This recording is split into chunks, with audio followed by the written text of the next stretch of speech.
Tasking multi-everything people out there. Take it away.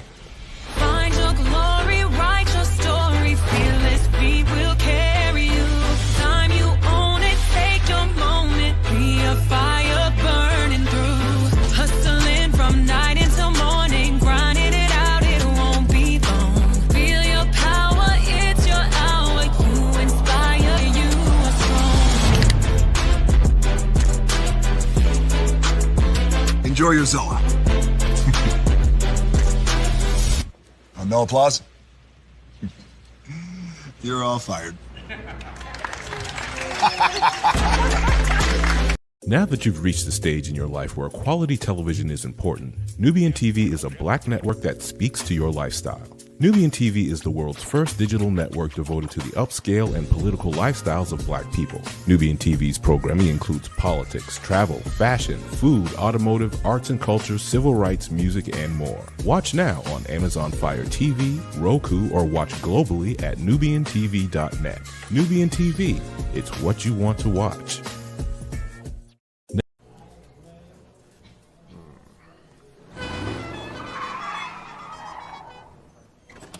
Come with me if you want to live a more delicious life. Oh, maybe we should get in the van. In this world, we don't get to control much. The past, male pattern baldness. What geese? Got one right now. The urge to pop that bubble wrap. But there is one thing we do get to choose every single day: what we eat. Welcome to the Sonic Department of Research and Deliciousment. We have everything you want, didn't know you wanted, and some things you didn't know were possible. Because we believe if you're not having fun, you're not living free. So come on, let's live a little. Hey, good morning, America.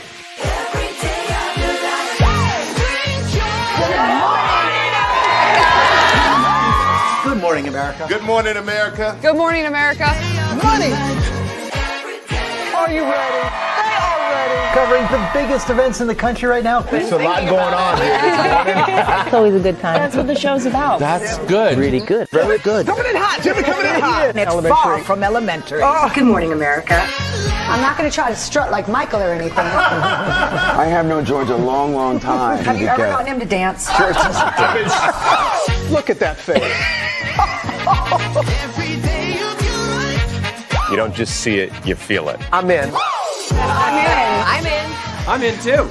I'll be there. I am here and so happy. I'm in. I'm in too. I'm in. That tells you something when Snoop Dogg's in. Michael, George, where? Ginger. Prepare for a journey beyond imagination,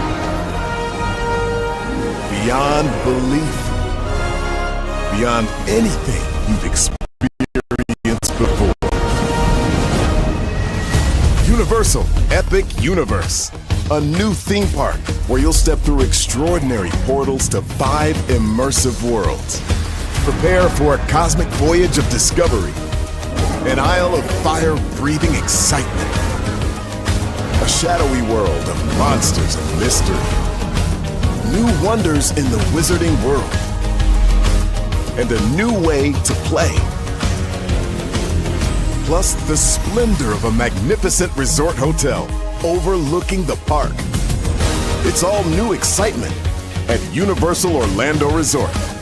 A week's worth of vacation thrills with 4 amazing theme parks, a variety of spectacular themed hotels, and incredible dining and entertainment. It's all at Universal Orlando Resort, where you'll find new adventures every day. Explore the astonishing worlds of Universal Epic Universe at Universal Orlando Resort.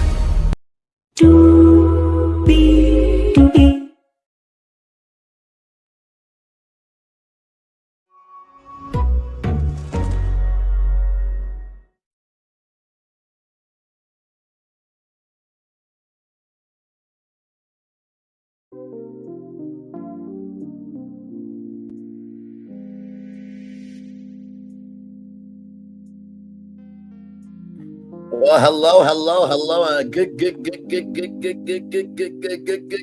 morning to you,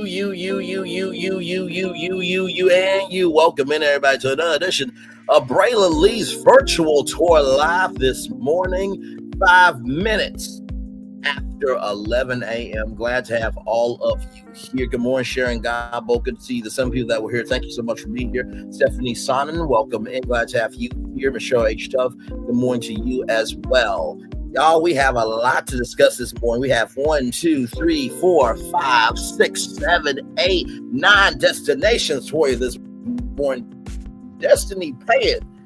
Woo, Lord, how are you going to deal with the fact that you accused your brother and your former sister girl of grooming you? It was cut out of the reunion, and you got Mental Monday to do. Should be interesting destination to talk about. The Eagles won last night, and there is a white cracker of a president in the White House that is pitched this morning, and damn it, I am happy about it.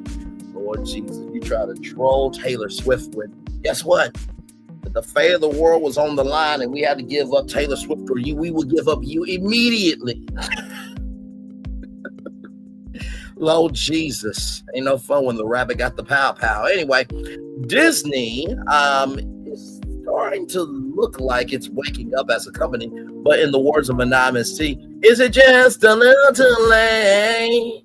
Is it just a little too late? We'll get into that. By the way, shout out to Anonymous T. Like, comment, share, subscribe to that beautiful sister. Beyonce, as you guys know, she won record of the year for Cowboy Carter. Well, there's one of our own that said Beyonce didn't deserve it, and guess what? It was a black man from the GOP. We'll get into that. Rachel Kirkconnell and Matt James broke up, of course, but wait till you hear who Rachel Kirkconnell is looking for next in her next man. We'll talk about that. Kanye West. There are consequences for what you do.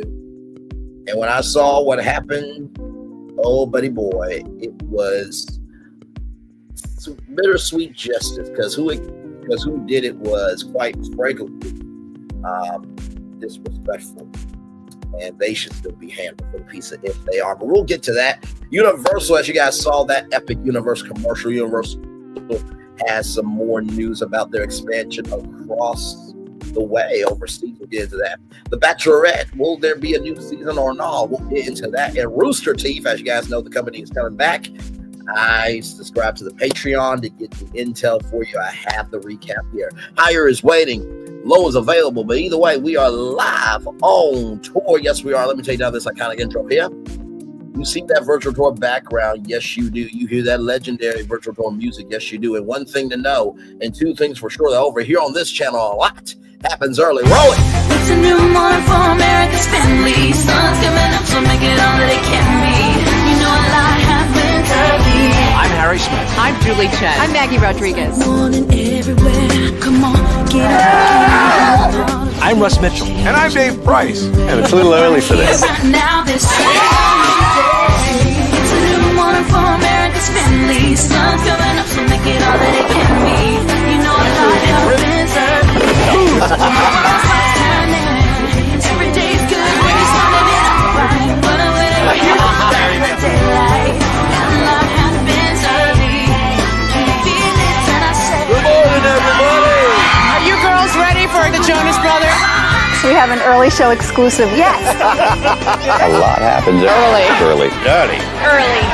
A lot happens early. The Early Show, weekday mornings on CBS. It's a new morning. It is Julie Chen Moonves. It is a new morning, my good friend. And to Russ Mitchell, Dave Price here, Smith, Maggie Rodriguez. You're right. On this channel, a lot happens early. Good morning, everybody. Good to see all of you. It is now 9 minutes after 11 a.m. Let's get to the getting and doing what we do. Lord Jesus, let's talk about her. And she is a public figure to those in the back before y'all get in on me, okay? Okay, here we go. Destiny Payton, Lord Jesus. Some LAMH reunion scenes were removed. This comes to us from Urban Bell magazine here. The second part of the LAMH reunion was allegedly edited, removing scenes from the episode. And other news, OMFG Reality TV is reporting part 2 of the LAMH reunion will have scenes allegedly removed from the episode. So basically, there were I was told that they allegedly removed scenes from tonight's season 5 reunion part 2. What? So is it season 9? Is it season 5? Is it season 7? What season is this of LMH added and extended other segments? So right there. And also too, shout out to Lexi, who has started her channel. Light, love, and support to her as well. So here's the thing, right? You know what they say about once something is posted to the internet, it's posted forever, right? But before that, though, I'm going to just bring this up. So, I was on Glam Rock's panel this morning, and, Latrice and Catching Up with Lala were both surprised about the gutterness that Destiny threw. I was not surprised by it because your past is a guide to how you behave in your future sometimes. And so, with Reese getting a DUI, Kiki passing away from the show, not from the show, but Kiki passing away, the Zingardens, that was still a lawsuit, child. Stormy and her Apex lawsuit, and the $1.5 million lawsuit, then the social media lawsuit that happened, all the returns that are coming back null and void. Destiny being arrested for identity theft and fraud. It's right there. I didn't make that up. That was real. That was very real. I'm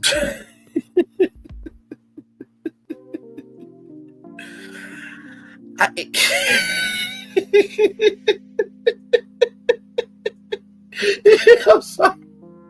I'm so sorry. The revenge P from Martell, like, really,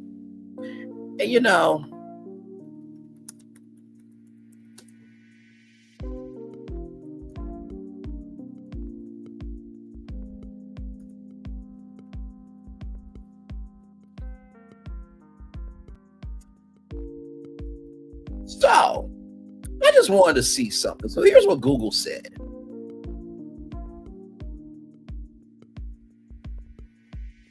Right here. From legalvoice.org, is commonly known as revenge P. These images can include images taken during the intercourse of an intimate relationship, including images you took yourself and shared with the intent to keep them private. Images. Images.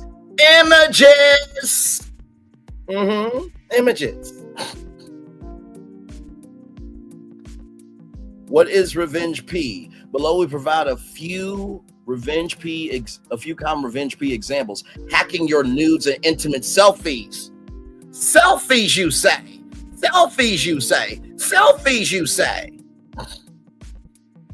The classic revenge P scenario is when disgruntled former lover posts nude images or videos of their ex on P websites. Images or videos. Wow. And that was all available on Google? Wow. What a shock. What you want me to do? What do you want me to do?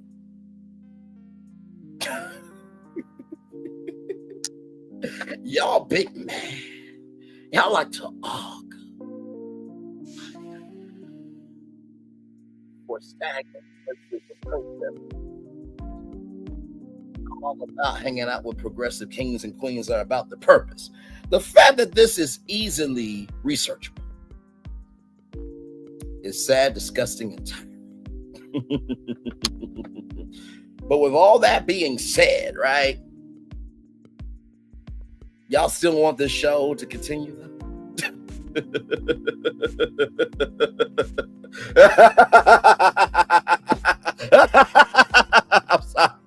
I'm so sorry.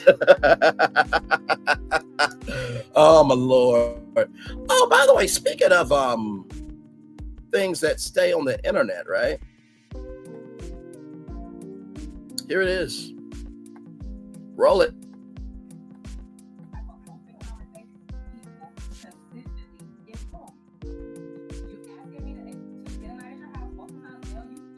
Man, I want a threesome.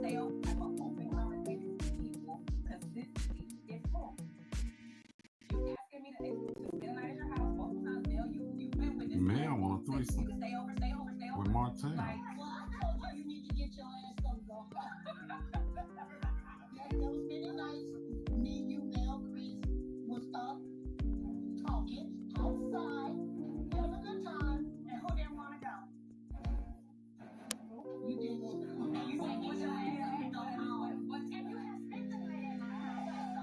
Oh no.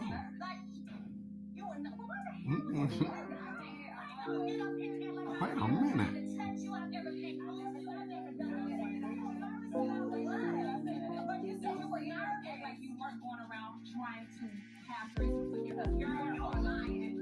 Oh no.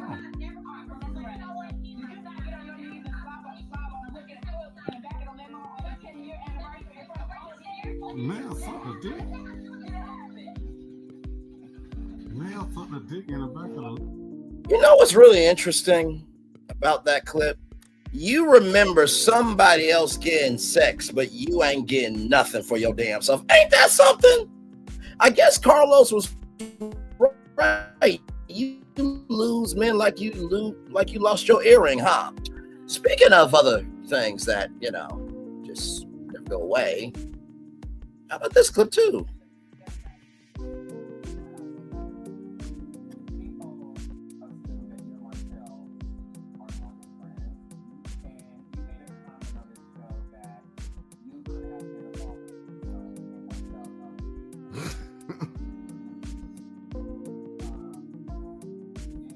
A threesome?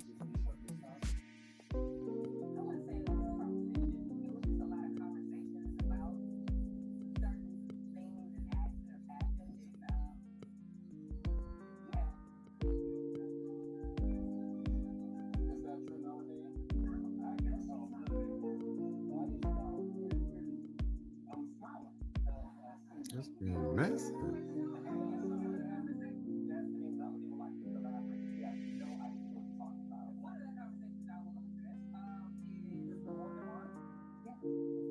Oh no.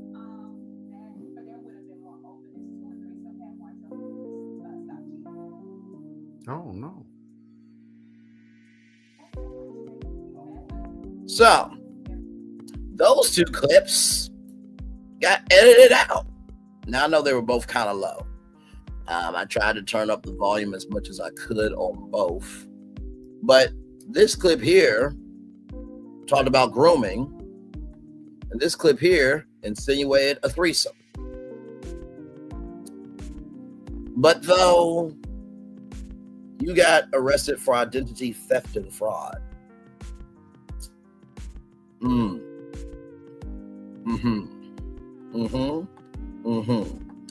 Yeah.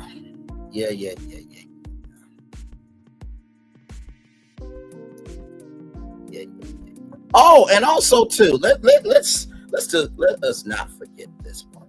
Let me bring this up too. Now, all this is public information. Okay? All of it public. All of it public. All of it public.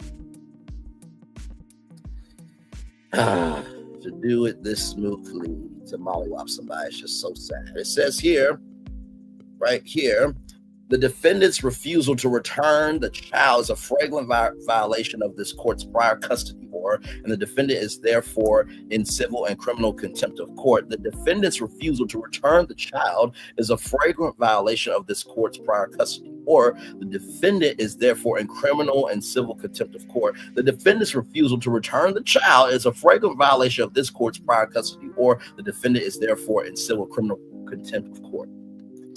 Not to mention, you haven't paid him his $18,000. But you want to talk about grooming somebody? Did Melody say that, you know, there was a text chain of like, I need to see you, this, that, and the third. I'm going to have to stalk you, girl.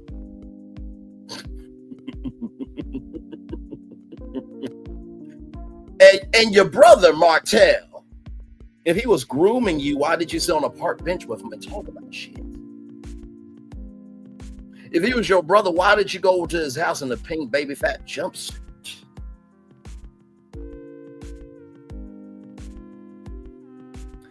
And if he was your brother, then why did you get onto him about you and Lance? Because then he say, oh, I know you try and play in front of your new boyfriend, you know, because of me and you. Listen, public information. I'm not dragging. I'm utilizing facts. But y'all want to get big man over facts. Like I said, I'm not surprised. Lala and Toot Latrice were surprised, but I wasn't surprised. Like, really? All of this behavior from the past seasons of Love and Marriage Huntsville, and y'all don't think that Destiny will go that low? Destiny is the same one that says she got like 5 different personalities. Also came on and said that the storyline with her and Moses was fake because they hadn't talked in 2 years. Really? Really? Really? Guys. The words of talk with Solana, Dr. Ucha. Come on, guys. I'm going to just leave it with this.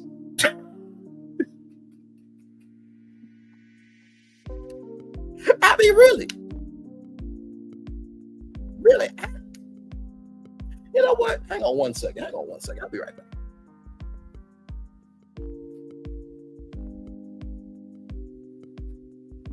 I have my phone on the charger. Up here it is. Boy, phone right here. So, you know, I'm generous. I'm very generous. Since this is a 3-part reunion, right?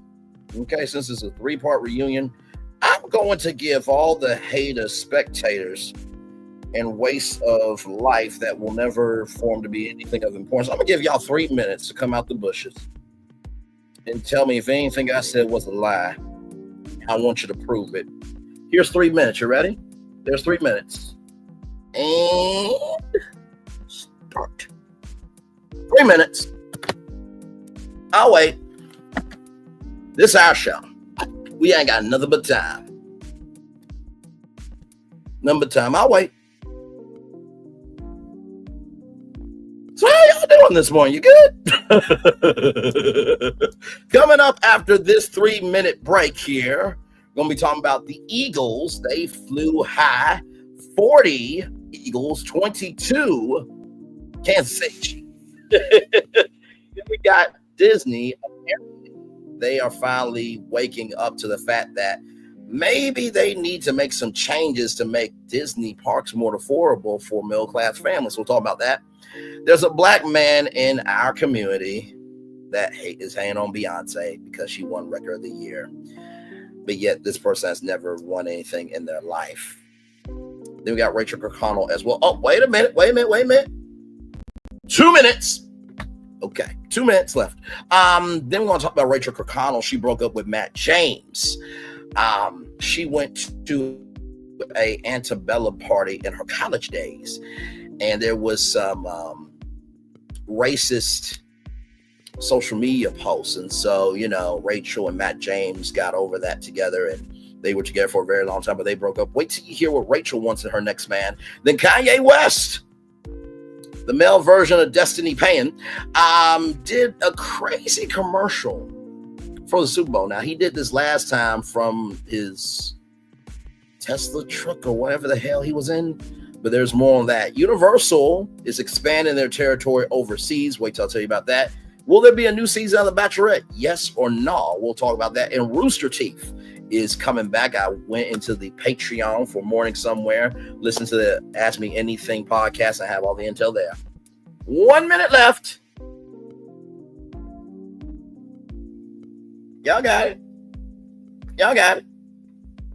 I'm giving y'all 3 minutes to come out the bushes and tell me anything wrong that I said. Don't ever say you don't get a shot. Ever. Don't you ever do. 40 seconds left. Well, that's the goal. That's the score of the Eagles.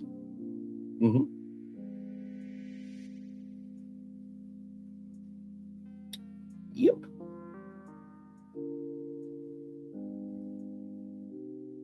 22, the score of the Chiefs. Don't worry, we got more show, y'all. 10, 9, 8, 7, 6, 5, 4, 3, 2, 1. Well, I gave y'all some time.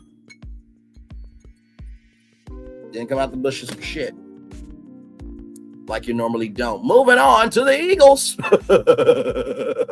Ladies and gentlemen, celebrations were had in Philadelphia, Pennsylvania. Yes, there were. Chaos in Philadelphia as Eagles celebrations descend into riots and violence after Super Bowl victory. But should have been a night of celebration turned into scenes of controlled alcohol-fueled frenzy following their team's Super Bowl 59 win over the Kansas City Chiefs. But the post-game revelry quickly spiraled into chaos with property damage to cars and multiple injuries within minutes of the final whistle confirming the Eagles' 40-22 win. Broad Street descended into chaos. Following the Eagles' victory, an estimated 10,000 fans flooded the streets, and some celebrations turned destructive with fires being set in parts of the city. Throngs of fans flooded the streets, but what started as chants and fireworks soon escalate into reckless vandalism. Videos captured unruly fans jumping on top of cars, climbing on top of dump trucks, bus shelters, scaling traffic light poles after police decide not to grease the city's light poles. Crowds tried to flip a police vehicle at Broad and Chestnut streets. And outside the city's Macy's, a group pulled down 2 sets of traffic lights before smashing them to pieces. Oh, my Lord Jesus. Police were out on foot, motorbikes, and horseback, all lined up in front of City Hall in an attempt to deter fans from bad behavior, but they were outnumbered, many of them drunk after 5 hours of football. There is the Eagles flag flying there in downtown Philadelphia. Yes, indeed, there is a fire.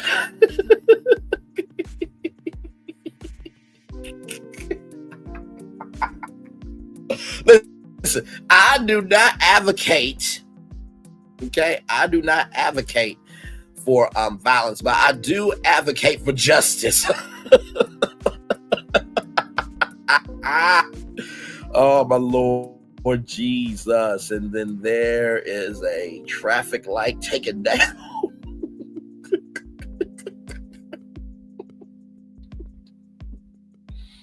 Right in front of Residence Inn and Dunkin' Donuts. Can you imagine? You sleep. Hey, baby. Yeah. What's going on? Who? Yeah, baby. Who won? The Eagles? What the? The city. Oh, I'm going to sleep.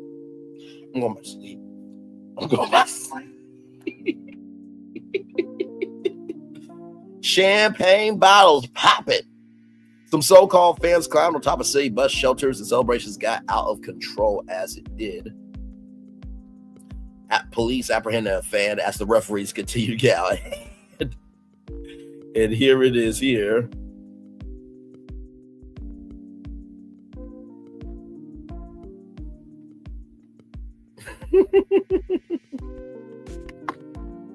Oh, my Lord. Never given blood before? Let's get to the bottom of why. Think needles are scary? You're not.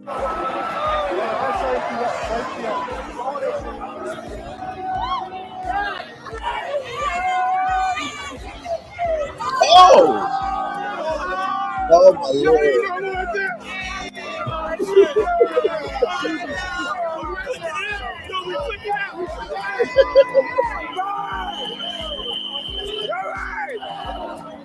They're all excited. Oh my Lord. If they fall through on top of a dumpster, trucks there. Okay.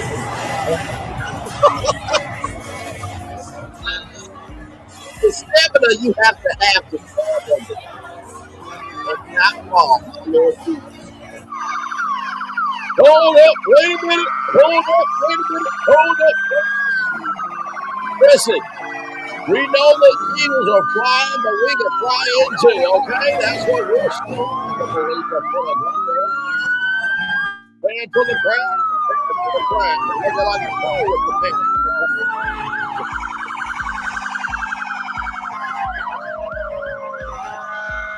Woo! Whoa!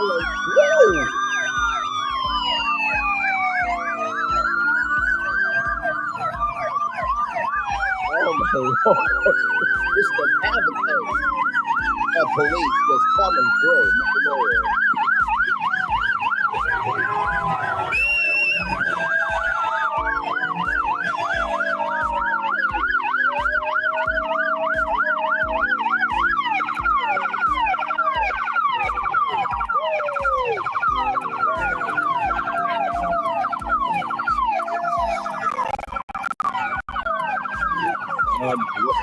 Whoa! Oh! Bro!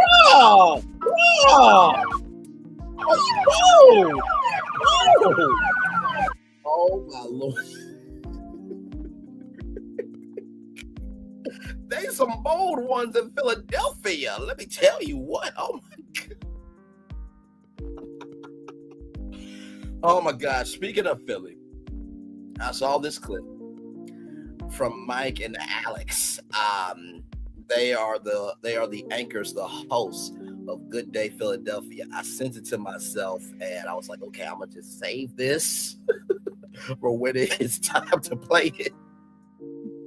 I'm about to find that clip right now.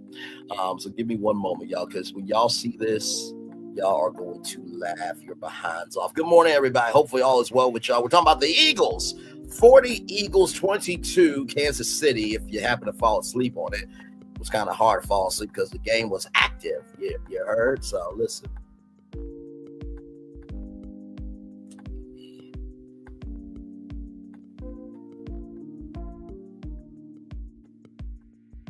Where is it here?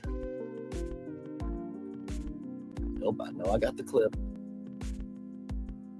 And wait till y'all see it. Y'all are going to be floored. Let's see here. Oh yeah, that can be.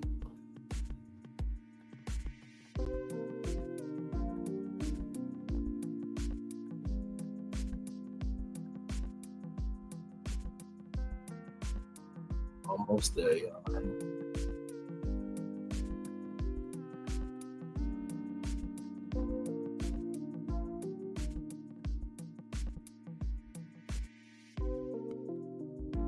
Oh my Lord, that almost took me out. That was hilarious. I'm almost there, y'all. I'm trying to find it. I know I got it. I know I got it. I know I got it. I send so much stuff to myself. It's ridiculous.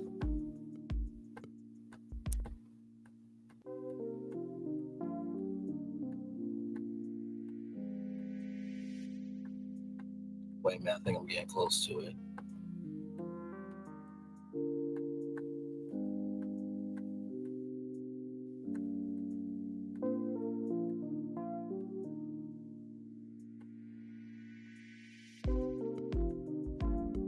Oh, here it is here.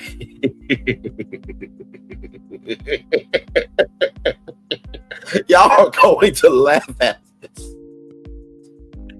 I promise you. Y'all are about to get your whole lives together with this. I didn't see the whole clip. I just saw this, and this was hilarious. So, to everybody in Philly, y'all have one of the best morning shows. Fox morning shows are local-based morning shows. That means they can be more released. Here it is here. You were there, but why are you there by yourself? Well, I tried to find them, and I couldn't. on? Oh my! Wow. Yes, we're on TV. Do you know what time it is? Seriously? It's 5 o'clock in the morning here. Yes, it is. Thank you, ladies. They're from Brooklyn. Oh, okay. Yeah, Brooklyn New York. in the house. Very Yeah. nice. Did y'all have a Thank good you. night? Yes, we did. It was awesome. It looks like it. I got a Yeah. lot of beads, and I got a grenade. Is this called a grenade? Yes. Yes. What exactly is in it again? We don't worry about it. Don't worry about it. Get you where you need to go. Yeah. Well, You have something. every time somebody said "Go Birds," I ate a beignet. Oh, is that what that is? Yeah. Okay. Yeah, no, seriously. Thank you, ladies. You are so Maybe I'll see you again tonight. Okay. All right. Thank you. Bye. Bye. New Orleans is something, isn't it? Apparently, I wouldn't know. I was in bed Is that to right? wake up for the show, Look how many beads I got last night. and I won't even ask what you have to do to get those. So we're at Cafe Du Monde. If you've ever been to New Orleans, that is iconic back there. It is a place you were there, Are we but on? My God, I'm mad at you. Because here's the thing, right? When it comes to live television, you cannot predict this. You cannot predict the environment that's going to happen in. You can have the resources, you can have the logistics, but you cannot plan for what will be in the environment at that time. So even though that Alex was on time for the show, the fact that Mike was like, oh shit, I gotta be at work. He comes in with these three thick black chicks at 5 o'clock in the morning with a grenade and some beignets. Mike, you my type. We could be brothers. We can be brothers. Can me and him just go on a trip together? We can be Bam, Braylon, and Mike. Okay, because I mean, look how smooth. why are you there by yourself? Well, I tried to find them, and I Are we couldn't. on? Oh my! Wow. Yes, we're on Thank you. TV. Do you know what time it is? Seriously? It's 5 o'clock in the morning here.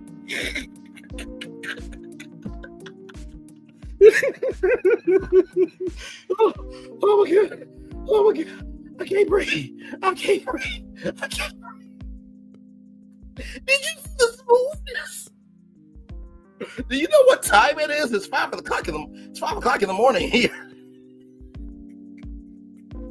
Now, I'm not saying if I had, hanged out with Melody Cherie, Nzinga Amani, and Jill Scott from the night before that me and them wouldn't just come on camera live at 5 o'clock in the morning or nothing like that. But also, too, at least I know how to do it because of Mike. So thank you, Mike, so much for that right there.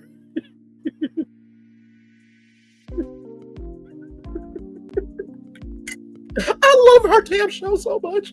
The police stood emotionless as some fans tried to taunt them by shaking metal barriers. At one point, a group of fans were seen unscrewing a lamppost from the sidewalk and carrying it down the street in an act of wanton vandalism. Fans also began taking over Frankfurt and Cottman Avenues on Sunday night, following the Birds' 40-22 win. The team last won the Vince Lombardi Trophy in 2018. Philadelphia City Hall was lit up in the team colors as devoted fans spilled out of nearby bars, wasting no time turning the city into the ultimate victory party. The city of brotherly love transformed into a sea of green and white as fans began filling up Broad Street in downtown Philly, set off green fireworks and chugging pints of beer and an Eagles Super Bowl win tradition. Within minutes of the historic win, Broad Street was packed with jubilant fans chanting and singing "Fly Equals Fly" following their unexpected victory. Some fans climbed light poles, embraced strangers, danced in the streets, and reveling in a victory that had been 6 years in the making. The scenes were reminiscent of their 2018 championship celebrations, where the Eagles claimed their first ever Super Bowl title. This time, it felt even bigger, having taken on the Chiefs, who had widely been tipped to win for the third consecutive time. Yeah. Right there, as you can see there, climbing on top of a dump truck there, climbing on top of lights there.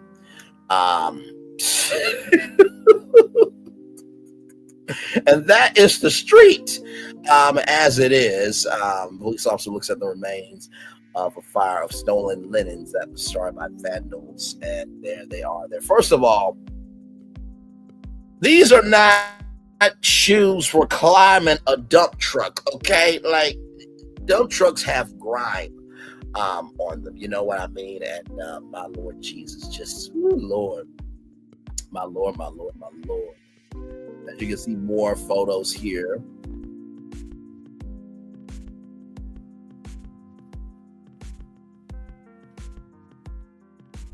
An incredible sight for sure. Like I said, look at that crowd right there. My Lord, what a time, what a time, what a time, what a time. Yes, indeed. There.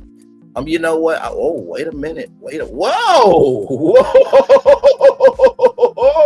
Oh, my Lord. Oh, wow. Okay. All right. Well, that was that. All right. Well, there it is. Bars across the city. Bars across the city overflow with revelers, with fans spilling out onto the streets, beers in hand to toast their team's triumph. Philadelphia has something of a reputation for the wild manner. For the wild manner city, the city celebrates after big Eagles wins. I don't think that was wild. I think that was just expressing their emotions, thoughts, and feelings. I think that's all it was. It just happened to look wild. No one is believing the defense I'm making because we all see the same thing. But at least there was an attempt to try, ladies and gentlemen. On occasion, they have taken a tragic turn following the team's NFC championship win over the Commanders' 18-year-old Temple University student Tyler Sacklefield passed away after falling from a light pole. Oh my God. Blessed Jesus Christ. 2 people were also plowed during those celebrations, although both survived. A driver also plowed into a crowd of pedestrians outside of Lincoln Financial Field after the playoff game, injuring at least 3 people. You know, can we not plow into people? Seriously. Just, can we use our common sense? Although some of y'all weren't born to be anything of importance, so. But that's neither here nor there. But can we just please do better? In a message before the game, Philadelphia Mayor Cheryl Parker urged fans to behave responsibly. Please, Philadelphia, I implore you as your mayor, do not climb light poles or anything else. I know this comes up every time we have an outdoor celebration after our Philly wins, and I get it. But folks climbing or attempting to climb a light pole, a bus shelter, or any structure for that matter, it can lead to tragedy. Philadelphia Police Commissioner Kevin Bethel also promised to have the city's police department with all hands on deck for the celebrations. We know that there's going to be a lot of celebration when the Eagles win. Let that sit for a minute, but we also want you to do it in a responsible way. He urged our officers will be out in full force across the city, ready to keep the festivities running smoothly. And there it is. There is City Hall right there. Beautiful, beautiful shot of the fireworks in downtown Philly. Oh, man. Just imagine, right? You there, my Lord, my Lord, my Lord, man. And there it is right there. Jalen Hurts, Nick Sirianni making it do what it do. Super Bowl champions. Yes, indeed. Man.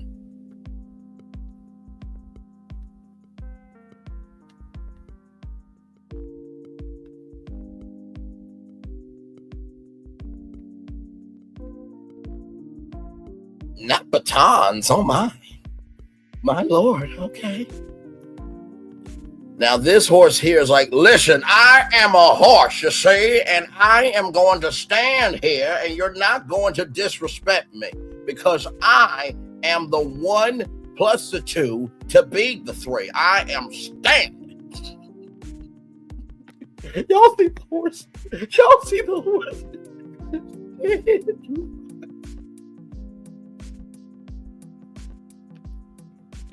This damn show we do. Oh my God. Okay. There are the Eagles there in the locker room right after. Yes, indeed. Making it do what it do. Some of Jay-Z's champagne, Artemond champagne there. Revelers were out celebrating into the small hours of Monday morning. I brought him in here just to see all the Philly love, Marquise said to the Philadelphia said Marquise to the Philadelphia Inquirer, who brought her 7-year-old son to show him the celebrations. Marquise says she was absolutely gutted to miss the victory parade as a new mom in 2018, but was determined not to miss out this time around. We live for the Eagles, said Marquise. Win or lose, we'll still be out here celebrating that we've even made it this far. Another mother, Elisa Cora, was also out with her 3-year-old daughter and 10-month-old baby who was sound asleep. This is their first Super Bowl victory. I want them to know how fun their city is. Cora said, even though we lost last time, we always come back, baby. Damn Skippy. Yes, indeed. Look at that.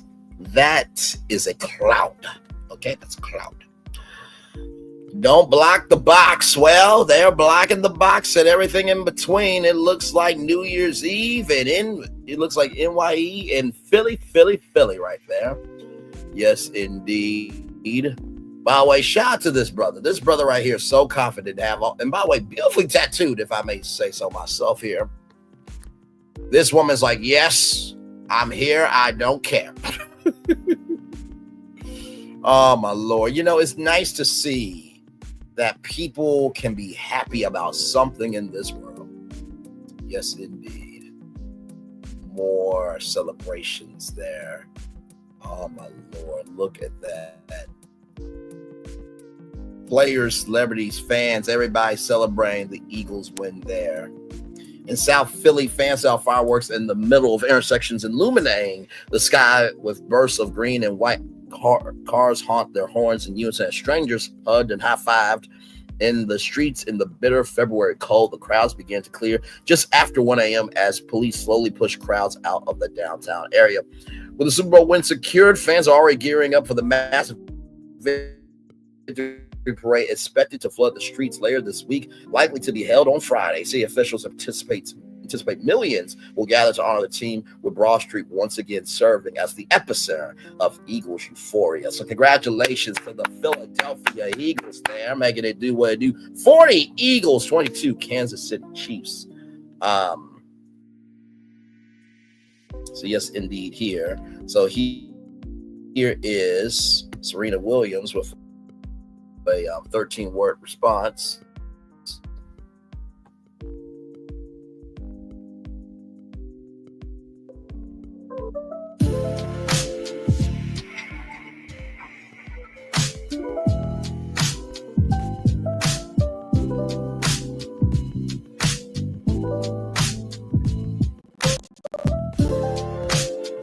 That's good.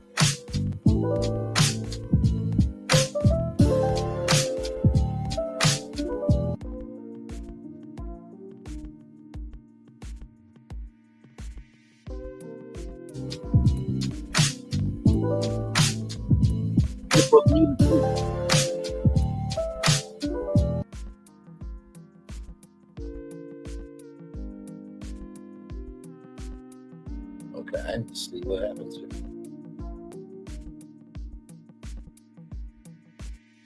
Man, I did not crip walk like that at Wimbledon. Ooh, I would have been fine. It was all that. There she is there, the one, the only Miss Serena Williams there. While with Drake, after the pair was linked romantically in the past, the Crip Walk also holds personal significance to the star after she performed a similar celebratory dance where she defeated Maria Sharapova at the Olympics in 2012. She responded to the performance. She showed, I didn't Crip Walk like that. I would have been fined. Her dance at Wimbledon sparked controversy at the time due to its origins in gang culture and association of violence and death. So there it is there. Yes, indeed. Let's go Super Bowl halftime. I died a little. Serena been waiting to get that lit back. Jamel Hill of The Atlantic posted to Twitter. One fan, Joe Kendrick, in the entire Super Bowl screaming A minor with Serena Williams dancing has to feel like a pow blast in Drake's chest. Drake watching Serena, his ex Crip Rock, and allowed this song about him that's legendary. Another user, every time I watch Kendrick, I get inspired to be a bigger hater. Him having Serena Williams dancing to a diss track of Drake, knowing Serena's history with Drake is diabolical, truly inspiring stuff. Yeah. Yes, indeed. She did her thing. She absolutely did her thing there. Good morning, everybody. 11:50 right now. 11:50 right now. Let me see if there's anything else here that you guys need to know about, because there was a lot of Super Bowl news. My Lord.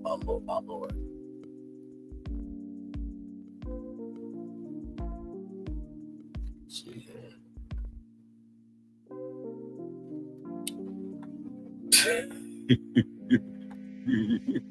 Sorry. I just saw something that I'm going to add to the Kanye destination. Yeah. Oh, wait till we get to Kanye. It's a lot going on with Kanye this morning, as it always is. Yes, it is.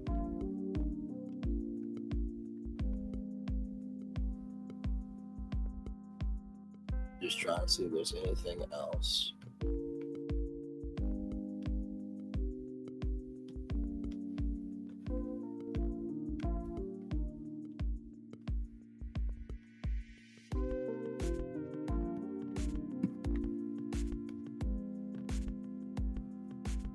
Give me a moment, y'all. I'm just trying to see if there's anything else.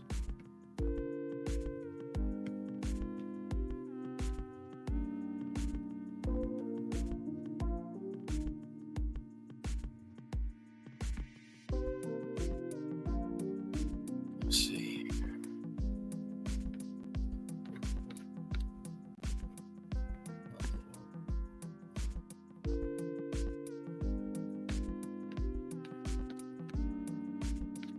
Hope you guys are enjoying the show. Yes, indeed.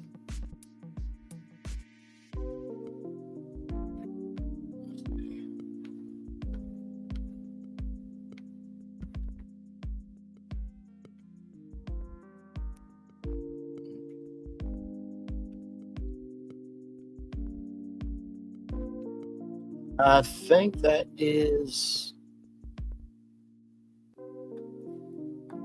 okay. Got that one to add to the destination of Kanye.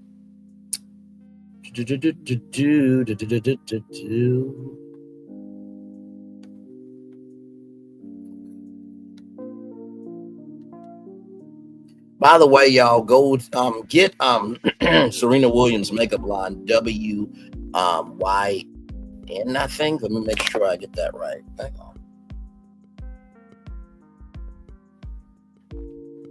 Serena Williams makeup brand. Win Beauty. Yep, hang on. I'll type it in here. And we did cover Win Beauty on Virtual Tour Live. But in case you missed it, Serena Williams does have her own makeup line. This was inspired by her days, playing tennis. And yes, indeed. So we covered it here. Hopefully, it looks like it's still bring that up for y'all. So here it is.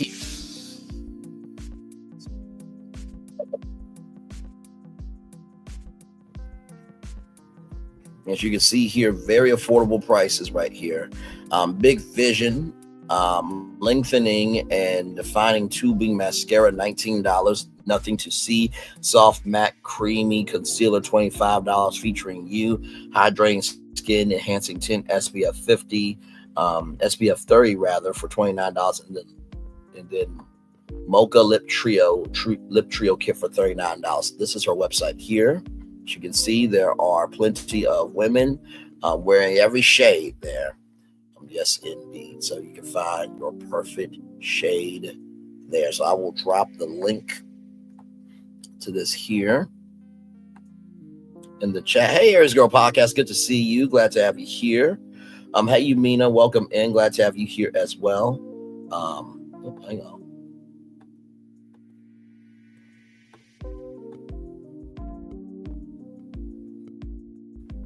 There we go. Okay, so there's Win Beauty right there.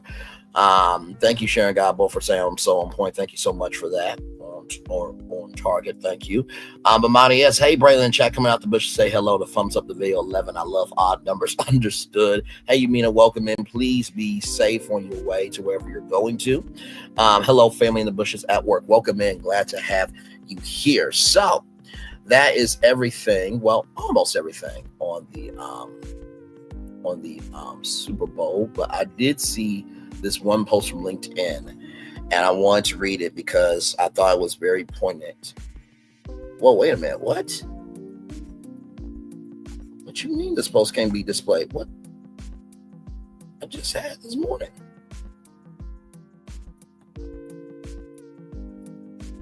Wow. Okay. That was crazy. Well, basically it was talking about the brokenness of America, everything in between. Like, I literally had it this morning. That is crazy. So LinkedIn took it down. Wow. Okay then. All right, y'all. Well, it was from a black person on LinkedIn. I'm sorry to say that it's not up anymore. Wow, that is sad. LinkedIn, you can't do that. Come on now. That ain't cool. That ain't cool. Wait, does that mean that it's not retweeted?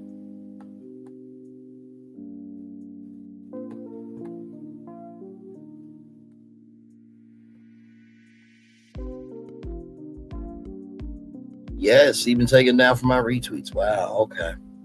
Well, it was a really good post, y'all. It really was a good post. LinkedIn, do better. All right, moving on to Disney, everybody. From Yahoo News, even Disney is worried about the high cost of a Disney vacation from Wall Street Journal. It says right here, seriously, you know what? God.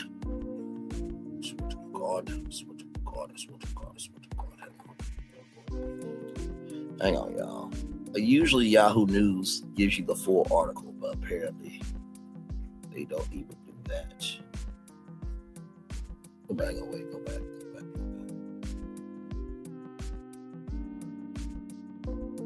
Okay, I think we'll be good here. All right, here it is here.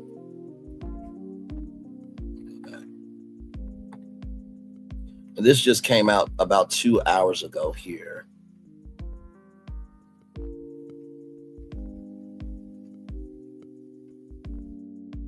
Right here from MSN. Right here, even Disney is worried about the high cost of a Disney vacation. Yvonne Kendall spent years contemplating a trip to Disney World. This November, she finally got the chance to take her family of four. The trip left Kendall, a bank compliance officer from Delaware, with a sticker shock, especially after recent price increases. 2 days of park tickets ran to $1,123. Passes that let them skip the line on popular rides, $208. A meal with costume characters, including Donald and Daisy Duck, $219. And 2 Mickey Mouse bubble wands, $60.68. It was really stressful for me thinking all the time about how much we're spending. Kendall said, even though she and her husband, a driver at a warehouse, were paying for it all themselves. Her parents covered the cost of lodging and airplane tickets for her children aged 10 and 4. Her total came to $3,000. She's not planning to go back. The happiest place on earth has long felt like one of the most expensive spots on the planet for many Americans, but the allure of a magical family vacation kept visitors streaming in. Then, as post-pandemic demand soared, Disney put price hikes into overdrive, putting vacations at its theme parks out of reach for many American families. Attendance growth has slowed over the past few years. Even some families that once were regulars are canceling their pilgrimages. One-day adult passes to Disneyland broke the $200 landmark for the first time in October. It now costs $206 on the most popular days of the theme park, and more than $100 more than the price of admission on the lowest cost day. Oh, hang on. 5 years ago, the Skip the Line feature Fast Pass was free. Now visitors choose from 3 different tiers of Lightning Lane passes for the privilege, the most expensive reaching $449 a person a day. Without doing Lightning Lane, without Lightning Lane can mean spending an hour or more waiting in line for the most popular rides, eating up visitors' vacation time. Some inside Disney worry that the company has become addicted to price hikes and have reached the limits of what middle-class Americans can afford, according to people who have worked on park pricing. Internal discussions over whether Disney parks may be losing their grip on the hearts and wallets of families with young kids have become more frequent, some of those people said. Starting in late 2023, the company's own surveys of Walt Disney World and Disneyland guests found that the number of them planned return trips had ticked sharply. Had ticked sharply down. Disney's domestic parks attendance increased 1% in the fiscal year ending in September, down from the prior year's 6% growth per person spending on tickets. Food and merchandise at domestic parks increased 3% in each of the company's past 2 fiscal years and rose 4% in the quarter ending in December. The division that includes Disney's theme parks, which is basically 1/4 of the Disney company, so most of their profit comes from their theme parks. Movies, TV, merchandise, that's a part of it, but the biggest income for Disney, the company, comes from their theme parks. The division that includes Disney's parks, known as Experiences, has grown in financial importance in recent years. It represents 70% of Disney's overall operating income in the 2023 fiscal year, up 41% in 2019 and 34.5% in 2018, 34.5% in 2018 rather. The unit's income of $3.1 billion for the final 3 months of 2024 was flat year over year at the U.S. Theme parks attendance declined by 2%. The operating income fell 5% year over year, in part because of the impact of hurricane closures on Disney World. For a 2-parent family with 2 young kids, a typical 4-day visit to Walt Disney World, including a stay at a value-priced Disney-owned hotel, costs $4,266, according to Touring Plans, a data provider that helps vacationers plan theme park visits. That cost before food and transportation costs is up $3,230 5 years earlier, adjusted for inflation. Nearly 80% of the increase came from new costs for services and add-on that once were free, including line-skipping features, while the remaining rise came from Disney raising prices for park passes faster than the U.S. rate of inflation, Touring Plans data show. Disney said that the Touring Plans numbers for the cost of a typical 4-day visit was exaggerated and did take into account of the range of value options available. A 4-day trip for family 4 in the fall could cost as low as $3,026 before food and transportation costs. The company said guests don't need Lightning Lane passes to have a great time. Really? That's what y'all believe at Disney? Okay then. Can't wait to get my opinion on this. Hugh Johnston, Disney's chief financial officer, said at a December investor conference that the company has tried to hold prices steady for lower priced offerings at the parks, and that most of the price increases were concentrated among premium packages during higher demand dates. The company has to be smart about pricing, he said, especially at the lower end of the market. We want to be able to tap into those families and build a habit of coming to Disneyland or Disney World not one but multiple times, Johnson said. Tourism experts and some Disney executives said the company risks alienating future customers and price out young families. Disney has started to eat the seed, has really started to eat its own seed corn, said Touring Plans founder Len Tesla. Out of reach. Prices have come a long way since Walt Disney originally envisioned the parks as affordable playgrounds for families, where visitors can imagine themselves entering the dreamlike world of Disney's animated movies. Continual price increases have been the core to Disney park strategy for decades and have long prompted internal debate. Chief Executive Michael Eisner, who ran Disney for 20 years, starting in 1984, more than tripled the price of Disneyland admission during his tenure to about $60, but also presided over a massive expansion of the parks of the parks business and construction of new hotels. When Eisner tried to raise the price of parking early on from $1 a day, about $3.04 in today's dollars, he met stiff resistance from some board members who argue it was counter to Walt Disney's vision. Parking now costs $30 a day or more at the parks. Multi-day trips to Disney World, Walt Disney World, especially those including nights at a Disney-owned hotel, have fallen out of reach for many Americans, according to an analysis prepared for the Wall Street Journal by Touring Plans. Disney said that its theme parks are within financial reach for middle-class families and that it offers a range of price offerings for different products as well as year-round promotions to keep it that way. It adjusts prices to match attendance, and it is contending with the growing cost of operating the parks due to inflation. The majority of respondents to guest surveys at Walt Disney World says it offers a good to great value for the price paid, Disney said. The number one thing we hear from the millions of guests who visit our parks each year is how much a Disney vacation means to them, and we intentionally offer a wide variety of ticket, hotel, and dining options to welcome as many families as possible wherever their budget, said Josh Tomorrow, chairman of Disney Experiences Division, which includes the parks. In a written statement, we also know that in inflationary times, it is especially important to give families ways to save on their visits. For many visitors, a trip still represents a quintessential American vacation that's well worth the cost, even if it keeps rising. For these super fans, there's no substitutes for riding classic roller coasters like Space Mountain or posting family photos with beloved characters from the Marvel, Pixar, Star Wars franchises. That is a lightsaber for sale, so you can actually buy that. Doug Damon, who lives in Brooklyn and works in facilities management for a university, started taking his daughter to Disney World when she was 2 years old in 1992. Now he and his wife, who grew up watching classic Disney era films in the 1960s, now take their 7-year-old grandson about every other year. It's this connection to the old world. Never said you have fun, you don't have to worry about anything. Disney's rivals, including Universal Studios and small theme park operators like Cedar Fair and SeaWorld, and also Hershey Entertainment as well, and Maryland Entertainment, have also raised ticket prices to capitalize on post-pandemic demand for Disney. There's concern that maybe they pushed it as far as they can, said Krutz, who covers the company for the investment bank TD Cowen.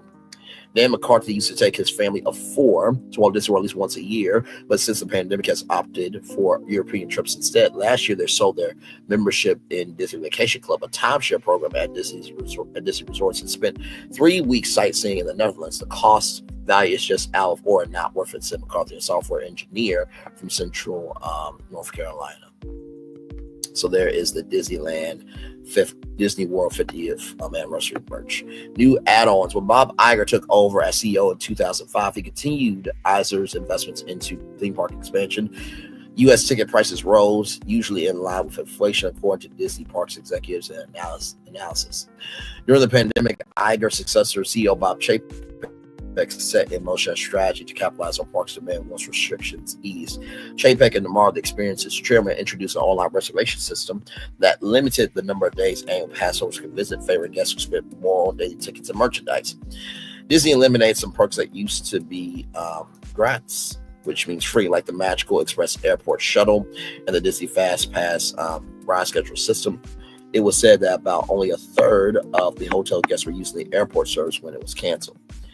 The company started selling new add-ons, including one called Genie Plus, the original name of the paid line-skipping service known as Lightning Lane Multi-Pass. A Disney spreadsheet exposed a hack in its internal Slack communication system this summer, indicated that the Genie Plus pass should generate more than, listen to this, $724 million in pre-tax revenue between October 21st and June 2024 at Disney World alone. More than $724 million in pre-tax revenue. Chapek was plundered online for what the Disney faithful viewed as nickel and diming. Still, fans kept coming. The Parks Division set quarterly earnings records for incoming revenue. By the time Iger returned to the company in November 2022, after Chapek's ouster, he was worried that a company once known for magical vacations were earning a reputation for price gouging. Shortly after returning, Iger called a meeting at Disney's Burbank, California headquarters and asked Lamar to come with a list of things the company could do to win back the goodwill of fans, according to people familiar with the meeting. The company could offer discounted parking on more days during the off-season with lower price tickets, the park's chief suggested. It could also freeze the theme park's regular rounds of price hikes, but that could deprive Disney of hundreds of millions of dollars in revenue. Oh, Lord. Iger chose to bring back free overnight parking to the Walt Disney Resort hotels and off-peak ticket promotions. Said regular price hikes continued.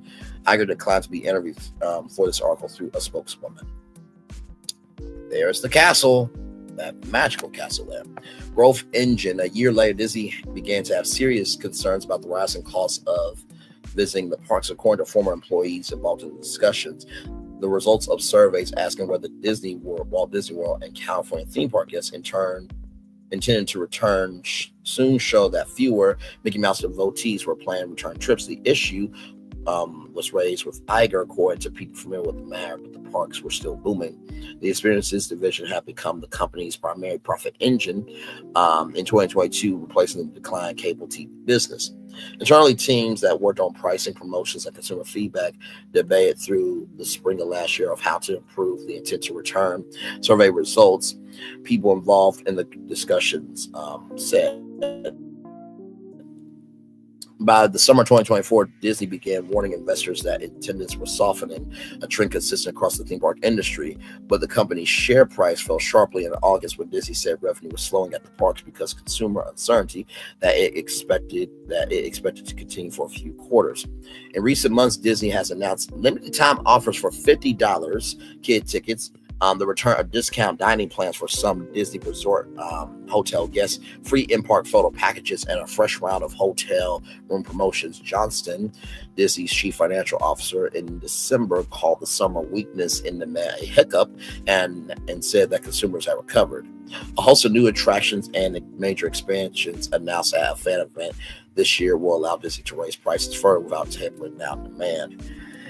Except you're getting rid of Muppet Vision 3D and playing a Monsters Inc. land when an Incredibles land will probably be more suffice. And you probably could have done something with Super Gonzo. Super Gonzo.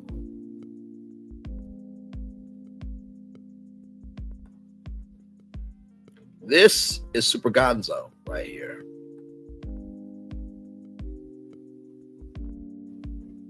From the Muppets, okay? Yes, indeed. So I want to show that there. Let me see if there is. Now that's from Sesame Street, but superhero Muppet.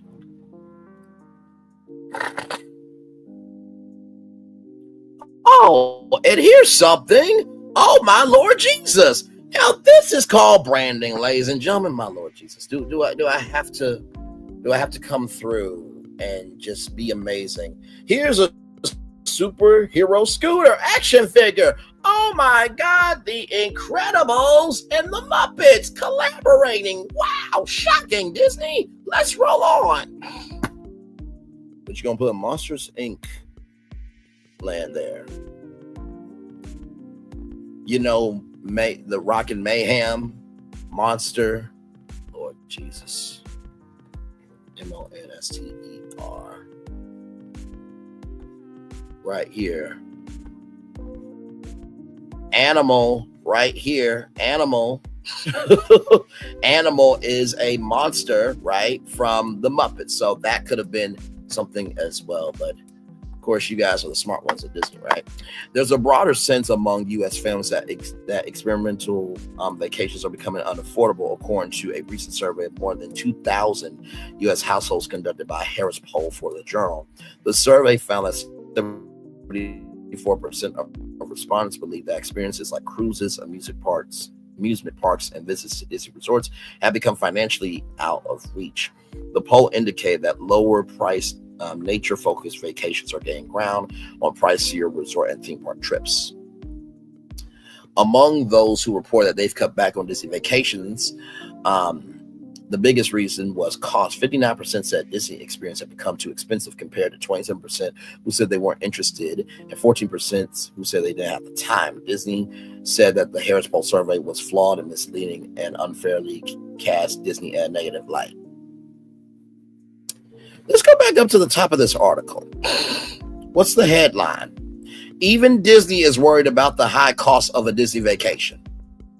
So y'all having internal conversations about the price gouging that y'all are doing, but y'all say that survey put y'all in a bad light, but y'all have a conversation about the bad light that y'all are in. Okay.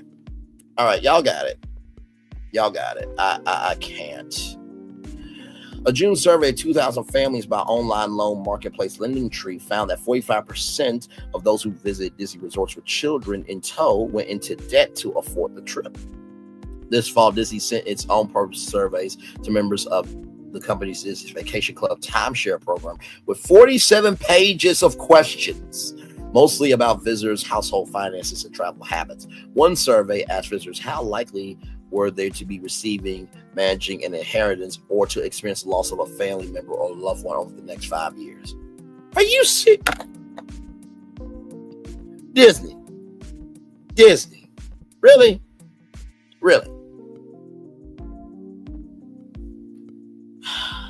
Why would you ask that? Why would you ask that?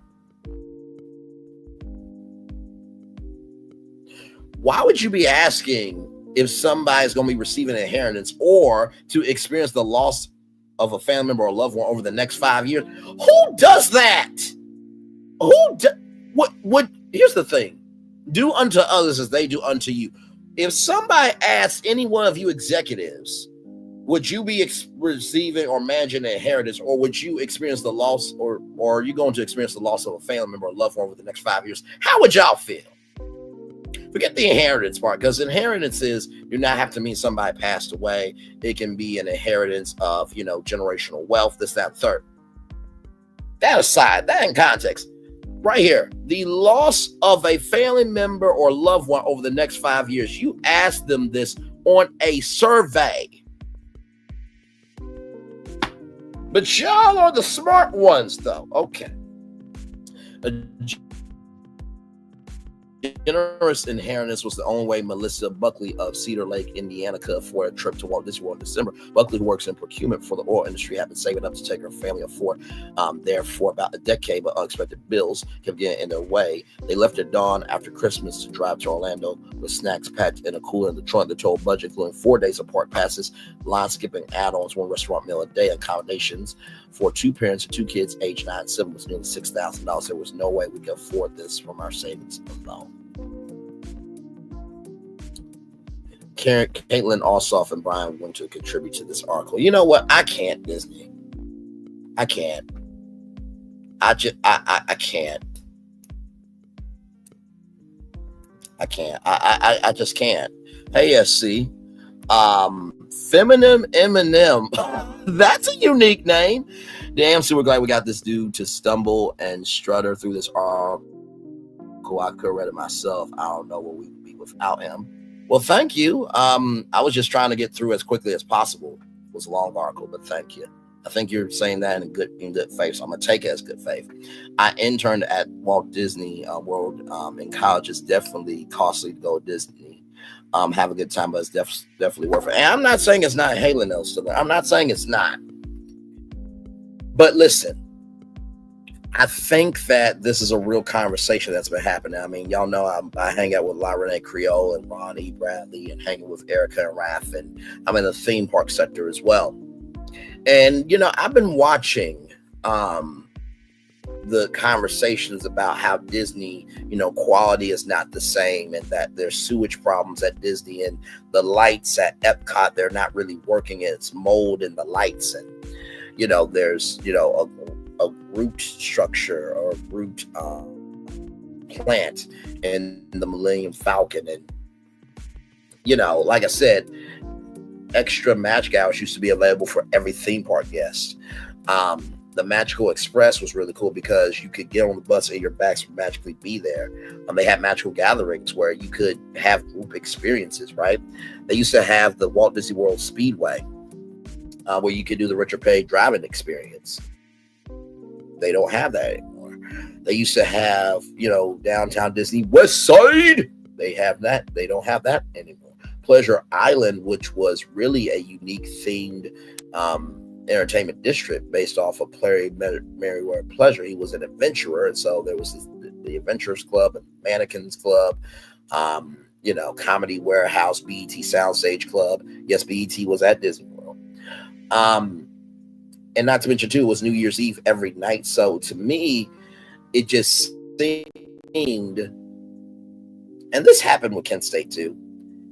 They want to be so modern to be relevant that they lose the familiarity of what home means to their consumers. And the fact that Disney's having a conversation on the price gouging, that should tell you everything you need to know. So just for the fun of it, we're going to do what La Renee Creole did. We're actually going to go to DisneyWorld.com. We're going to plan a trip. Yeah, we're going to plan a trip. So, just going to have a little fun here. So right here, so we're going to do check-in, check-out dates. Let's say March 16th through the 22nd. Good week. 2 kids. Actually, you know what? Hang on. This is what I'm going to do. I'm going to do, that's what I'm going to do. So I'm going to say 7 and 11. Let's do that. So all resorts, right? We're going to view rates. We're going to have some fun this morning because there's no way you can have an article about this and not be true. So we're going to have some fun this morning. All right. So right here, savor a delicious deal this summer. Stay, play, and dine with a special offer on select Walt Disney Travel Company packages for arrivals most nights between May 27th through June 26th and July 7th through August 6th, 2025. We're not worried about that. So let's do low to high. So here it is here. Standard average rate, $202. Save rooms right here, $152. So this is the lower tier. Beach Club Resort. If you save early 2025, $976, but standard rate, $1,084.67. So we're gonna go to the you know what, we're gonna do All-Star Resorts. We're gonna do that one.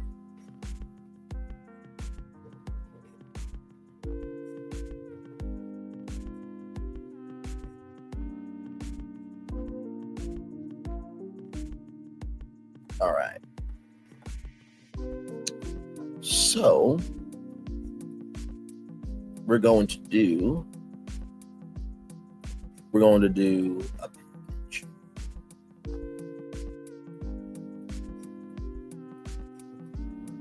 Do y'all see this? $3,000 package. Okay. So we will choose this one. Select.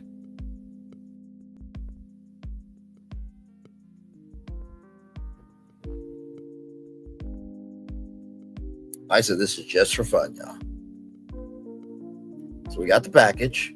You know what? I want to do 7. Now listen. Here it is right here. Right? Now this is 1 park per day. $3,061.82. To do the Park Hopper Plus option, $3,509.10. So we're going to just stay on 1 park per day. I want to do 7. $4,202.48. Okay. So we're going to just continue there.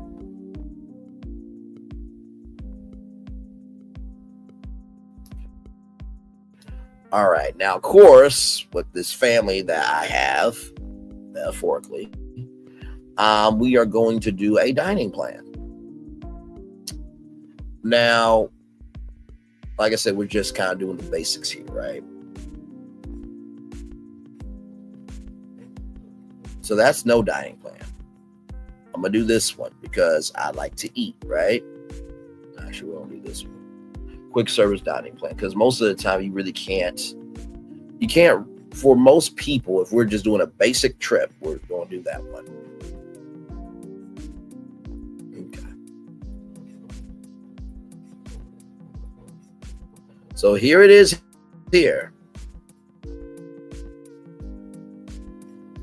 So $5,415.25. Now that does not include, right? That does not include flights. That does not include transportation. Yeah. So a little bit pricey. A little bit pricey. Let's see here. The biggest problem they now have is the cheap labor is leaving or is gone. Yeah. And you worked at All-Star. Oh, awesome sauce. Awesome sauce there. Yes, indeed. So I'm not saying that Disney is a bad brand. I'm not saying that at all. But they do need to step it up. Because to have an article that says even Disney is having internal conversations about not being able to be affordable for American families is quite sad. Yes, indeed, it is quite sad. Let me see something here.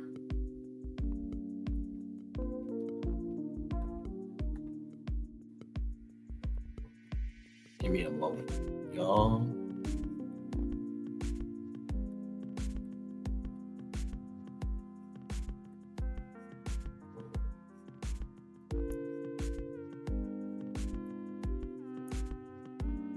Okay, we'll get to that here in a minute. Now, I do want to watch this video here. Now, for some of you, you may have seen this before.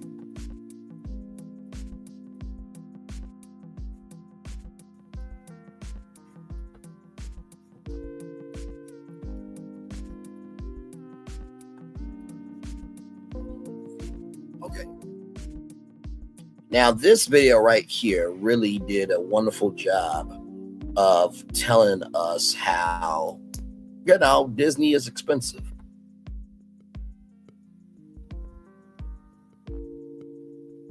Hang on one second. As I bring it up.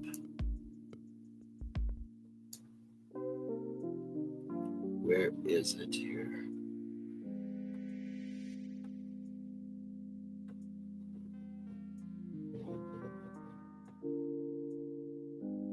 Okay, here it is here.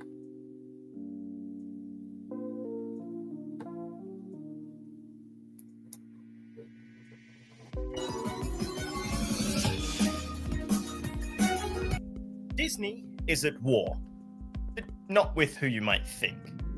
We like to glorify the idea of a battle between Universal and Disney, the concept that in places like Orlando, they're fighting it out for the top spot of being Florida's best theme park destination. But that's not what this video is about.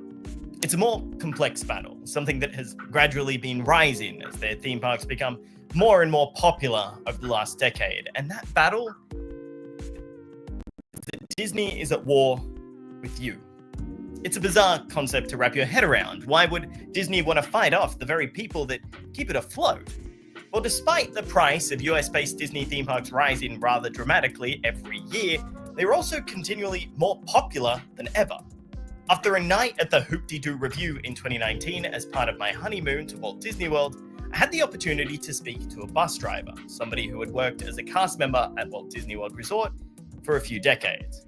I pointed out that our trip was specifically planned to take advantage of the February lull, a time that is historically quieter at theme parks because it's post-holidays when most people are either back at work or school.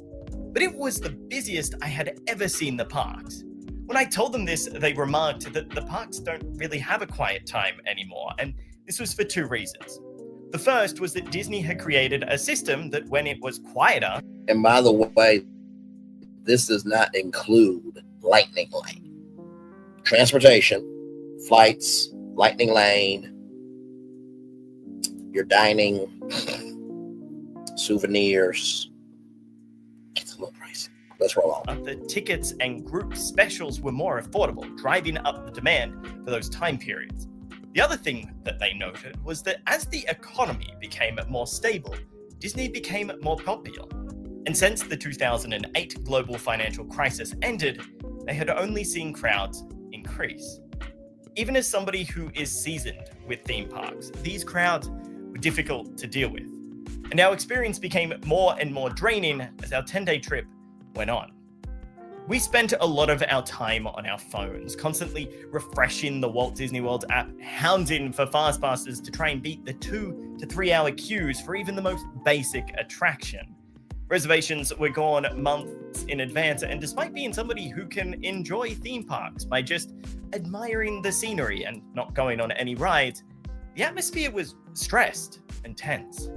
We specifically planned our days to avoid parks with extra magic hours, but it seemed wherever we went, the crowds followed. And this is the problem. Disney is very, very popular. Their brand has grown exponentially to not just cover princesses and unique theme park attractions, but now covers Marvel, Star Wars, Fox, ABC, ESPN, and more. There is barely an entertainment stone that has been unturned by the Walt Disney Company. And that popularity is great for Disney, but not so great for theme park guests. This is where a choice lies for Disney and where the war begins. Should Disney make their theme parks more affordable, therefore allowing more people to enter but with more crowding, or should they make them more expensive and massage the experience for those that can afford to go? This is the battle that they're fighting with us. Every time the prices rise, so do the complaints. Facebook posts, Reddit threads, forums, tweets, and blogs will argue that Disney is no longer affordable for them and that they won't be able to go. Sadly, this is the point.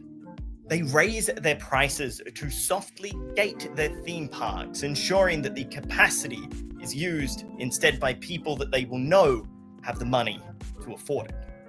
Disney is a company driven by data. It's such a big part of their business that they even have a conference for it with the enthusiastically named Disney Data and Analytics Conference, where I'm sure you'll find the most exciting of people. This data is used to determine all sorts of decisions within the company, from movie production to marketing. But most importantly for this video, it determines theme park and resort ticket prices. Whilst their data is a closely guarded secret, something that they'd never let their competition get their hands on, we know that there are specific groups of people that they target to come to their parks and resorts. I was listening to the Disney Dish podcast this week, where they discuss survey questions they got from their listeners. One of them was a survey to their annual pass holders. They asked them what their annual income was in US dollars. Disney doesn't usually ask these questions, but the range of answers started at under $40,000 US dollars annually and capped out at $500,000. Interestingly, of the 14 selections, 2 of them represented the entirety of the bottom 50% of American households. Keeping those 2 in mind, there were 4 responses that would help Disney differentiate between the top 4% of American households by income. If you had any doubt about what people Disney were targeting, that should hopefully clear it up. As we slowly exit the hopefully worst parts of COVID-19 with continued post-pandemic record-breaking crowds, we're gradually starting to see a sentiment towards Disney fostered by the public and media, something which has always been there but has never really been a point of contention this large. This is the idea that Disney is wildly expensive. Well, firstly, it's not an idea. Disney is wildly expensive.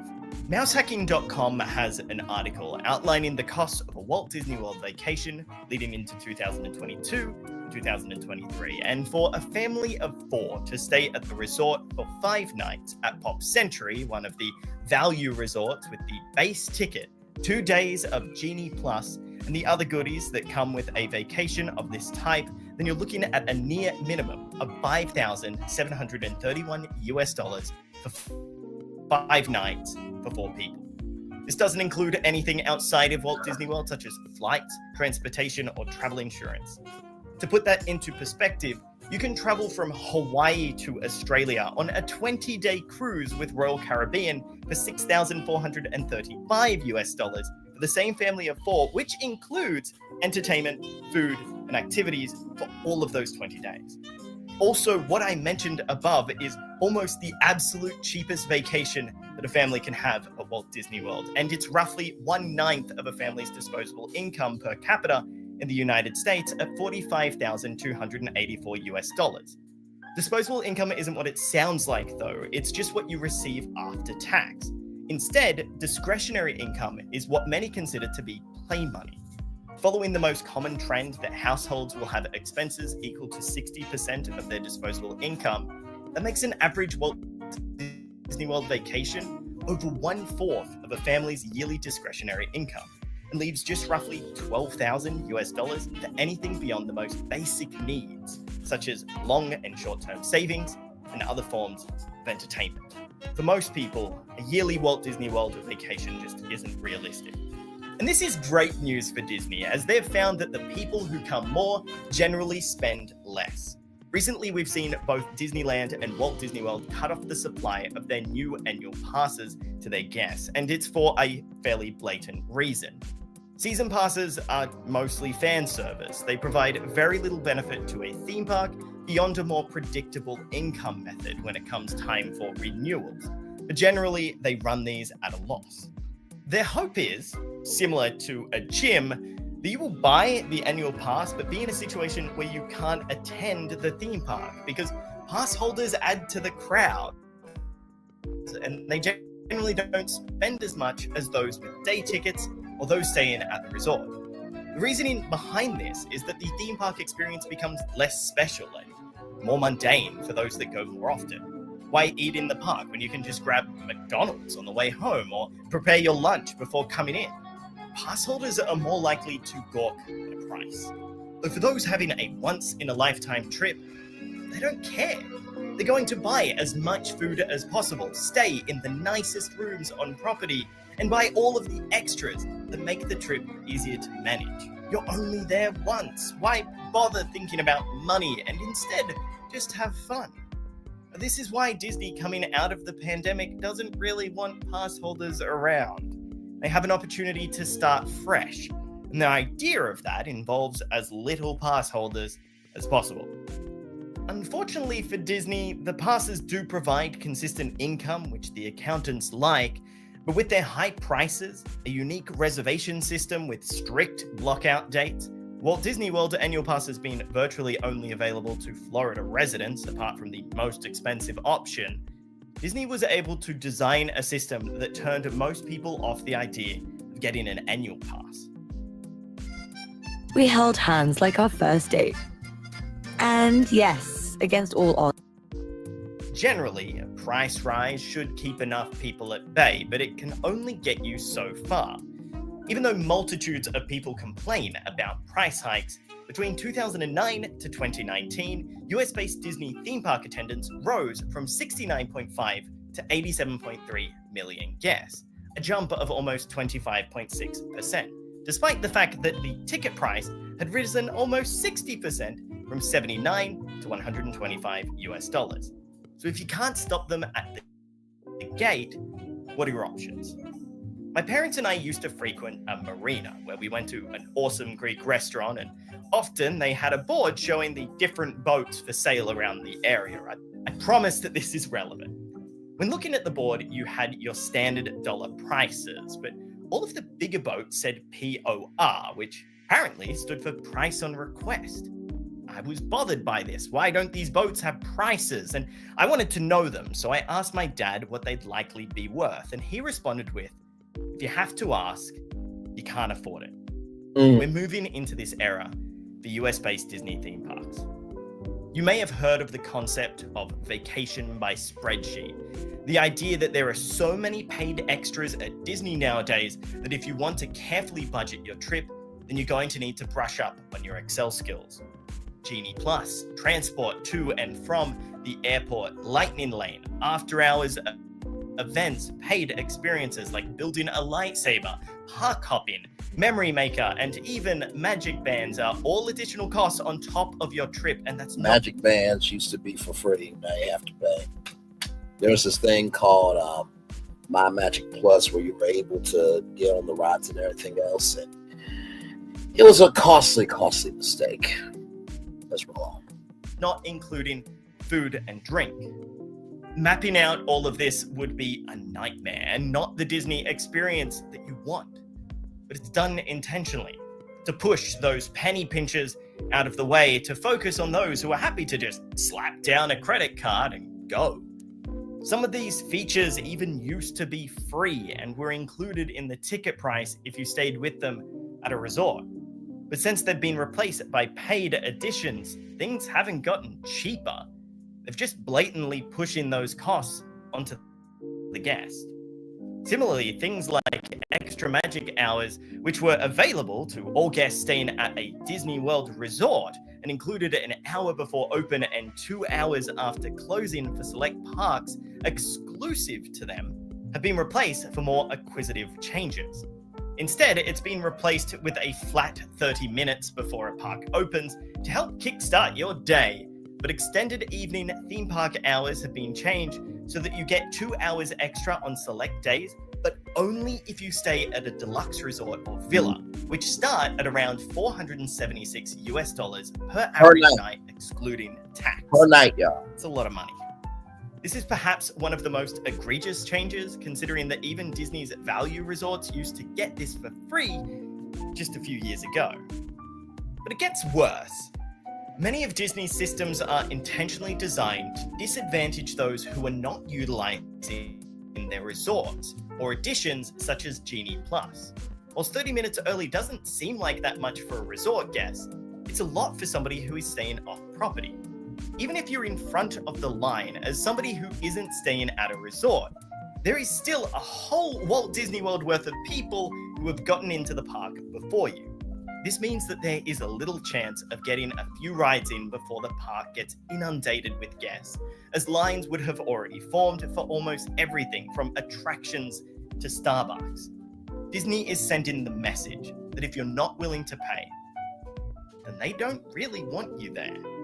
And even with all of these changes to increase guest spending, Disney still announced further ticket price hikes in October, ranging from 3% to 8%, depending on the demand of the day that you're visiting, despite a majority of theme park perks still not running at full capacity due to the pandemic. We're starting to get a trickle of information regarding the return of things such as entertainment and spectaculars, but this is in spite of the price rises rather than being complimentary. Ultimately, and probably sadly, Disney aims to make sure that their theme park crowds manage themselves by ensuring that low-paying guests have a worse experience and thin themselves out. This leaves the parks with less guests, but more people who are willing to pay top dollar. This is probably bad news for those on the edge. There is a silver lining here. I know some people might not want to hear it, but you don't have to go to Disney. As it becomes more expensive and ultimately more exclusive, it provides other theme parks an opportunity to get access to guests that wouldn't usually visit them. Yep. Universal Studios Florida, for example, provides premium hotels with included unlimited express pass at a drastically reduced price compared to Walt Disney World. I promise that this isn't sponsored, even though it kind of sounds like it. Their hope is that people who no longer feel that they can fund that premium Disney World experience will instead jump over to their parks, where they'll be able to satisfy the same feeling of luxury in a theme park environment. Now, I'll be interested to see how this progresses. It probably won't always stay like this, especially with a third theme park on the way, but currently, the Universal Studios Florida resort is far more affordable than Disney. And that sort of competition is never a bad thing. Disney currently sits on a throne of hubris, and it seems that they can't be budged. They're happy to bark orders, and people are willing to accept them. But there's the concept of vote with your wallet. If you don't like these changes, then don't put up with them. Go elsewhere, try something different.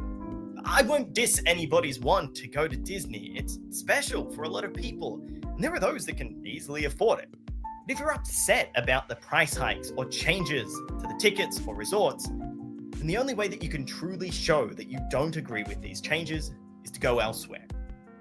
Now, if you want to keep this conversation going, I highly recommend checking out reviewtime.com/forum, where you can talk with other Review Time fans about what is happening in the world of theme parks. Even though we read every comment, some of them we don't want to read, we still do. We can't always respond to them. But we do our best to ensure that we're engaged with every topic on our forum. What do you think? Are Disney theme parks too expensive? And is that necessarily a bad thing? Are you excited to try something different, to go somewhere where you've never been to before, even if Disney theme parks are traditional to you? I'm excited to see what you say. For the home of all things theme parks, I'm Dom from Review Time. Thanks for watching, liking, and subscribing. Thank you, See you next Dom. time. And that is one of the best theme park channels there. And then here from Mike's chat here in 2005, January 2nd, 2005, Disney launched the Magic Your Way ticket system. The concept was the longer your stay, the less you pay per day. At its inception, each day beyond day 5 of multi-ticket was only $3 more per day. The Disney dining plan was in conjunction with the Magic Your Way ticket system. This gave guests 3 different levels of prepaid options based on the types of restaurants they wish to experience. May 2005, Disney launched Magical Express, a service that gave guests free transportation from the Orlando International Airport to every Disney-owned resort. And this came from the happiest celebration on earth. And then the Year of a Million Dreams was amazing because you were able to stay inside Cinderella Castle. They made the Cinderella Castle Dream Suite and also the Disneyland Dream Suite right above Pirates of the Caribbean. One of the big dreams was that you got to have breakfast with every Disney character inside the Magic Kingdom. Yeah, the catalog was amazing. I mean, it was once-in-a-lifetime dreams that they gave away. These 3 initiatives were done with a singular objective: keeping guests on property. Guests that stayed on property were more inclined to give money to Disney. If a family of 4 only spent $12 more on tickets, they thought they were going to get value. As a result, the family was willing to dismiss the cost of a hotel room, food, and merchandise spent on those extra days with Magical Express. Guests no longer need to rent a car. Not only could the money that they would have otherwise gone to a rental company to be spent on Disney property, the lack of a rental car could meant a guest could not easily travel elsewhere to Florida. Immediately following the 2008 economic crisis, Disney offered discounts on resort stays at theme parks, park tickets. Through early 2010, discounts include an offer to buy 4 nights, get 3 nights free at Value Mara and Deluxe resorts.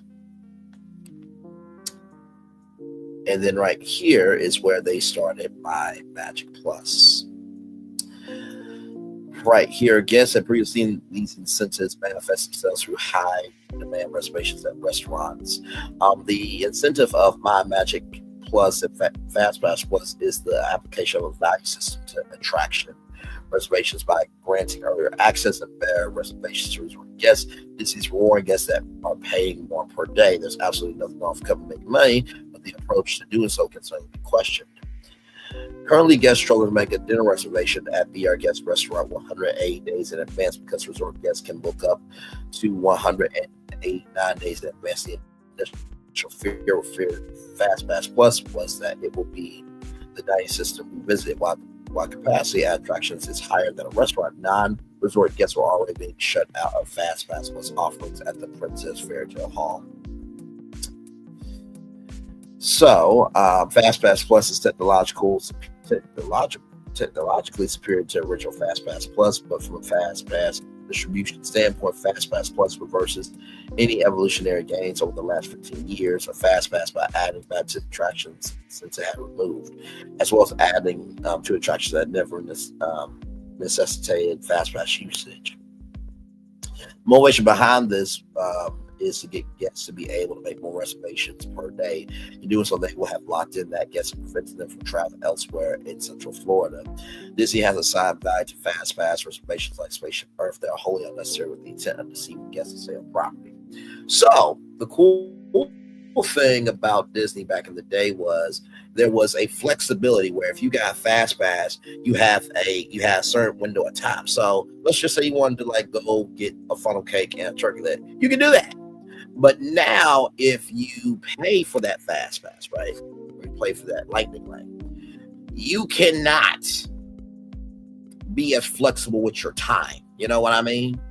And I think that is the crux of it.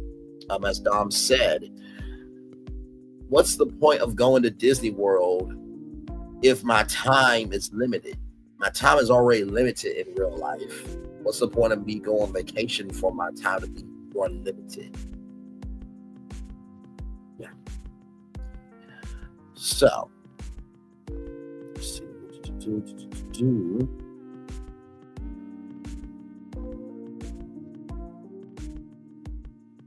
And right here, my Magic Plus spending is reportedly north of $1.5 billion, and it failed. Like I said, the Magic Band you able to get for free. Now you have to pay. So it's becoming more expensive to be on property than to make the trip.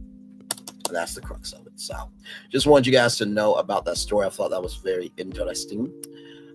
Yes, indeed. And by the way, here, speaking of things happening at Disney, in case you guys did not know, Reimagine Tomorrow DEI initiative removed from Walt Disney corporate filing. This comes to us from WDW News today.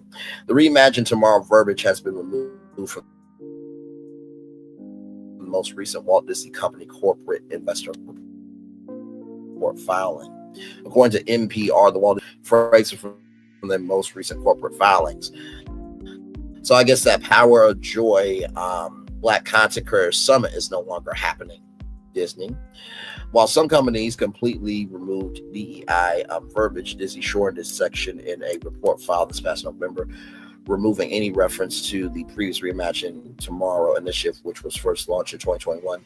The initiative highlighted Disney's efforts to showcase stories and talent from underrepresented communities, as well as its intentions for the future. Some of the bold actions that were planned included having 50% of characters from scripted offerings across Disney General Entertainment for underrepresented groups, as well as adopting inclusion standards across all content. However, this initiative came under attack last year as American First Legal, AFL, a conservative, racist, biggest, and everything in between nonprofit organization, filed a federal civil rights complaint against the Walt Disney Company violating Title VII of the Civil Rights Act of 1964, engaging in illegal race, sex, or national or origin discrimination. You do know that there was a movie called Brave with Meredith from Scotland. White people can be Scottish, you know.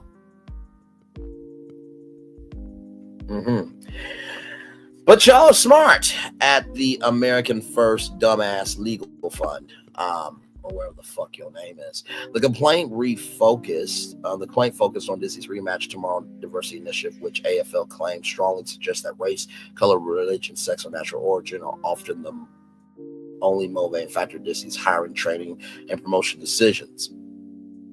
And that Disney is intentionally discriminating against white men, Christians, and Jews. So as you can see here, no white women. So the AFL is being discriminatory against white women, but they made a lawsuit against Disney. This is the bullshit going on here. Because of their race, sex, religion, and censorship, the full formal complaint can be read here. Y'all do realize Disney was a white man, right? Okay, I just wanted to make sure of that. While there is no word whether this complaint caused the removal of the Reimagine Tomorrow initiative, Disney has added a new section to the filing, which promises to hire, train, and support U.S. military veterans in a program called Heroes Work Here. A new website page has also been developed where the Walt Disney Company states that they are committed to creating a diverse workforce of talented people who foster inclusive company culture that enables us to expand our global markets and make a positive impact on our communities. The page also has links to support Disney's efforts in hiring, culture, market reach, and community. Disney representatives declined to comment on the changes according to National Public Radio.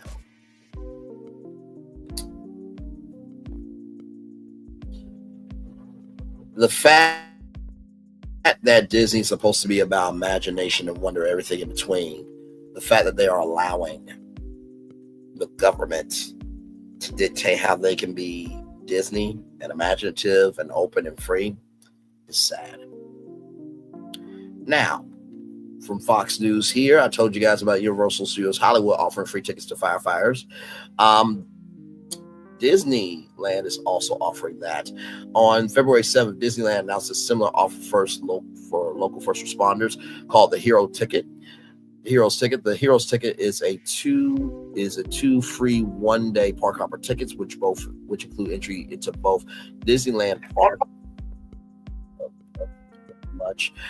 including entry into both Disneyland Park and Disney's California Adventure. We are inspired by the endless dedication and contributions of the heroes who battled the fires that took place in the LA area, and our gratitude for their services is immeasurable, said Penn Palbrock, president of Disneyland Resort, in a statement released by Disneyland. We certainly hope that these heroes can enjoy a memorable day with a loved one at our parks, because they certainly deserve it. The Heroes Ticket is available for eligible California firefighters as well as eligible Los Angeles-based law enforcement personnel and emergency medical technicians who helped combat the LA fires in January 2025, said the release from Disneyland. The Heroes Ticket will also be available for eligible individuals from other departments that provided mutual aid assistance. The complimentary tickets will be valid Mondays through Thursdays from May 5th all the way to May 5th through August 7th, 2025, said Disneyland will require a theme park reservation. Additional information will be sent to eligible fire, police, and sheriff's departments in April, said the press release there. So there you go. So if you are looking for the Heroes Ticket, let me go ahead and bring that up for you guys. I definitely want to make sure that we honor our firefighters here. Thank you to Fox News for doing that for all the firefighters out there. I do think that y'all could give them a season pass, though. You know, just say an annual pass, maybe a week stay at the Disneyland hotel. Just a thought, you know. But I know. But yes, indeed, there. So yes, indeed, more detailed information, including eligibility and verification requirements and how to register for the tickets, will be communicated directly to the qualifying fire, police, and sheriff's departments in April.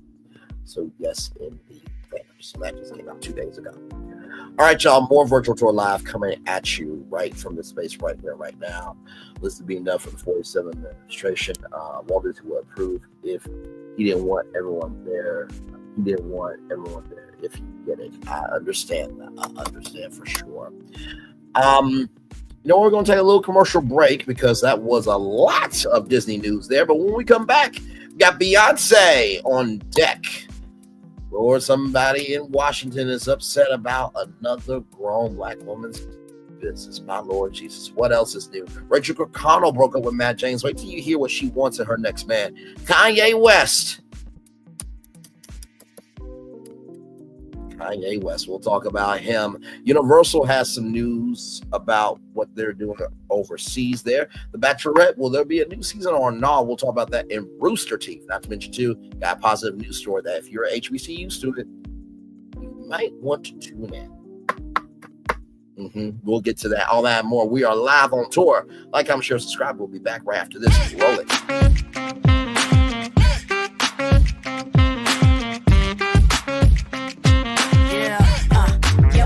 All day. Yeah, we're working, let me play. You know me, work real hard, now we're ready, let's play.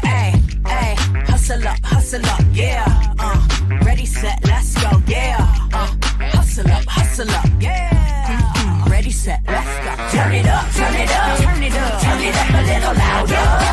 Now get low, come on, drop it to the floor. Yeah, drop it to the floor. Turn it up, turn it up, turn it up. Turn it up a little louder. Now get low, come on, drop it to the floor. Yeah, drop it to the floor. Turn it up, turn it up, turn it up, turn it up a little louder. Now get low, come on, drop it to the floor. Yeah, drop it to the floor. Turn it up, turn it up, turn it up, turn it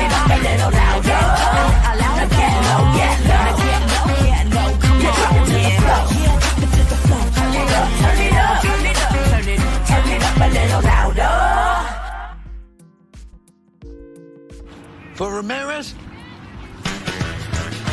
Wingstop's triple meal deal. 6 classics, 6 boneless, and 2 tenders with 2 dips and a large fry for just $17.99. Get yours delivered today at Wingstop, where flavor gets its wings.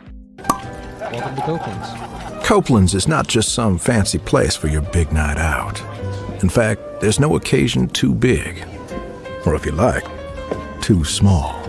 Copeland's. There's always something good.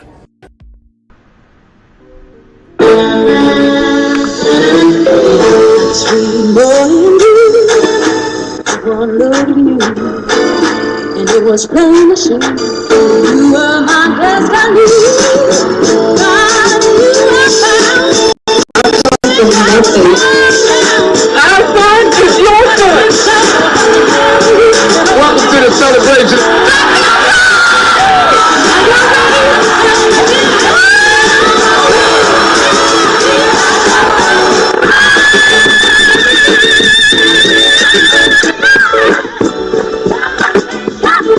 We always got it.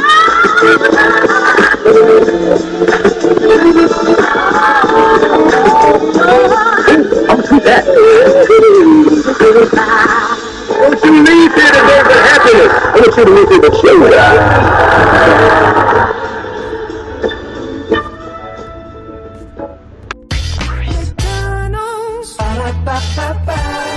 I'm loving it.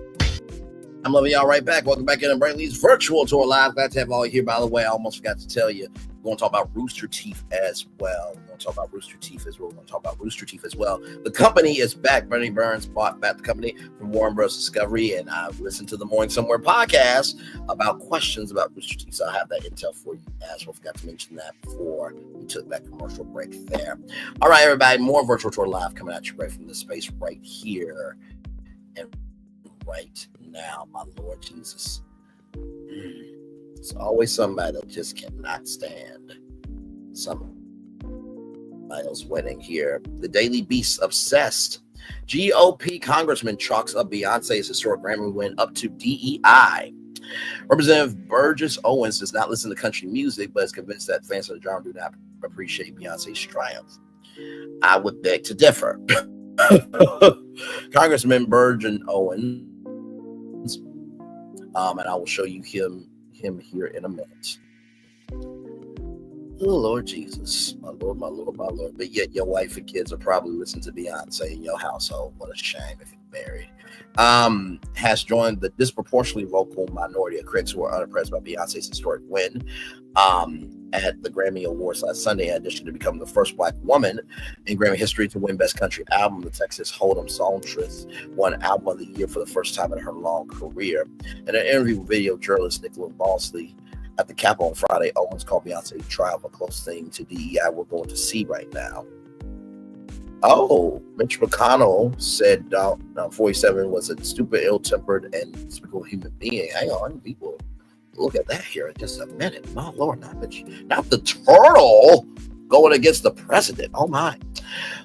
Though Owens admitted that he does not listen to country music, he seemed pretty convinced that fans of the genre do not appreciate Beyonce taking home this year's award. You put all that work in developing your fan base. You go out and you work to develop work.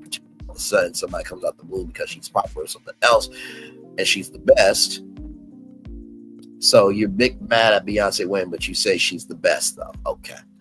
Nobody respects that, unfortunately, because that Beyonce would not be respected by that core group of people that she's now singing to. Balsley asked Owens if he felt that Beyonce's win had diminished the award for future winners, to which he responded, I think it diminished her. I think it diminishes the awards. I think we'll have a lot less people watching as time goes on. Fairness is what our country is all about.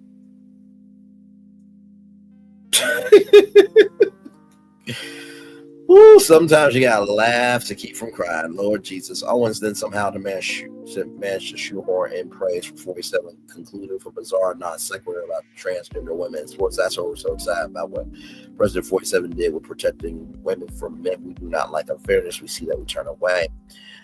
Many have pointed out that far from being the recipient with her monumental one, Beyonce is an example of the Recording Academy's goal of expanding country music boundaries. It's also an acknowledgement that Cowboy Car, Beyonce's 8th solo studio album, which featured collaborations with legends of the genre like Dolly Parton and Willie Nelson, was indeed a country album. And like I said, Willie Nelson, Dolly Parton, Billy Ray Cyrus, they all confirmed it, that she's good. So it's always somebody who ain't got shit going on.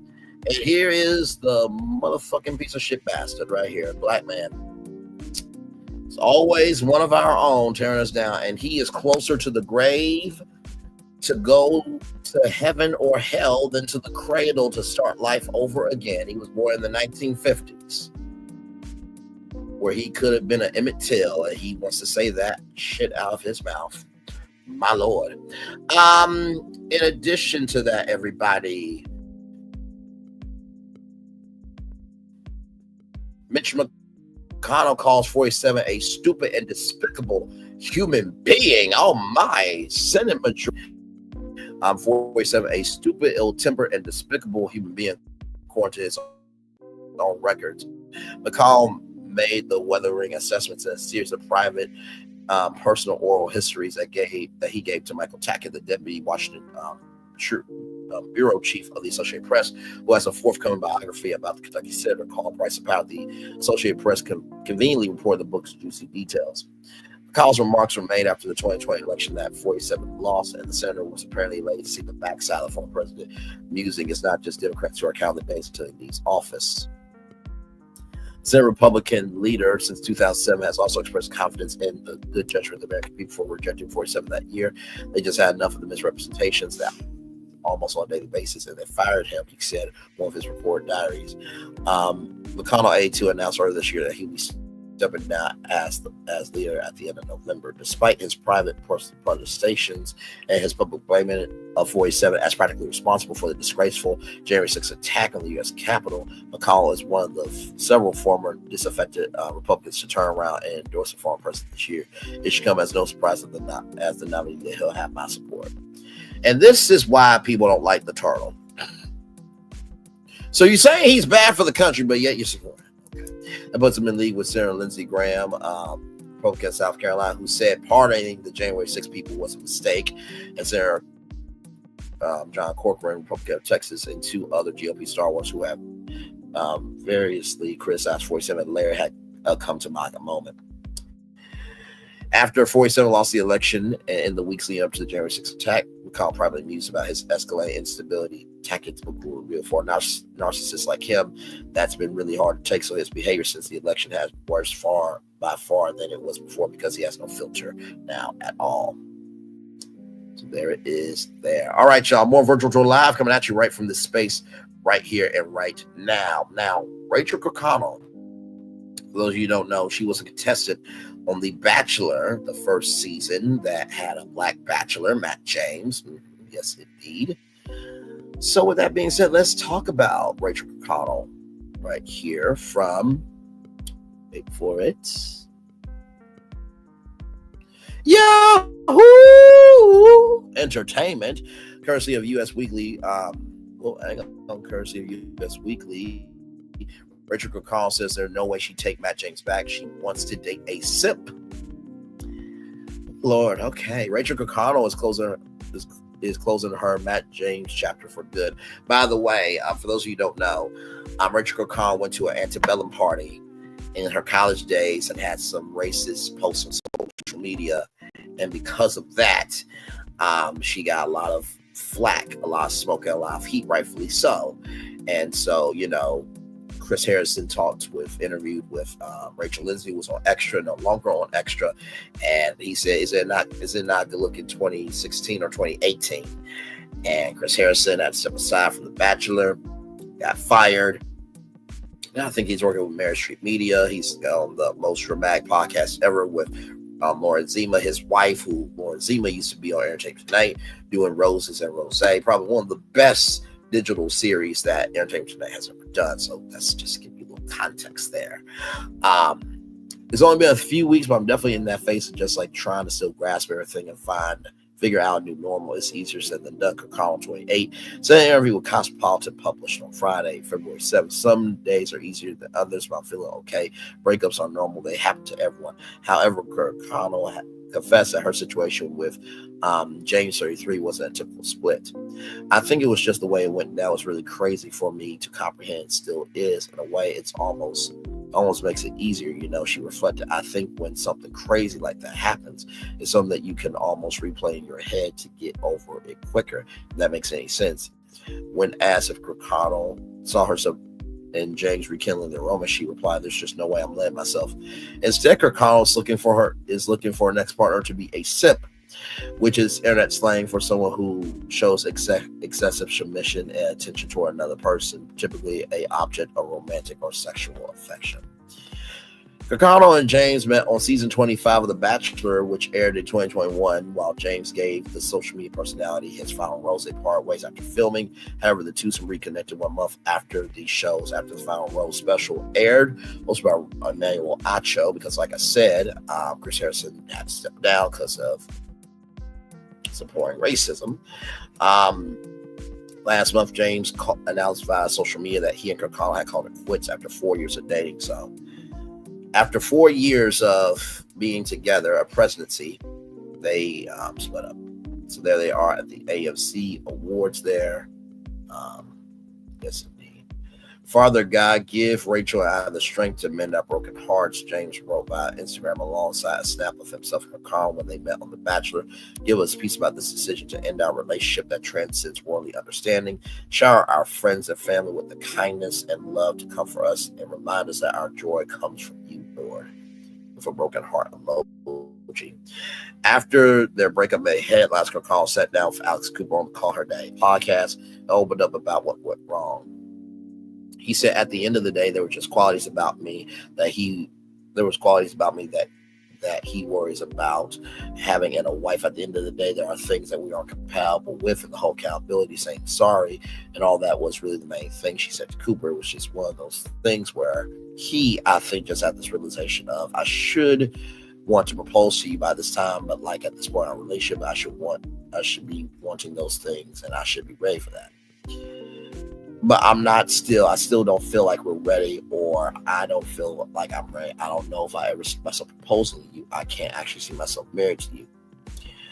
Kirkconnell confessed to Cosmo she was nervous about appearing on the podcast to give her side of the story. It was such a hard thing because I want to have respect for all parties involved. I don't want to be hurt more than they already are through the situation, she told the outlet. But I did have to speak my truth and honestly help myself to get that closure. Well, listen, I mean, Matt James, what qualities? Because on the show, like, you seem to really love Rachel. Not to mention, too, you took her back after she went to an antebellum party. Antebellum for 1950s. If you know Antebellum, the movie with Janelle Monáe, you know your history, where Black people would be servants, slaves, becoming strange fruit. You get the picture? So if you took her back after all that, then what qualities did you not see in Rachel Kirkconnell? Interesting. All right, y'all. Now, as y'all know, the last time we talked about Kanye West, right? Oh my, LOL, OMG, she likes to be treated well. Yes, indeed. So the last time we talked about Kanye West, Kanye West apparently has autism. So Kanye West, a crazy, sick and demented individual, went to another crazy, sick and demented individual that gave him his autism diagnosis. So Kanye went to misdiagnosis, who's a crazy, demented, and disgusting individual, who Kanye is in the same fashion of that type of individual. Basically, crazy met crazy, and that's how Kanye got his autism diagnosis, from a crazy person. So there is that. Now, Bianca Cesori did not believe in Kanye's bipolar diagnosis. So this is crazy. She did not believe in his bipolar diagnosis. So she took him to get an autism diagnosis. How much sense does that make? You don't believe him for his bipolar diagnosis. So therefore you go to take him to get an autism diagnosis? Okay, let's talk about it. Kanye West from rollout.com, by the way, celebrating 25 years of rollingout.com. Congratulations to y'all. Kanye West demands Kendrick Lamar yell free Diddy.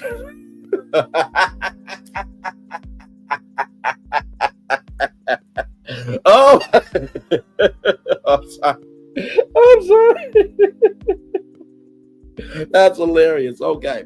Kanye employs Lamar to yell the phrase during his Super Bowl halftime performance.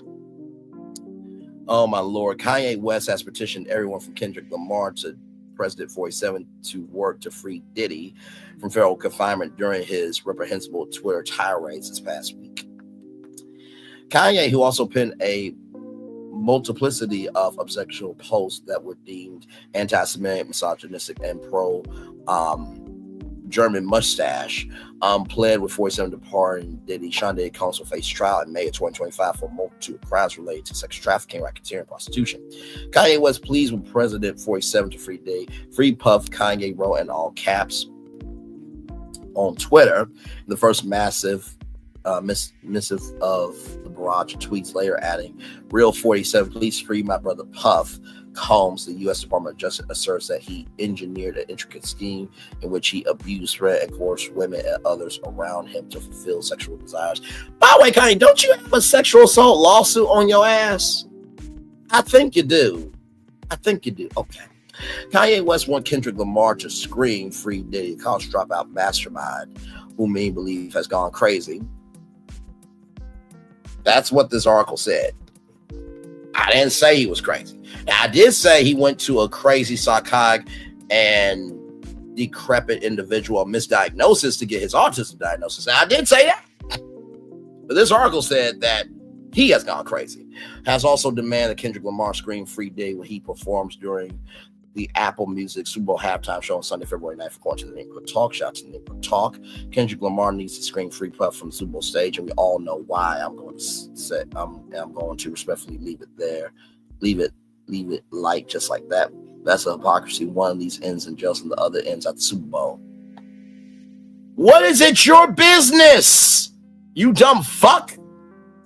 Diddy is also facing more than 100 civil lawsuits from women and men who claim that the bad boy bisexually and physically assaulted them and forced or coerced them into sexual activity during hedonistic freak-off parties. Combs faces life in prison if he's convicted of all charges, Justice Department prosecutors stated. During Kanye's profanity-filled tweets, he renounces fellow celebrity ends and itches who is ussy to watch our brother rot and never say ish. 47 is not averse to pardoning or communing sentences of federal prison inmates who are rappers. He approved the release of hip-hop heads Kodak Black and Death Row co-founder Michael Harry O'Harris, which created a loyal supporter and icon Snoop Dogg. Many fans denounced West. Many fans, however, do not believe Kendrick Lamar, who will command the most prominent television stage of his career, will say anything regarding the Diddy debacle, and did not. Why would he ask Kendrick to do that? That's a clear setup. Kanye thinks he's smart. Keyword thinks, but he isn't. He's trying to get people to shift their attention to himself and make Kendrick seem like he's the bad guy. One's in jail from the choices he made. The other is free because of the choices he made. If Kanye screams anything out tonight, it doesn't need to be free Diddy. It needs to be Kanye, take your meds and go to bed. Y'all ain't knows that he does this every time another rapper is getting all the attention and does. Shut him up, for God's sake. Wire his mouth shut again. Kanye needs to go back and hide it. First of all, he wrote for Kendrick, so we know what time it is. He better scream or Kanye will tell it all. Well, Kanye ain't gonna do shit because he is shit. And what of it?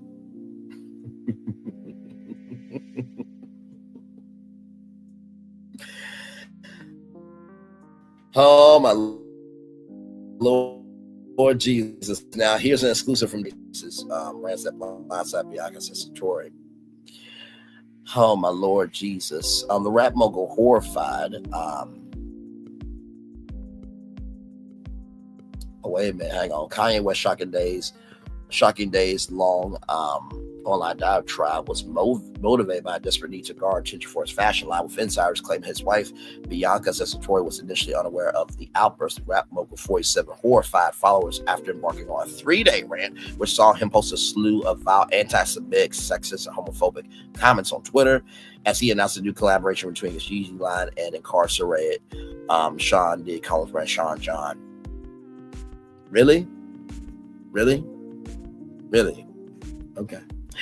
Although there is truly a lack of understanding when it comes to his fascist and racist tweets, everyone knows that Kanye is doing this to sell clothes as part of his Sean Combs collaboration. A source told exclusively told Daily Mail every single time he does something like this, his sales soar. The new range arrived just days after West released his first piece of Yeezy women's wear, a sheer bodysuit worn by Satori after she went nearly naked on the Grammys red carpet. If you think about it, no one was discussing his clothes a couple days ago. The insider continued he will make millions off of these tweets and offer apology. He knows that his fans forgive because they always do. Announced the collaboration Yeezy Sean John collab available at Yeezy.com. Me and Puff splitting this like 50-50, like we discussed before they locked him up.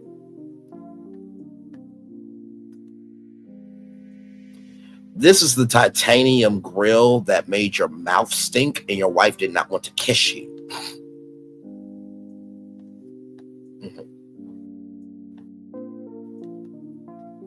Combs, formerly known as Puff Daddy, was arrested on charges of sex trafficking, racketeering, and transportation to engage in prostitution. Last year, he has vehemently denied all allegations and charges against him. Is currently being held at the notorious Metropolitan Detention Center in Brooklyn as he awaits trial and has been denied bail multiple times. I was about to say 5, but multiple times. Despite this, West has partnered with the disgraced founder of Bad Boy Records on a 5-piece capsule line that is comprised of branded t-shirts in gray, black, blue, white, and red, emblazed with the Sean John logo. Really? Okay, you know what? I just want to see something real quick. Just want to see something.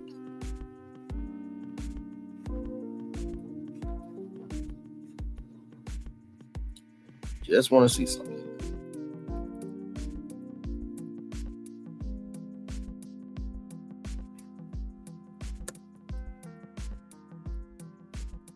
Because that's what he said, a 5-piece capsule collection, right? Okay. Let's do this. Because I don't have time for the bullshit today. I don't.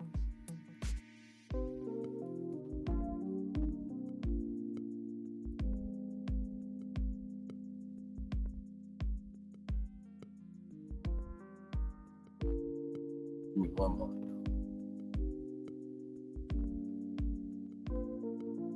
Hopefully you guys are enjoying the show. 21 minutes after 1 o'clock. Glad to have. Okay. You do that there. All right. So here it is here. Right? CustomInk.com. Shout out to y'all. Y'all are amazing. Let's start designing. I'm sorry. And he's a fashion icon? Oh, my Lord Jesus. Okay. And he's a fashion icon. He's a fashion icon. Okay. Let me upload something here.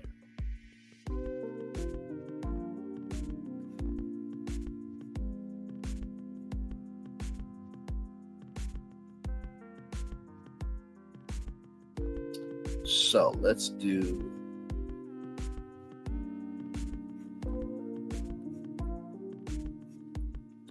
bright colors. There we go. So let's do this in blue.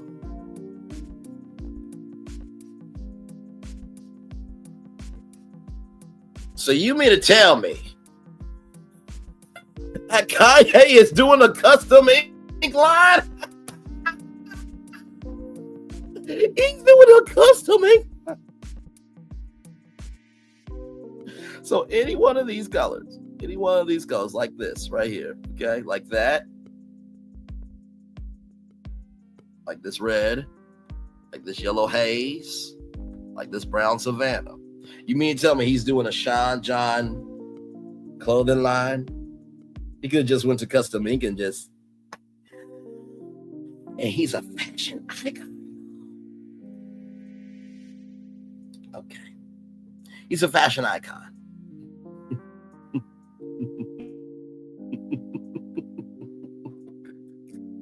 I'm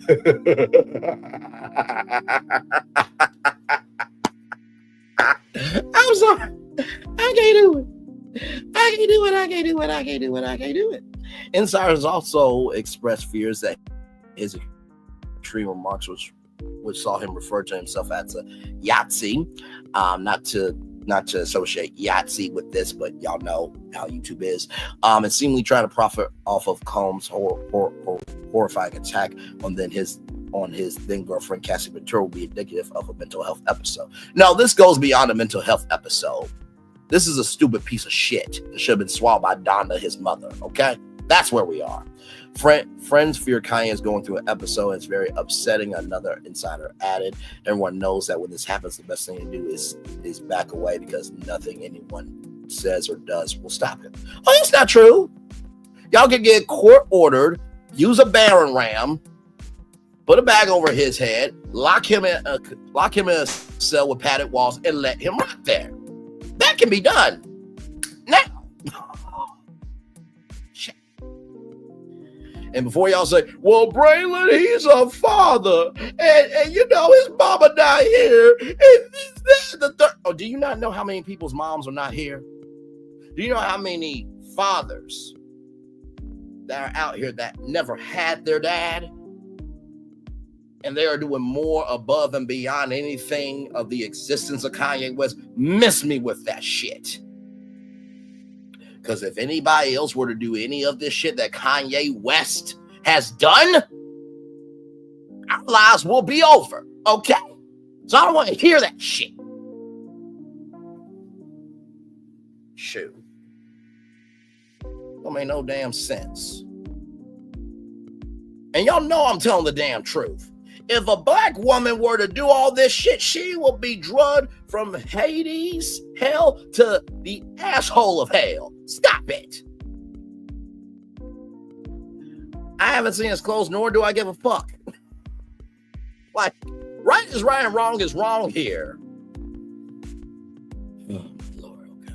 If this is an episode, then he's not himself. This is not to justify his behavior, but it is to understand that he's going through this and will come out of it. Really, because he comes out of it and goes back in it. The Grammy-winning artist was diagnosed with bipolar disorder 2016. Oh, the same bipolar disorder that his wife doesn't believe he has. Got it.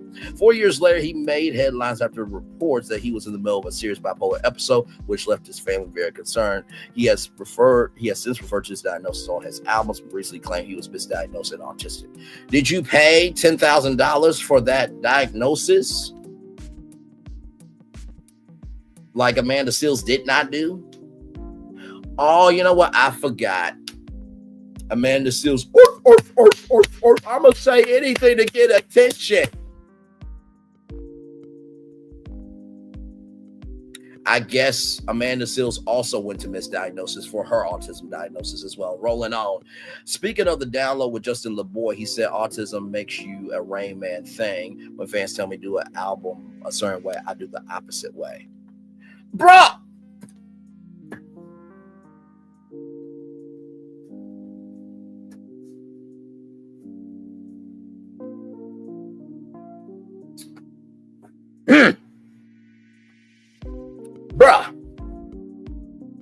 Bruh, are you serious? Are you serious?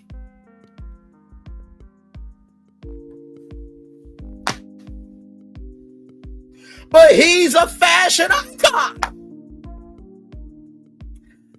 Oh my Lord, okay.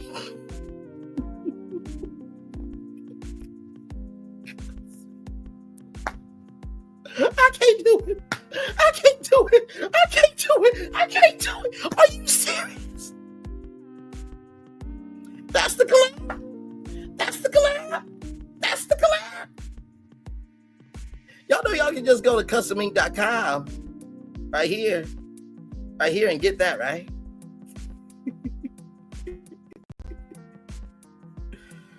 Oh my Lord Jesus. I simply cannot do this.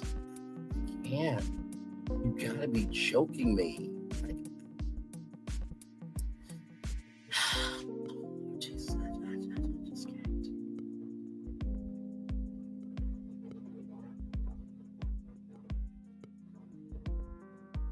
This is sad. This is really, really, really sad. Now, I'm trying to see what the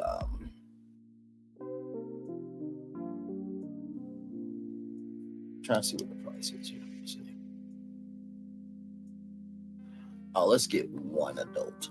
Because I just want to see the. Oh, it has to be a minimum of 6.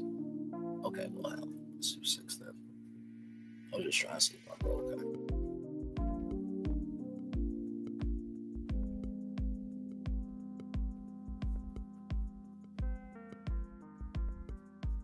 Let's see here. Okay, that's that there. Now let's go to Yeezy.com.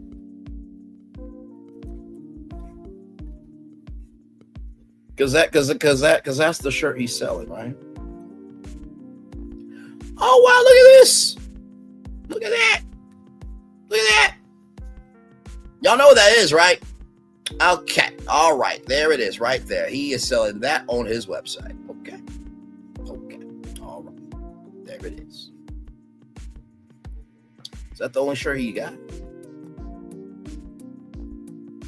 Are you sick? Really, Kanye? What the hell is this? Are you sick? This is the only you know what? I can't with Kanye. I can't. You mean to tell me you got a collaboration and yet you have that symbol on your website?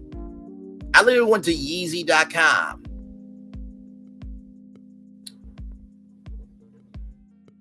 I do not want to hear it from nobody on Kanye's side about any black entrepreneur ever again. I don't want to hear it. I just don't. I really, really don't. I don't want to hear it. Jesus.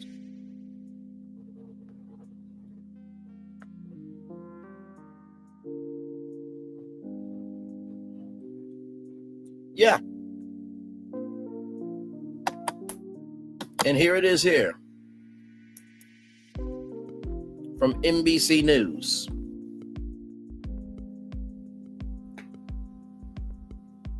Sticker shirts.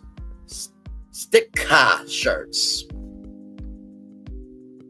If you don't know what that symbol is, that's a very, very, very disrespectful symbol of Nazi Germany, which is still used to this day by modern day far right extremists.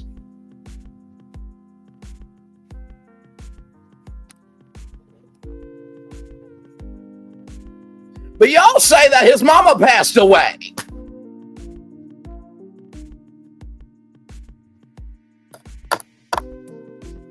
That right there is the shirt. Okay. Customing.com. Let's roll on. Okay. Here are all the shirts right here. Red shirt, white shirt, blue shirt, black shirt, gray shirt. Y'all can go customing.com and get that cheaper. I can't do it. Oh, my Lord. Here are all his fucking damn tweets.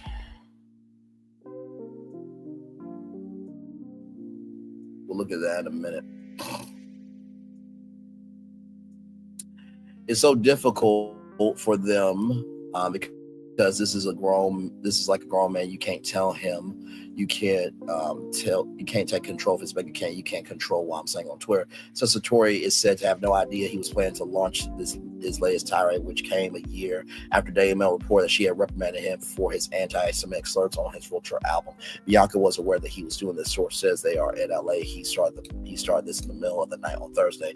Last February, the Australian architecture designer reportedly clashed with her husband as she feared his behavior was putting them in danger and setting a horrible example for his children. Bianca is really sick of his attention seeking, and she knows this is not who he truly is, but is making her look like she is anti-Semitic, which is so far from the truth. Insider said at the time, she has many Jewish friends who she loves dearly. He knows this. Westside acknowledged his offensive behavior months prior, December 2023, telling his 19 million viewers in Hebrew, "I deeply regret any pain I have caused." is bullshit, as we can see.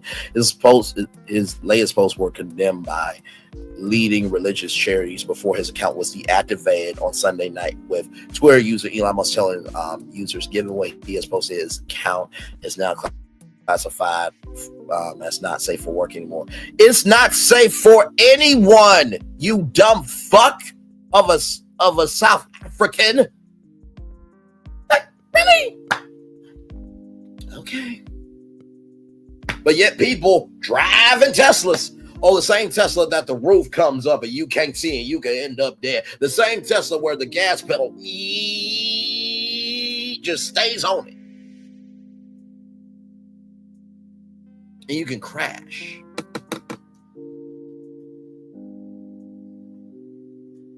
Same one that's going through so many problems. And now Elon Musk wants to take responsibility. After he fired his trusty and safety team. He fired them through a gift email. Okay. You should not be seeing that anymore.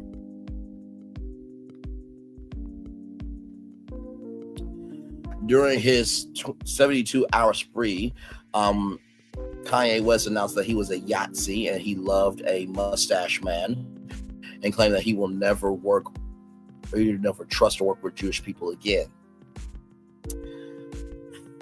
Spokesperson for the Jewish Leadership Council said Kanye West's latest tirade of anti-Jewish racism is not only hateful, but also poses a real danger to Jewish people around the world. His post on Twitter will undoubtedly give inspiration to cover his to anti-Semites.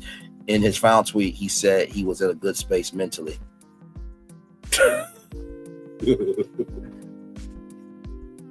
You were in a good space to create custom ink t-shirts on your website. For your website, rather, and to sell them. Oh, okay. You're in a great mental space. Okay. All right. Okay. That's great. Before saying I'm logging out of Twitter, Elon, he disrespected your platform. I thought it was called X. He said Twitter. Oh my Lord. I appreciate Elon for allowing me to vent. It has been very cathartic to use the word as a sounding board. It was like an ayahuasca trip. No, don't blame that on ayahuasca. Don't you do that. Ayahuasca is its own thing. He can say, I love you all who gave me the energy and attention to we connect again. Good afternoon and good night. He began his rant on Thursday by addressing Cohen's incarceration-free Puff. Half an hour later, he returned to the micro block inside to accuse celebrities of leaving D to rot. Depending all these celebrity N and B's is pussy. Y'all watch our brother rot and never say ish. Oh my Lord. Just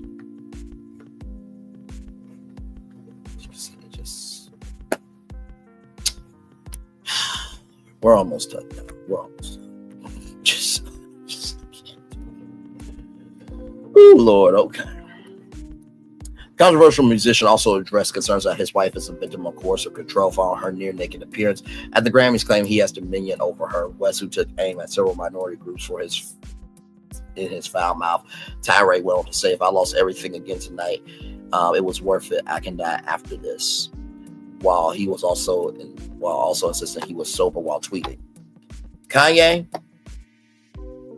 you're getting to a point, brother, that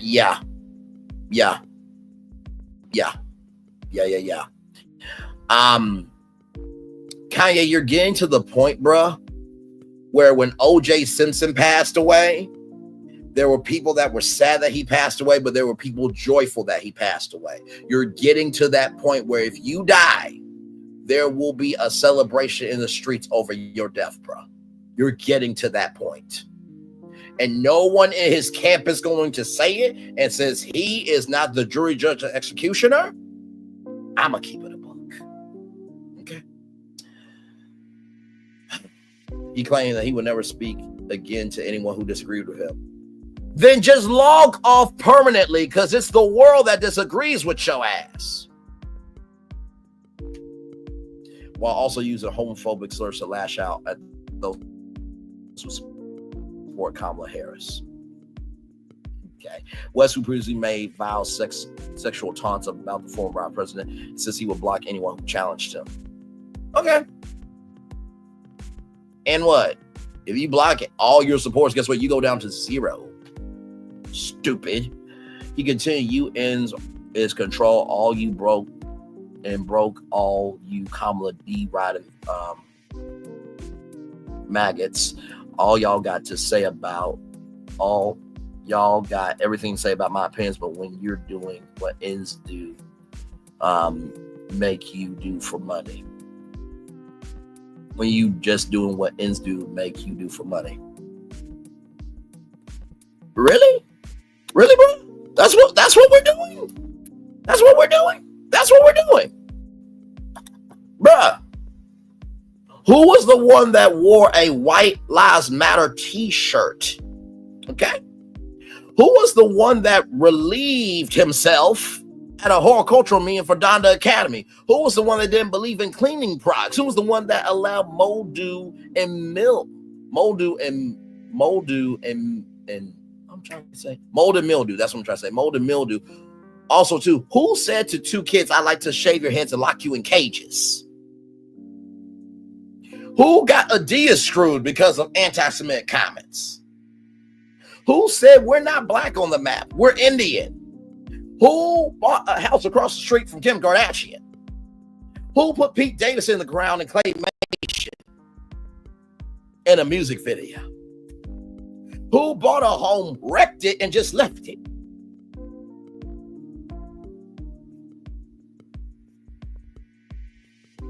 Who said on a campaign stop, "I almost unalived my daughter"? Oh.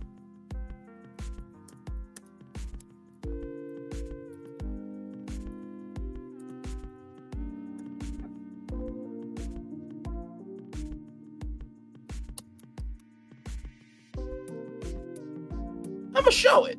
I don't give a fuck at this point. I really don't. I don't. Okay? I don't.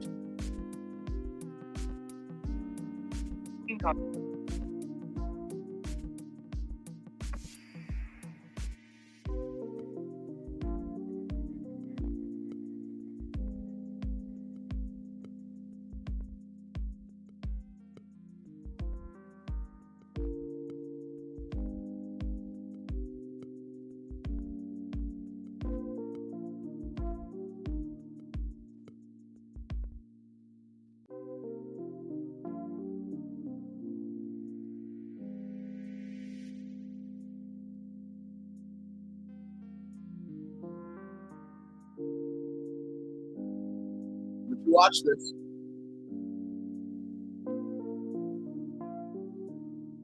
Now, I want you to know this is who the Kanye fans, including Misdiagnosis, support. So Misdiagnosis and the Kanye fans supports this statement that he's about to say about his dog.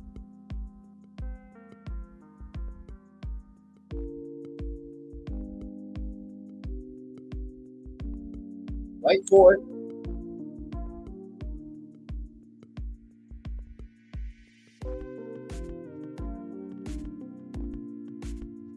Wait for it. Wait for it. I want y'all to hear it. Because this is the fucker y'all support.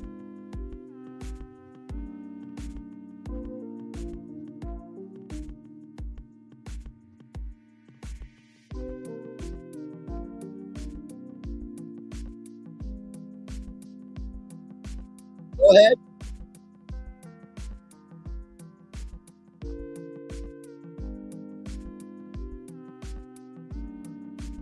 That's what he said.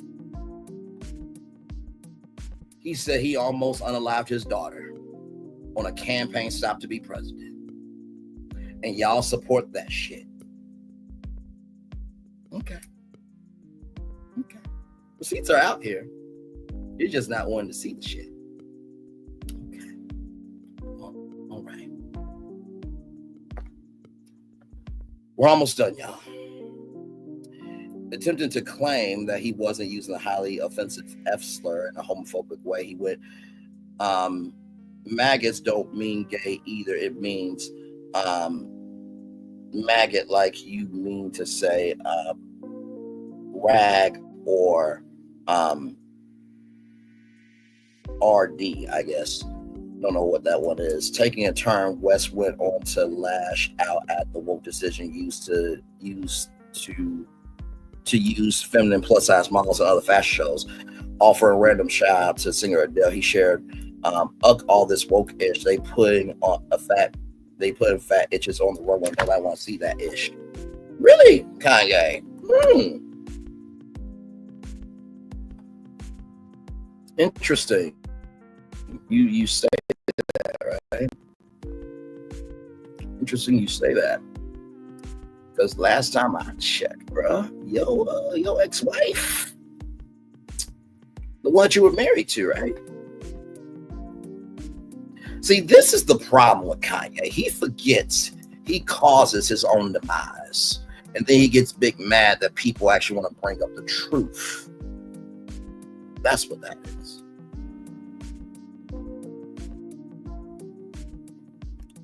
So, Kanye, do you think that, listen, I'm just going to keep it a buck. So, Kanye, do you think Kim Kardashian, your ex-wife, is a fat bitch?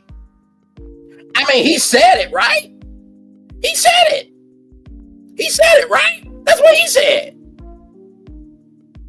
You're not really that smart, Kanye.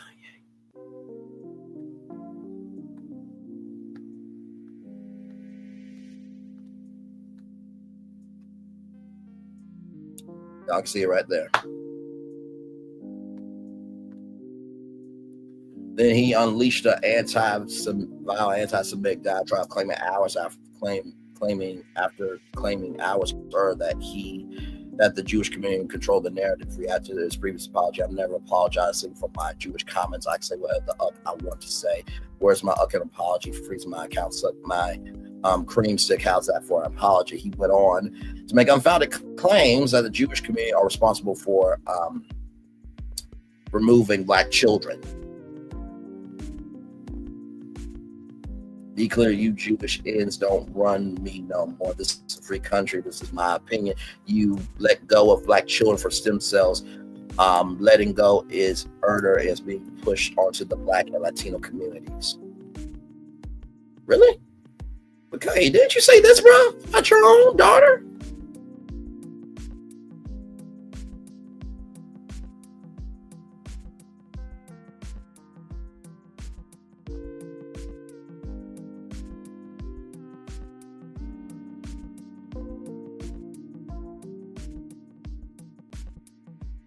That's what you said.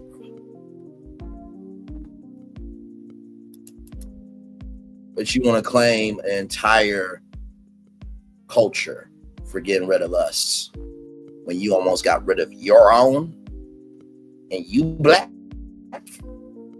Okay, bro.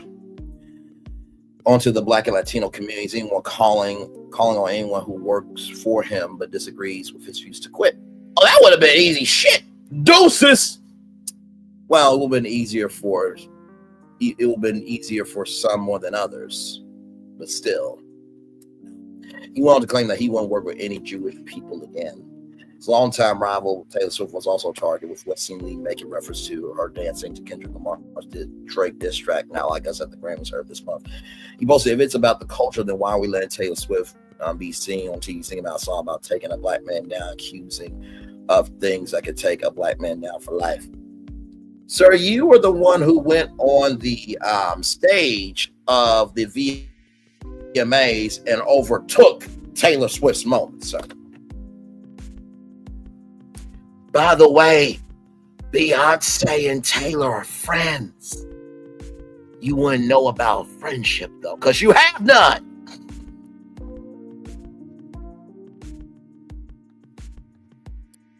Lamar did not get out unscathed, as was said of the Super Bowl halftime headline. Kendrick is being used by these white people and Jews, and so am I.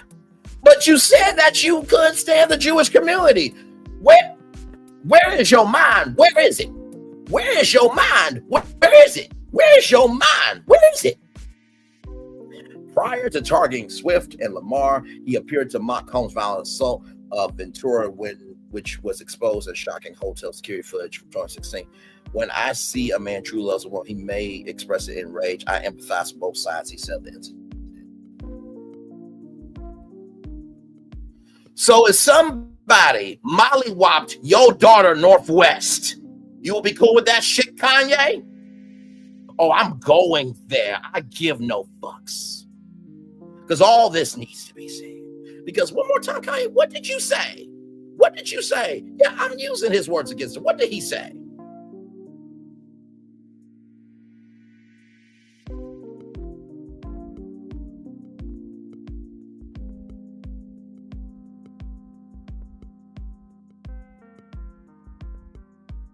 So you're basically confirming that you would be cool if somebody mollywopped Northwest. Charming. Northwest will have to see that when she grows up.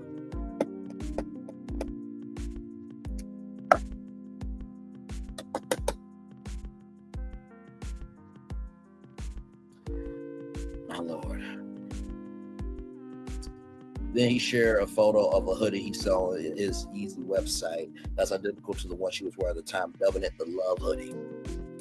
And then you have the Black Dad's Back Proxy Black Imagination to sell a Love Hoodie on your website. Okay. Kanye has been ill for a very long time. He's among the enablers worse than the Kardashians. Free D. Well, I just fell out the bushes. He's off his mess. You can always tell when that happens. I know Bianca hates how she got in the middle of his relationship with his wife, her boss. She walks around naked. Have you seen his clothes? You two are fashion icon. Break. Thank you, Aries Girl Podcast. I keep it simple. People will pay for anything. Yes, that symbol there. He probably did. He doesn't like women. SC. He doesn't like Sandy either. Nope.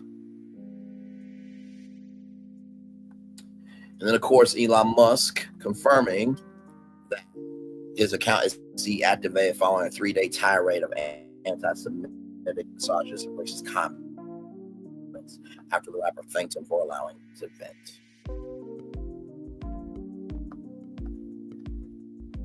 This account does not exist. Given what he's posted, his account is now classified to not safe for work. You should not be seeing that anymore. Elon wants to spin Kanye West and he deactivated his account instead.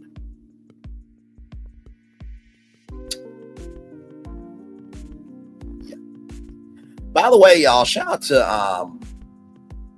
a good brother in Hollywood, David Schwimmer, asked Elon Musk to ban Kanye from Twitter for spewing hate-filled, ignorant bio on the platform. Stop giving him a megaphone. We cannot stop a deranged bigot from spewing hate-filled, ignorant vibe. We can't stop him from giving a megaphone. Schwimmer wrote on Instagram, Megaphone Mr. Musk.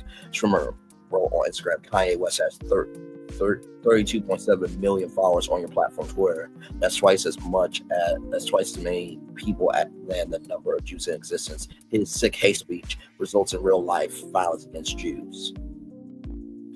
Shout out to David Schwimmer for saying what needs to be said.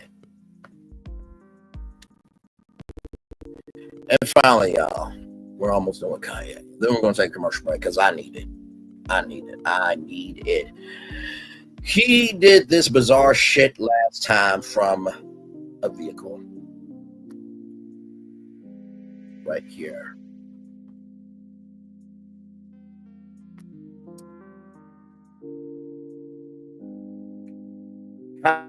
From Variety.com, y'all. By the way, those two articles were from the Daily Mail, with the reason behind it, and of course the official confirmation that Kanye West is deleted. Kanye West's account is deleted. And then of course David Schwimmer came from Variety. Kanye West's bizarre Super Bowl ad shot on an iPhone while sitting in a dentist's chair. Kanye West bought another local TV ad during the Super Bowl to promote his Yeezy fashion brand. This time, viewers in Los Angeles had the chance to see it in the lo-fi ad, which West said was shot with an iPhone, directed his viewers to his brand Yeezy.com website. In the ad, West said he was sitting at the dentist. This ad was seen nationally, but was sold at least in one major local market, Los Angeles. So up, guys, I spent like all the new money I spent all the money for the commercial on these new teeth. Because that titanium one did stuff to your teeth and your wife didn't want to kiss you because your breath stunk. That one, yeah, that titanium grill, yeah.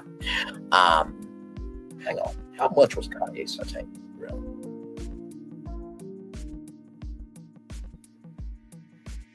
How much was Kanye West's titanium grill? Y'all, that grill was $850,000. $850,000. $850,000. My Lord Jesus. So what up, guys? I spent like all the money for this commercial on these new teeth. So once again, I had to shoot on the iPhone. He said,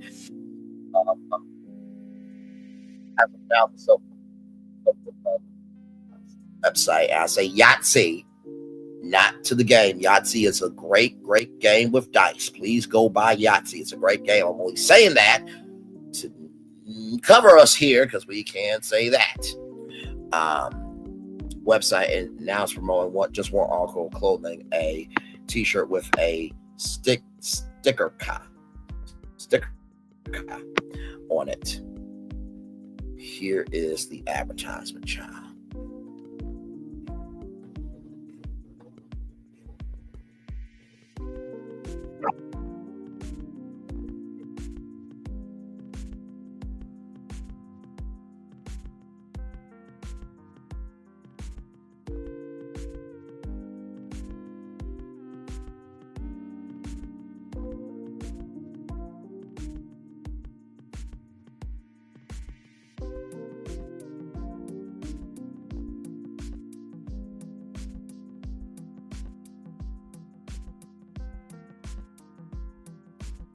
Now, people say this man's a creative genius.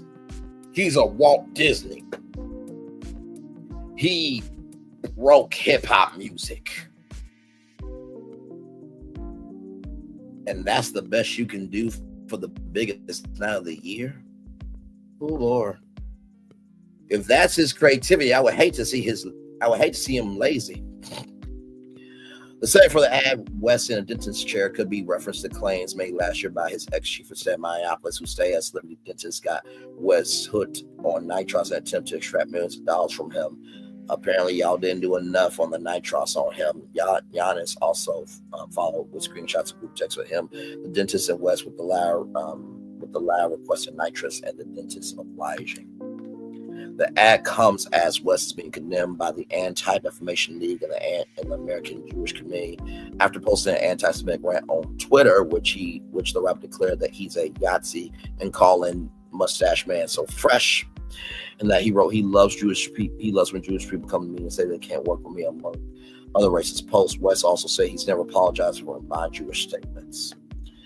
West also made headlines last Sunday outside the Grammys, where his wife, Bianca Cestatory, removed her fur coat to reveal a see-through slip that left her completely nude for cameras. Last year, West also bought a local ad for Yeezy that ran to the Super Bowl, but wasn't seen in New York or Los Angeles. And you know what's really interesting, Kanye?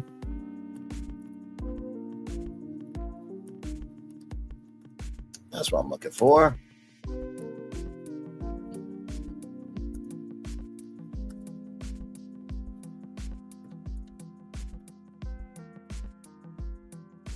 Here it is here, y'all. Here it is here. Right here. Right here. That is LL Cool J dragging Kanye West for relieving himself on his Grammy Award. And he posted it to Twitter. That was a lot. So we're going to take a little commercial break. Okay? Got much more coming up. Like, comment, share, and subscribe. We're live on tour. We'll be back right after this. Roll it.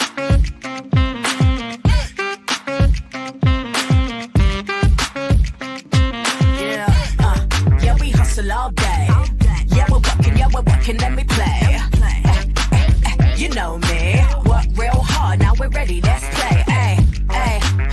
Hustle up, yeah. Ready, set, let's go, yeah.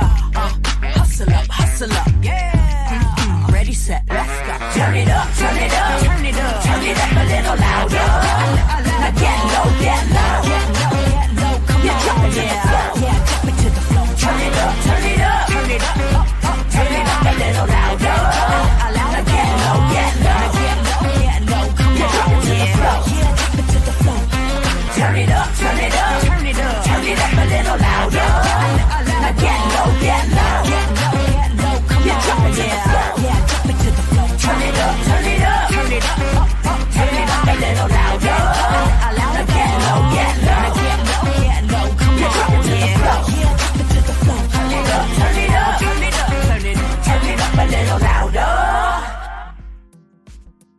finally did it. Popeye's new chicken sandwich. I've been trying to make the perfect chicken sandwich forever. How does that make you feel? You know me. It had to be just right. Finding a bun as good as my chicken was not easy. I mean, I did it, obviously. I think we've made a lot of progress here. I feel great. Good talk. I'm proud of you. My new chicken sandwich is buttermilk battered and served on toasted brioche. Try it in spicy or classic. Love that chicken from Popeyes. I finally... Caesar. Just look at him. Politician. General. Author. Ruler. Man.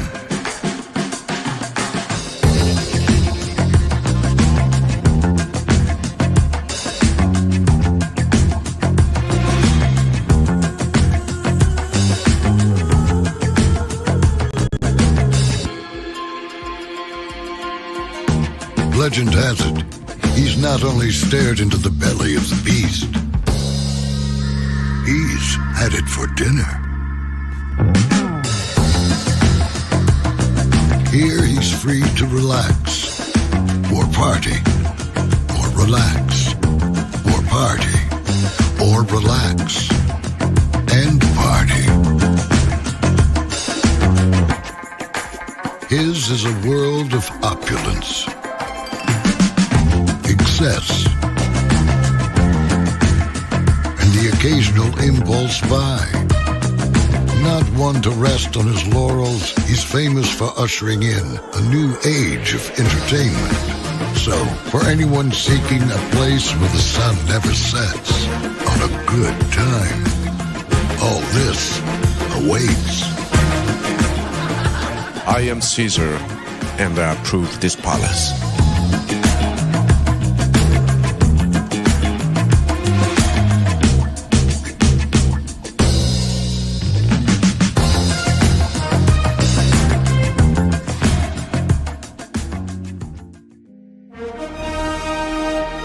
Prepare for a journey beyond imagination, beyond belief, beyond anything you've experienced before. Universal Epic Universe, a new theme park where you'll step through extraordinary portals to 5 immersive worlds. Prepare for a cosmic voyage of discovery, an isle of fire-breathing excitement, a shadowy world of monsters and mystery, new wonders in the wizarding world, and a new way to play. Plus the splendor of a magnificent resort hotel overlooking the park. It's all new excitement at Universal Orlando Resort. A week's worth of vacation thrills with 4 amazing theme parks, a variety of spectacular themed hotels, and incredible dining and entertainment. It's all at Universal Orlando Resort, where you'll find new adventures every day. Explore the astonishing worlds of Universal Epic Universe at Universal Orlando Resort.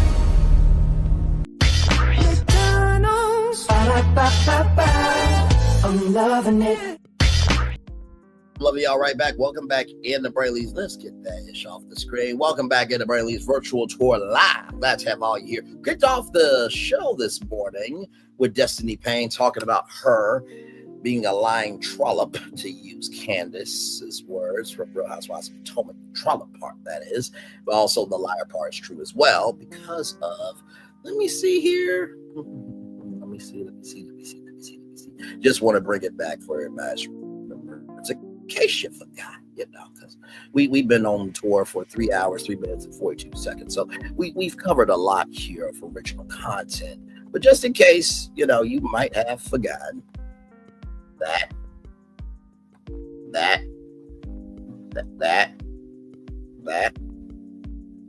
Yeah, that. Okay.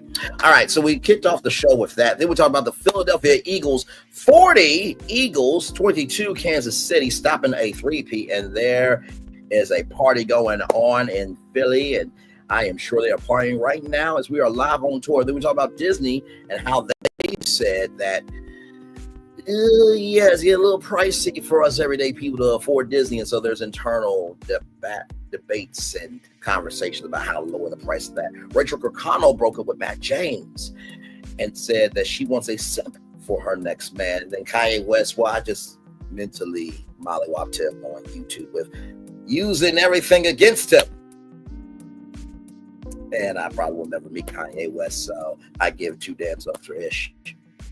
But in case you don't remember anything else, right? Because I showed a lot of footage about Kanye. I just want you to know one thing that he said about his daughter, okay? Just want you to know what he said about his daughter.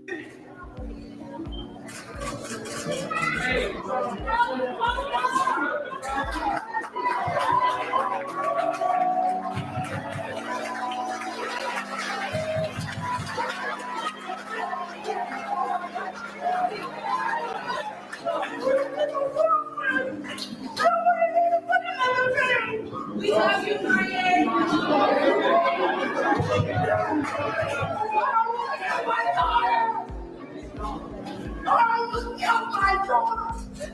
That's what he said about his daughter, Northwest, just in case you missed that. Now, we're going to talk about Universal because I got some things to show y'all. Some new portals came about. Let's watch them, shall we? Here we go. This is the Wizarding World of Harry Potter, a Ministry of Magic portal. Here we go. I'll put a little heat on this one, okay? Yeah.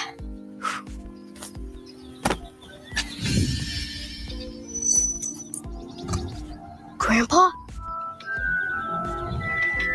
Where's the silverware?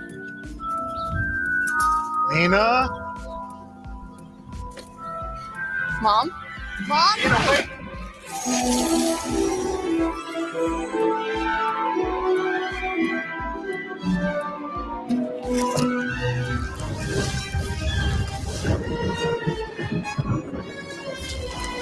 Seriously? Where's the silverware?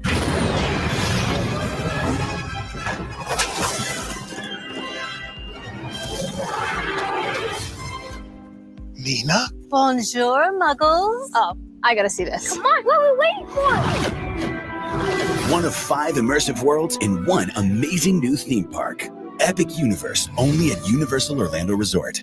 Now, this came out last night, like under an hour when I saw this. So here's the next one.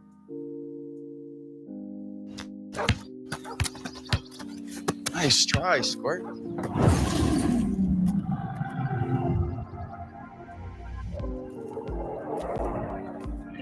What the heck is that? It's toothless. Me away!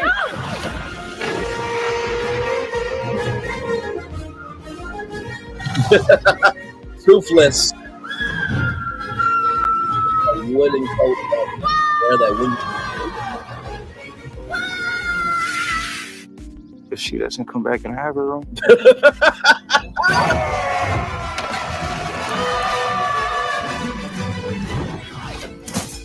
Vikings, I have returned. Mia? I want a shield. Oh, you gotta see this. One of 5 immersive worlds in one amazing new theme park.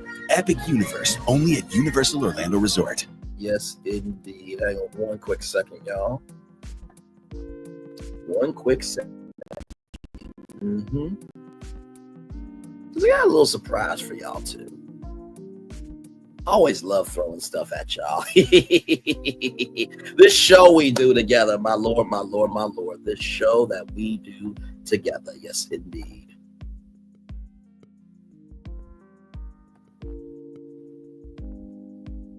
Okay, that's happening there.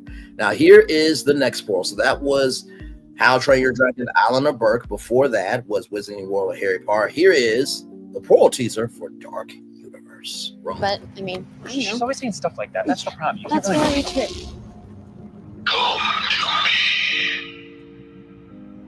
tripped.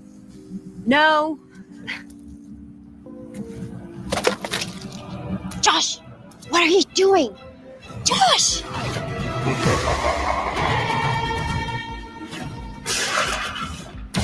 That's not.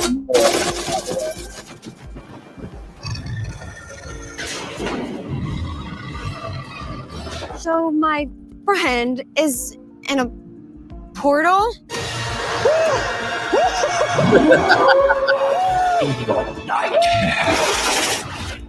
Dude, where did you go? You have got to go in there. It is so fun. You've got to go in there. You have got to see this. Okay. What are those claw marks? One of 5 immersive worlds in one amazing new theme park. Epic Universe, only at Universal Orlando Resort. And then here is the final portal. Here.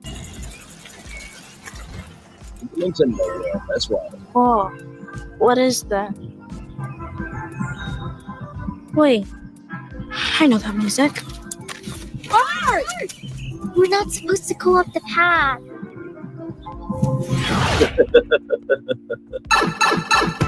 Whoa. I know, right?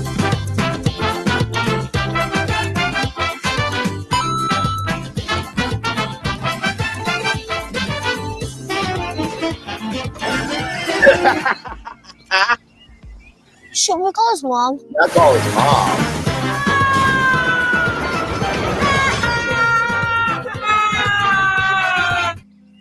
Mark?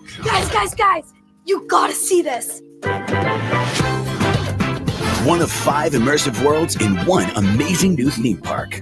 Epic Universe, only at Universal Orlando Resort. Now, as you guys know, there are 5 amazing worlds. So guess what I asked? I said, is there a Celestial Park teaser coming?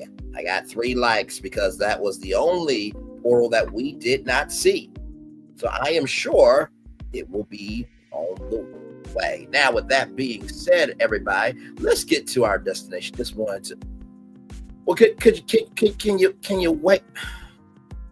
Really, you? Okay. All right, y'all. This blue alien that I know, right? He wreaked havoc at D23, and he just wanted y'all to know that he was at the game. Sorry, folks, there's a breaking development. There's something down on the field. I see that too. What is that? Looks like a koala or a dog or a... They're all out there right now. They're trying to catch it. They're having a real hard time. They've got trash cans. This guy's got no chance. I think they got it. Nope. Now he's gone and driving a cart. Uh-oh, watch out for the goal. Oh. Oh, that thing is indestructible. Sorry, folks. There. You happy, Stitch? You happy now? Thank you, Stitch, for coming through Virtual Tour Live. It's good to see you. We'll see you May 23rd, although your date really should be June 26th for 626 Day. Good to see you, Stitch, there, my friend. All right, let's get to the getting of our next destination, everybody, from the Bridge Broadcasting Corporation, Bridge Broadcasting Channel. Universal registers its name for UK theme park. This came out 3 days ago. Universal Studios has registered its trademark in the United Kingdom in connection with an amusement park, theme park, and water park. The US-based company logged the application with the Intellectual Property Office. Now, remember the last time we talked about Universal destinations and experiences, we talked about that there was, conversations happening with the United Kingdom Parliament or the government and Universal, but now they have actually registered the trademark.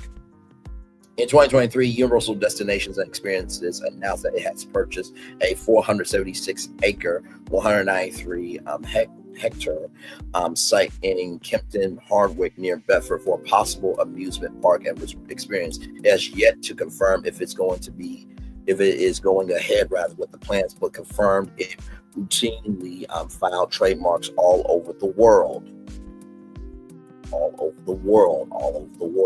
Could that mean a Universal Studios Africa? Or Universal Studios Dubai? Interesting. Or Australia. Australia is the home of Dream World. Moving on. here's the resort here. So this resort could be built on this land here at Kingston Hardwick there. Universal Studios has applied for a UK United Kingdom trademark in relation to advertising services, hotels, restaurants, bar, and cafe services and amusement. So a Harry Potter hotel could be in the works for sure. The application also covered the presentation of live show performances, entertainment services, namely live appearances by costume characters, and for conducting guiding tours of motion picture and television production facilities, including exhibitions and demonstrations. Negotiations ongoing. A spokeswoman for Universal said, "We continue to evaluate the potential project or engage in productive discussions with the UK government." Treasury Minister Darren Jones previously said that negotiations were ongoing. The government is in negotiations with partners for this development. Now, unfortunately, I cannot update the House at this stage, but I look forward to doing so in due course, he said. So there it is there. So Universal Studios UK could be on the way there. How cool is that? All right, y'all. I'm over Virtual Tour Live coming at you right from the space right here and right now. For those of you who are watching The Bachelor with Grant Ellis, as you guys know, after The Bachelor, it's a new season of Bachelorette, but they are pausing Bachelorette for summer 2025. Yes, indeed. ABC Dame series to skip the cycle there. Yes, indeed, they are. Exclusive from Deadline.com, The Bachelorette won't be giving out any roses this summer. ABC is pausing its female-led spinoff of The Bachelor, which will be a blow for fans of the long-running dating series. The show generally starts production shortly after, and the last 3 seasons has aired in July. The series, however, has not been canceled and will likely come back to the Disney-owned network in the future. It is unlikely to air this year, but insiders have not completely ruled out for its return later this year. I mean, do we really want to wait till winter for a new season of The Bachelorette? It's not entirely clear why the decision has been made, but it's without precedent in the Bachelor universe. Bachelor in Paradise, for instance, which did not air last year, with its spot taken by the Golden Bachelorette, but it will return this summer after it was renewed for season 10. In fact, Bachelor in Paradise, which has a new showrunner, Scott Teedy, will be the next show in the Bachelor universe to air. Bachelorette and shows in the Bachelor universe are produced by Warner Brothers Unscripted Television in association with Warner Horizon. Understand the connections, you'll understand what you're seeing in front of you. Bachelorette has previously taken time off the schedule. The show, which launched in 2003, did not air in 2006 or 2007. The show sees one single woman, usually a former contestant from The Bachelor, choose from a pool of around 25 men, with male daters competing to win roses before The Bachelorette chooses between 2 men in a final rose ceremony. Last season featured Trader, and that was a horrible ending. The move comes 2 weeks into season 29 of Bachelor airing, which this year features Grant Ellis. There's been a multitude of other Bachelor spinoffs, including Bachelor Pad, which lasted 3 seasons between 2010 and 2012. 2018's Bachelor Winter Games, the music-themed series The Bachelor Presents Listen to Your Heart, which aired in 2020, and The Golden Bachelor, which aired in 2023. It is interesting that they are taking a pause on it. Now, of course, my media brain could believe that maybe they are trying to figure out a new format for the Bachelor universe, but I don't think it's that at all. I really don't. Like they said, they don't know what the reason is. And yes, indeed. So what it do, Brainley and crew? What it do? Good to see you, my friend, my way. T-Talk with your girl. Like, comment, share, subscribe to her. Also, Aries Girl podcast as well. Both of them are content creators. By the way, you can catch T-Talk with your girl on Dropping Extra Sassy T-Talk. That is drop the T.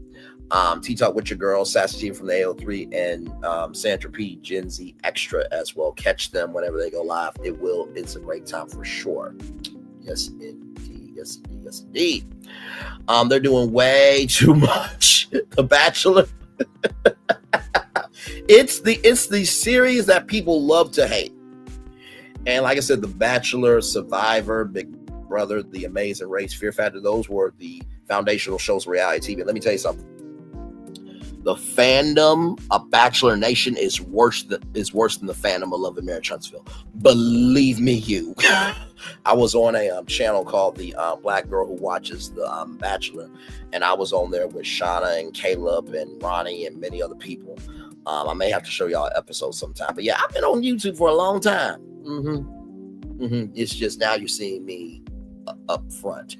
But yes, indeed. So no Bachelorette for this summer 2025. All right, y'all. Rooster Teeth is coming back. Of course, I went into the Morning Somewhere Patreon and got the intel for you there. And here is the announcement of the homecoming.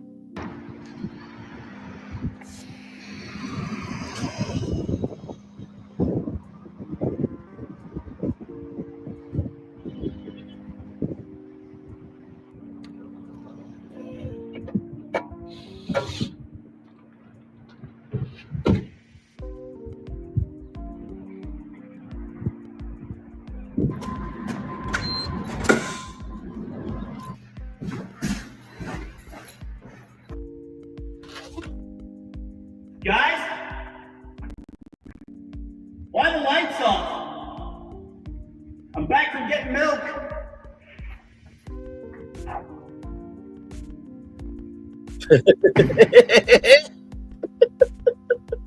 What the hell happened? Yeah. Bernie Burns, the originator of Rooster Teeth, bought back the brand from Warner Bros. Discovery. So, an announcement here. Hiya, almost 1 year ago, we were all signed to learn rather that Rooster Teeth will be shutting its doors. Today, I'm very happy to say I've completed an acquisition of the Rooster Teeth brand and many of its remaining properties. The details of all this would be too much to communicate in a letter on a website. So please tune in to the February 5th episode of the Morning Somewhere podcast below. If you want to find out more, you can check out the press release. There's a lot of work to do around here before our relaunch. In the meantime, I hope that you will join me in welcoming back a brand that's been so important to so many people over the years. Stay tuned, more to come. So I went in to the Morning Somewhere Patreon and got to listen to it. So here it is here. So number one, will you be hiring at Rooster Teeth? So Bernie said yes, but it's not going to look like the way you think. Number two, did you rent out Stage 5 again? No, there was a Dust to Dawn leftover set, and Rooster Teeth was originally in Stage 4. What properties do Rooster Teeth own? 22 domain names, over 50 shows in different variants. So Achievement Hunter, Funhouse, and Ruby are not from the Rooster Teeth family. It's just core Rooster Teeth and animation. And also two, Achievement Hunter shut down 6 months before the announcement of Rooster Teeth shutting down, and the channel that Ashley Burns built called Note is a part of that as well. Question number 3. Number 4, why do this? It was a checklist of factors, primary motivating factor. It was an opportunity. If we don't do it, who will? And let's see what this can do. Number 5, this won't ill Morning Somewhere. No, it will not. Morning Somewhere is a replacement for social media for Bernie Burns. Number 6, is the scope smaller content or larger content? Bernie Burns said early episodes of Red versus Blue Energy, big concepts, but not in big scale. Energy 2004 to 2005 versus 2016. That was question 6. Number 7, how did negotiations go with Warner Bros. From the interest of closing it, from the interest of buying it to the closing of it. Before the shutdown, Bernie and Ashley allowed people to leave with their show. So Warner Brothers, I gotta give Warner Brothers some credit. You got a lot of work to do but we're on Rooster Teeth right now. So Warner Brothers allowed every person that worked at Rooster Teeth to walk away with their brand and their show, which is huge. You normally don't get to do that in Hollywood. So basically from July to December was negotiations, and Bernie Burns and Ashley Burns has had since early December, and he did talk to the original crew. Number 8, can we hope for a box set of Red versus Blue? Bernie Burns said hopeful to do that, would love to do that, but we'll have to see how to navigate this in 2025. Will there be old merch available? That last question was question 8. Question 9, will there be old Rooster Teeth merch available? It has to be within the brands that they have. And there was some anxiety about a plastic on a coin. of some sort, but it's going to be a slow start. Are there new talents that you want to work with? Yes. Number 11, how are you going to balance this family how are you going to balance Rooster Teeth with Austin and Scotland? Going to be working hard going forward. Poorly for right now. That's the status of what's going on. One of the adult kids or two of the adult kids will be in Austin. Number 12, so around the time of buying Rooster Teeth shutting down, could you have bought it from Warner Discovery? They said no, it was too costly. Number 13, will Morning Somewhere change to Box Kayne and Patreon? It will be duplicated, or by the time you get sick of hearing about the transition, they're going to go back to the Nest Rooster Teeth. So the Nest was kind of like a Netflix platform for them. So where's the location of Rooster Teeth? There is a Scotland location, but of course they're trying to get Austin, Texas back up. That was question 14. Question 15, April 1st or April 5th for the birth of Rooster Teeth. Bernie said he care less, but he's more focused on the shows. Hard cap level or expansion. No on that, but the level of expansion, the magnitude of how big they go, yes, there's a cap on that.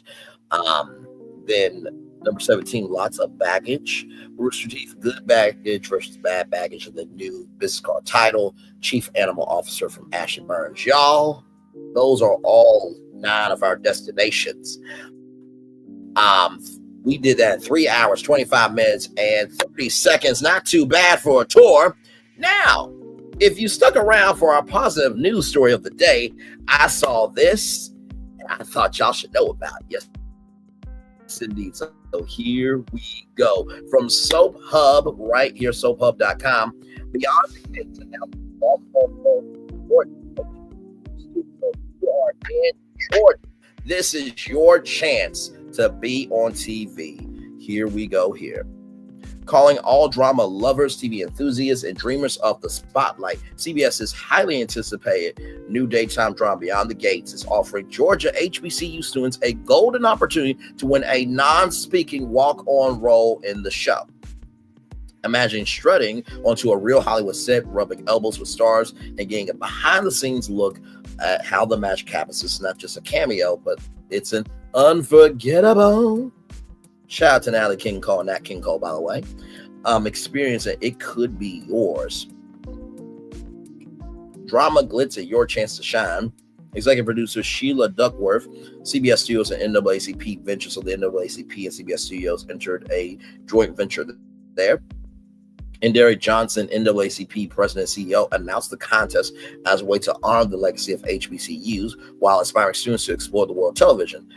Beyond the Gates is set to make history as the first ever 1-hour Black-led daytime soap. And what better way to celebrate it than giving a student a real shot at stepping into the world of high society drama? Here is how it works, okay? If you are a student at a participating Georgia HBCU, you can enter the contest from Monday, February 24th at 2 p.m. Eastern through Friday, March 21st at 11:59 p.m. Eastern. So you're good right now. You are knowing about this how many days in advance? Because this article came out on February 7th. Okay, so this came out February 7th. You're learning it now, Virtual Tour Live. So if you saw the article on February 7th, you had 1, 2, 3, 4, 5, 6, 7, 8, 9, 10, 11, 12, 13, 14, 15, 16, 17, 18, 19, 20, 21, 22, 23, 24, 25, 26, 27, 28, 29, 30. See, 31, 32, 33, 34, 35, 36, 37, 38, 39, 40, 41, 42, 43. You have 43. You're ahead 43 days of everybody else. If you learned about on the 7th, if you learned about today on Brayley's Virtual Tour Live, you have 1, 2. You're ahead of the game of 4. You are ahead of the game for this many days. 1, 2, 3, 4, 5, 6, 7, 8, 9, 10, 11, 12, 13, 14, 15, 16, 17, 18, 19. 20, 21, 22, 23, 24, 25, 26, 27, 28, 29, 30, 31, 32, 33, 34, 35, 36, 37, 38, 39, 40. So 43 to 40 days ahead of the game, okay? So the deadline will start Monday, February 24th. And you'll have, 1, 2, You got 4 weeks to enter this contest. So I don't want to hear a damn word that you didn't know about, okay?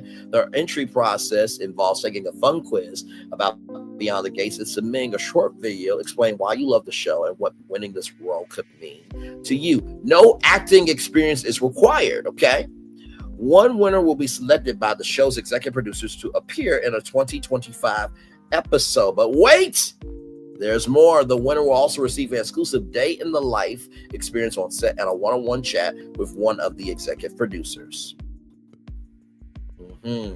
Step into the world of daytime drama. According to Ducksworth, the contest is designed to spark interest in TV production, whether on screen or behind the scenes. We hope to inspire young people who may have dreams in entertainment, and we're beyond excited to welcome an HBCU student onto our set. Now, I'm just going to let you know this right now. If you are a content creator that happens to be an actor, I need you to enter this contest, because that day in the life experience on set, you can tape all of that, put it on your YouTube channel, all your social media platforms, and you get a one-on-one chat with the executive producers. Get your digital business card together, get your physical business card together, network while you there. Just because you're only there for one day don't mean that day can't change your life, all right? So I will drop the link to this story right here in the chat. If you know anybody in Georgia that's looking for an opportunity, let them know about it.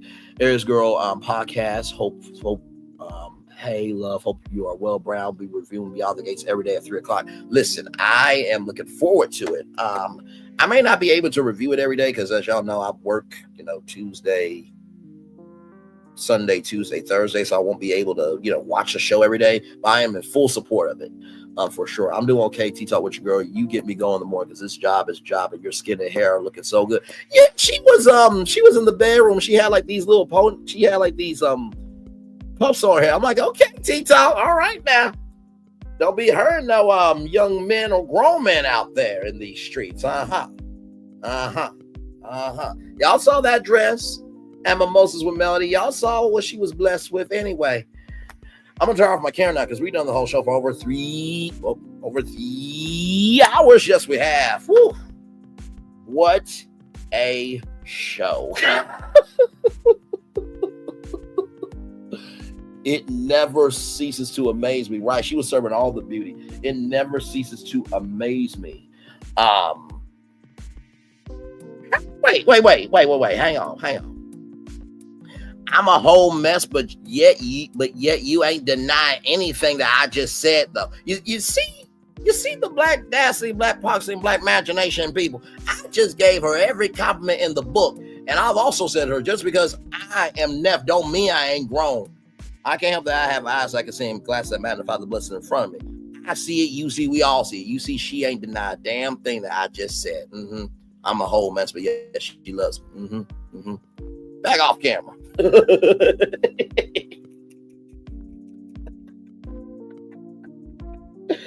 Oh my God, Lord Jesus.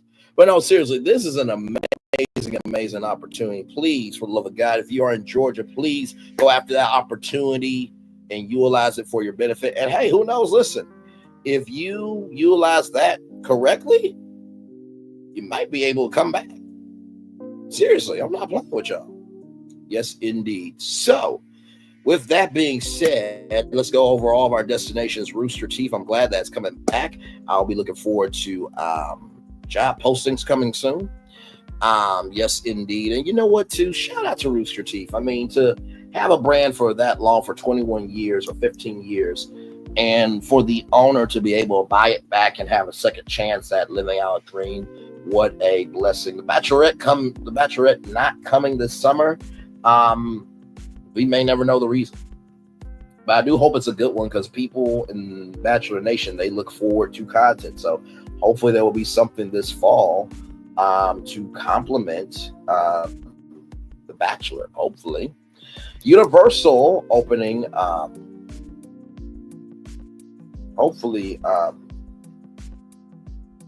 Universal will do something really big in the UK. I feel like, Harry Potter, is going to be times 10 over there because, J.K. Rowling is the author of Harry Potter and she's from the UK. So yes, indeed. There, Kanye West, you're a piece of shit bastard that should have been swallowed by your mother Donda. Okay, like just do. You don't have bipolar. You don't have a bipolar diagnosis. You are not diagnosed with autism. Okay, you are just not. You went to misdiagnosis a crazy itch that consulted a crazy Mitch. So yeah, that's all that was, Kanye. So, anyway, Rachel Kirkconnell breaking up with Matt James and wanting to simp.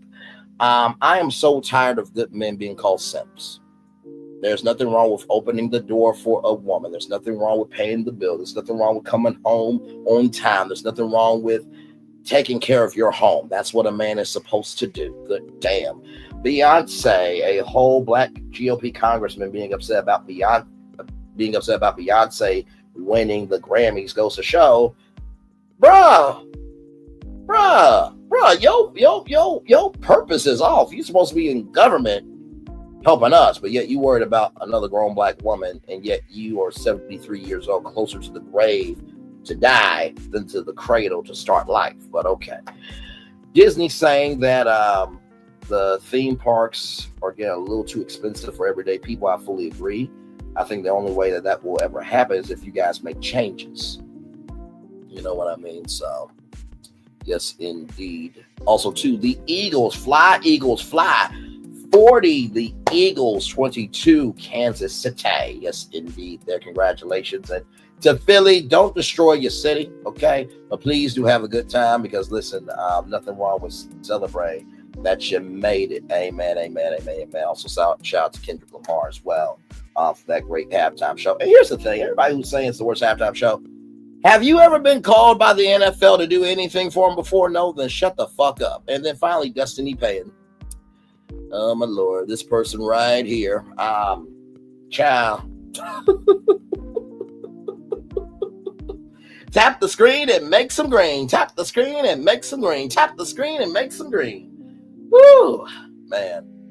It is so sad when you try to do the most of other people, but yet, there are people in your own life that have the same energy for your existence. That's so sad. I mean, you see it right there. Fraud identity theft arrested. That's a fact. What you want me to do about it? And by the way, everybody that's going to be saying that, everybody that's going to be saying, Brandon, why are you dragging Destiny? Is she a public figure or no? Is she a public figure or no? Is she a public figure or no?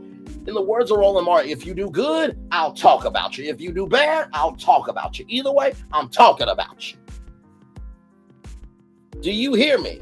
Because I am so sick of everybody saying that this, that, and the third about the Melamias and the people that support Mel, and that people are just right. It's about right is right, wrong is wrong.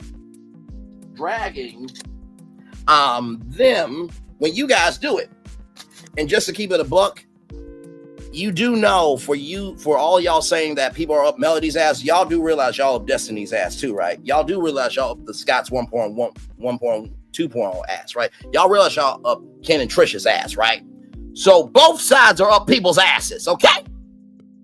Because that dumb shit is beyond broken behavior. If that's the case, the Bravo universe is up everybody's ass. I'm up Jill Scott's ass. If that's the case, every black woman's up Idris Elba's ass. Like, do y'all see how dumb y'all are? Seriously. My Lord, this is the person that got held in criminal and civil contempt in court for not giving back her child. If LeBaric did the same thing, I would be dragging him. I'm equal opportunity around here. Identity theft and fraud, breaking the law of a custody order, having paid $18,000. Kiki passed away on the show. Reese Reed's getting charged with a DUI just because he didn't get convicted didn't mean it didn't happen. Zingardens.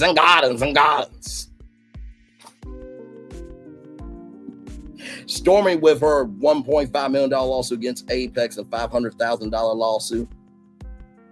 Order's not going well. Revenge P, which also includes images. For those of you saying, well, Revenge P doesn't include images. Really? Let's go back here. Classic Revenge P scenario is when a disgruntled former lover posts nude images or videos of their ex on P sites. Hacking your news and intimate selfies is commonly known as Revenge P. These images can include images taken during the course of an intimate relationship.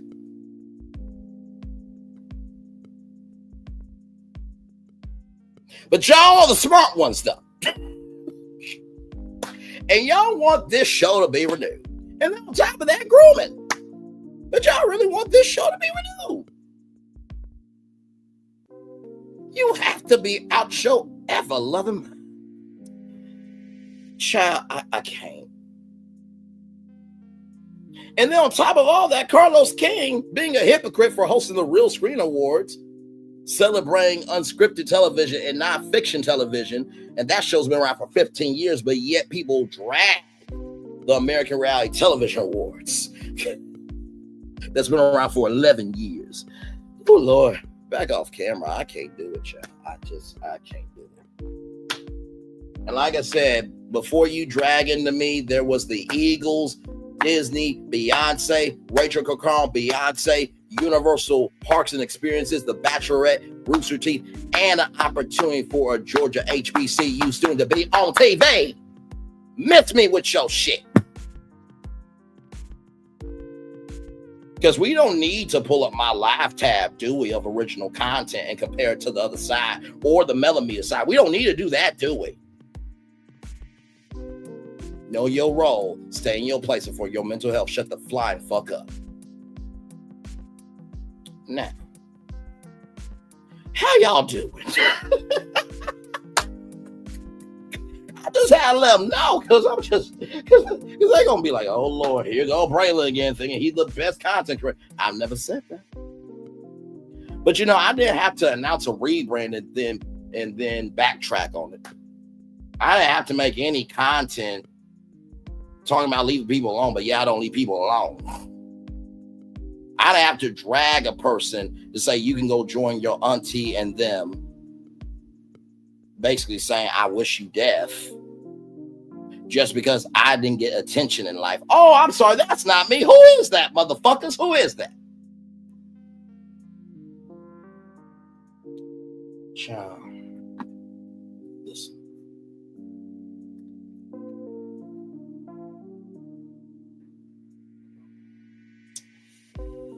I'll drop the link if y'all want to come up. At this point, we're just chilling. It is 42 minutes after 2 o'clock on the dot, child. We live. 20 likes. Thank you all so much. I appreciate each and every single one of y'all. Oh, Lord. Like I said, you don't have to come up, but we always make sure that you guys have a voice on this channel here.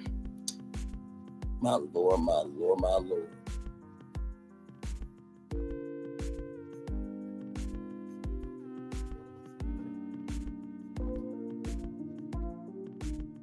That make no damn sense. Whew. 3 hours, 42 minutes, and 45 seconds of original content. I'm just saying. Oh, my Lord.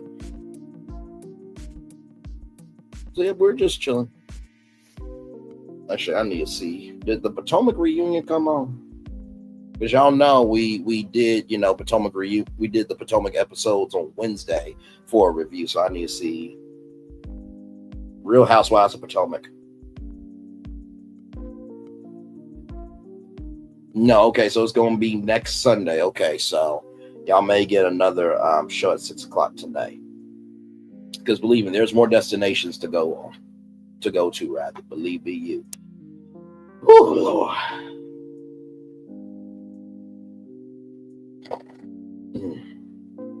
My Lord, my Lord, my Lord.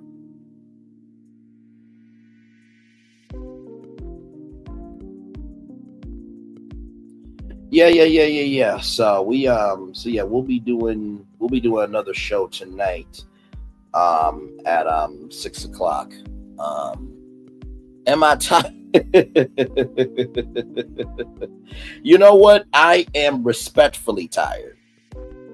And I say respectfully tired because when I get to this point of Virtual Tour Live, like Tea Talk with Your Girl has been here before, Aries Girl Podcast has been here before. Trying to see who else is in the chat here that's been here before. Linnell Stiller's been here before. D Truth's been here a couple of times. Grown Woman Don't Try Me. Me and her just met. I am respectfully tired in the fact that I am satisfied with this show. So like I'm not tired from doing this content, but I am respectfully tired of I feel good of what I've done here today. Let me tell you something. If you don't feel somewhat tired, I remember Steve Harvey said this. If you don't feel tired from your job, that means you ain't worked hard enough. Because it's a blessing to be tired, because that means you accomplished something. So respectfully, I feel tired. But I'm never tired of going on tour, because there's always something to go on tour about. Yes, it is. Oh, my Lord. This was really a jam-packed show today. It really was. We've been on a long time. I've been wide awake for a while. I'm going to fall. Listen, it is okay to fall. And let me tell you something. It is left foot, right foot, breathe. Left foot, right foot, breathe. Left foot, right foot, breathe. When I get my destinations together, it's like, okay. All right, first destination, do. All right, second destination, do. Third one, do. So I'm in the rhythm and the melody and the pace of each destination. And I just gotta let my energy kind of fuel me. And plus, not only that, the roadmap really helps. That's why I do what I do with the thumbnail. Like, okay, these are the destinations, and as long as I know where I'm beginning and where I'm ending, I'm good. Everything else in between is unscripted. You liked the theme park, so you like the Universal Epic Universe. That's awesome. Yeah, that'll be coming out May 22nd, 2025. Should be a good time had by all there. So they are getting ready for that part. The Starbucks is now open, only for Universal employees though.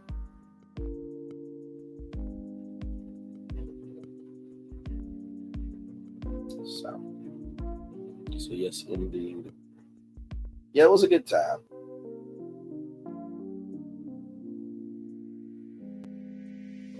Yes, indeed.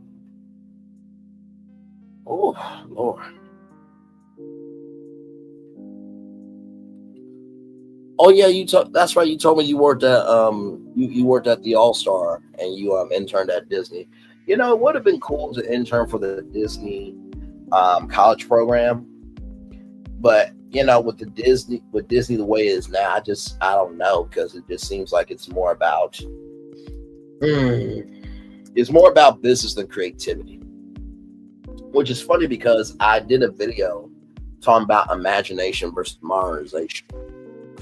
You know what I mean? So it's on my channel, but type in Disney and you'll see the video. But it's imagination versus modernization. It was a really good video because I feel like that's where we are with Disney, and really feel like that with Hollywood. It's the war between modernization and imagination.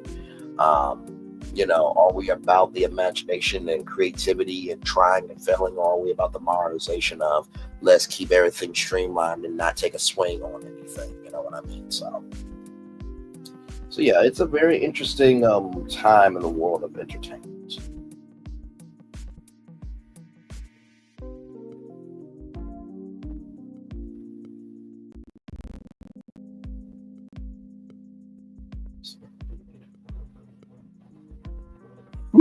Jesus Christ, sorry. You have to find your way there back home, but but you're paid every week. Oh yeah, I have a friend.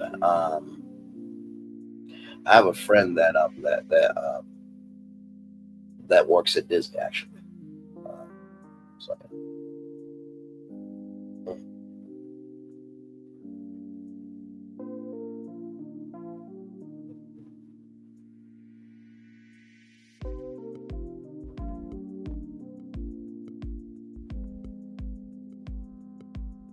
So yes, indeed. So.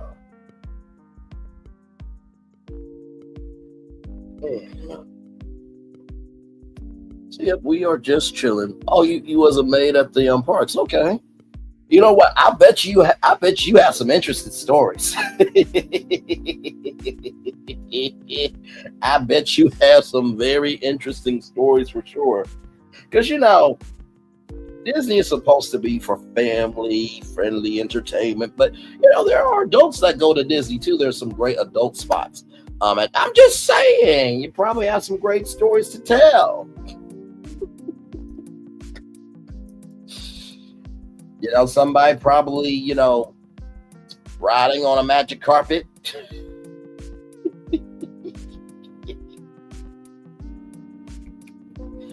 Someone taking in the pride of his rock through her. I mean, there's so many ways to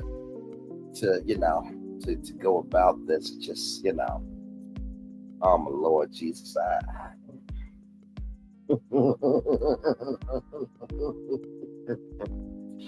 Somebody getting turned inside out. Okay, all right, I'm done.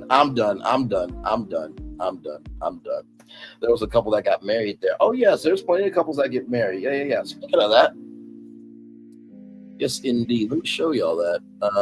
Disney fairy tale weddings.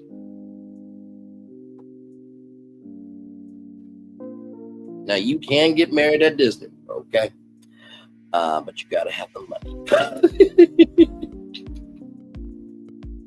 And believe me, it does cost. Okay, it does cost. Yes, it does.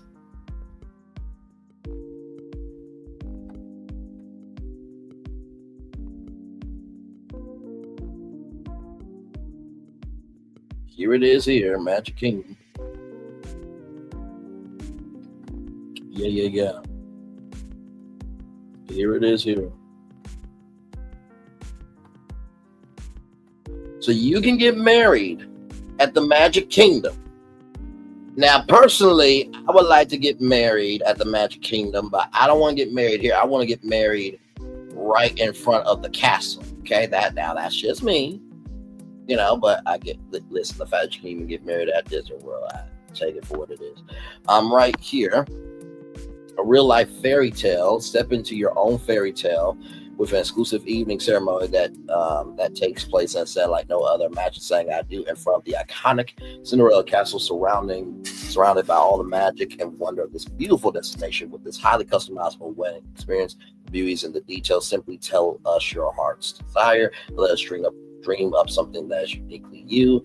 The tailor-made fairy tale takes place after the Magic Kingdom Park closes. Treasure your nighttime wedding in this land of wonder and delight. Create memories that are sure to last a lifetime. So this unique wedding experience is a perfect choice for couples searching for something truly magical and unforgettable.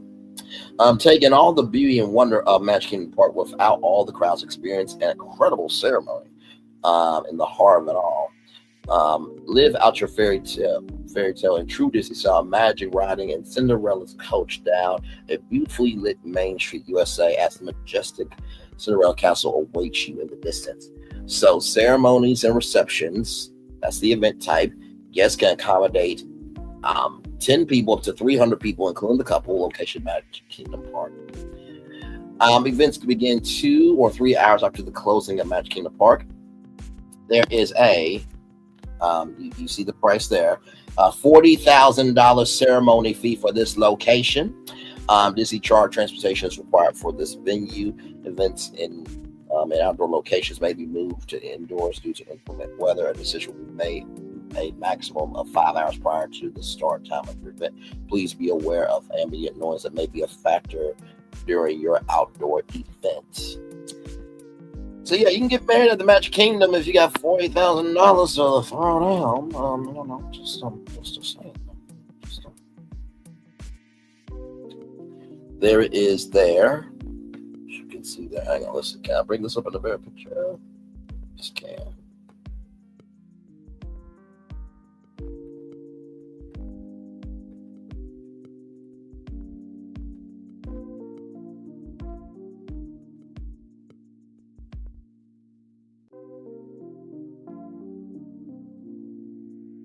Now here are some pictures here.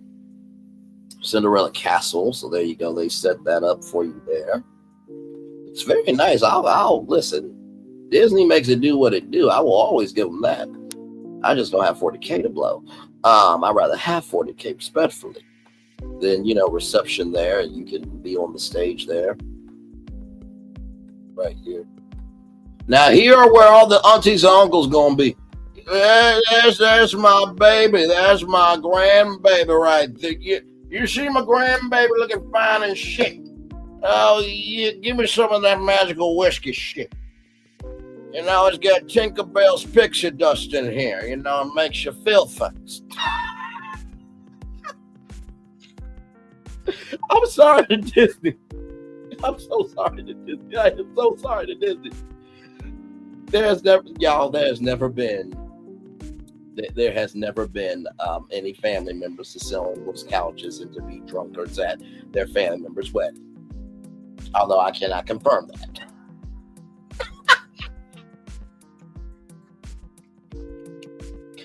If you want it, you will pay. Now that's true. That is true. Not one time, but you can crowdfund.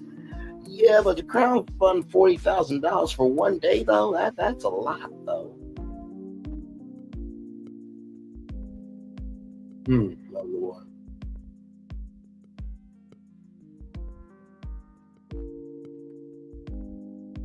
Your family will be a mess. So will they be sitting in that corner making it do what it do? See, every time I speak life into something, somebody just confirms it. You know what? I'm done with you, Aries Girl Podcast. That's where I sit with the bourbon that I managed to sneak in. Hey, listen. Don't tell nobody, but I snuck in bourbon. What? You snuck in a toy? No, I snuck in bourbon. Oh, bourbon. Oh, okay. Okay, well, you gonna swallow something later on that night? I'm sorry. I'm so sorry. I'm so sorry. Oh my God. Okay. See, this is what happens when we're live on tour.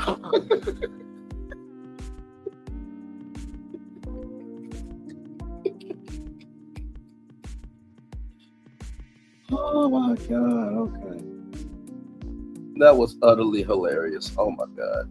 That was great.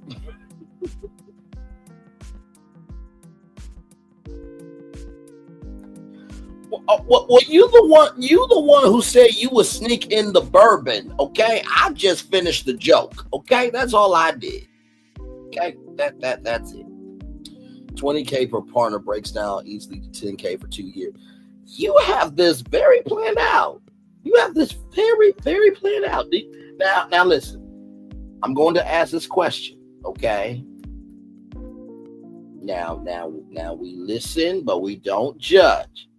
Do you have the faculties to do that plan? And I'm just conversing with you, nothing more, nothing less. Okay, listen. But I will share the bourbon with you. That bourbon ain't gonna be the only thing you share. You know what? I need to see what happens. See, I drink my water, my black-owned business, and go on tour, and you see what these heathens in the chat do to me. I am ashamed. I am beside myself and disgusted with y'all behavior. Make no damn sense. Yes, you are. Well, congratulations, my friend. Congratulations. And thank you for answering. I appreciate you. Listen, we are very open, flowing, and very united community. So we don't. Oh, wow. Okay, then. Change the wording just a little bit, SC. Change the wording just a little bit. But I'm here for the bluntness. I don't know if Aries Girl Podcast has stepped away from her laptop and be like, I know he did not just say the bourbon is not the only thing we're going to be sharing. I know he did not just say this out loud. It's all good, SC. YouTube is YouTube, so we just try to protect ourselves over here. But I feel your energy, though. I feel you. Oh my God, y'all! Almost to a 4-hour show of original content there. Brown liquor makes me calm. I don't get a buzz or anything. I'm a professional. Look, just because that brown liquor makes you calm doesn't mean this brown sugar you're talking to ain't gonna make you excited. You know what? See what I mean? This happens every time. My slick comeback mouth only happens because of these people in the chat. See what happens? See what happens here? Every time.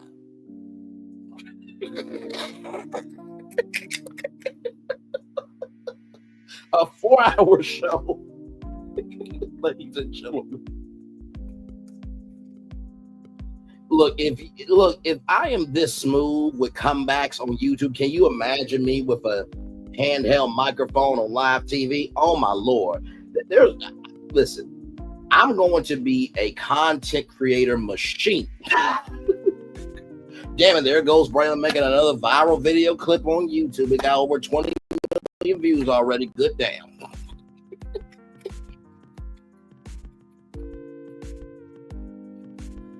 Oh my God.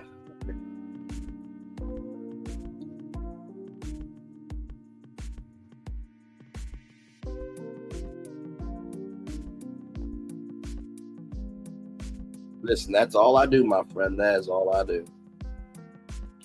You know, I really do believe it will happen because let me tell you something. I've been about my business of showcasing that I can hold my own. And, you know, I'm a big believer in if you have a dream, you should be about your dream. And I can tell you every time that I go live is just a pitch to the world to let them know, hey, I'm here. I'm here. I am right here. So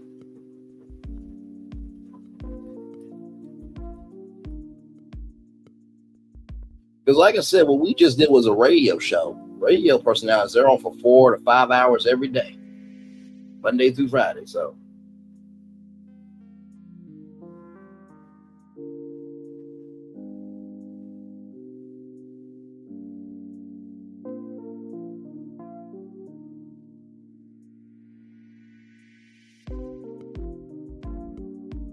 oh yeah, I don't play. I come from the world of radio. Radio taught me my voice. Television taught me how to control it, and then the marketplace taught me how to diversify my voice. And I've just been in that energy ever since. Like there is not one virtual tour that's the same as another on this channel. It's not. I promise you, it's not. That you can't find it.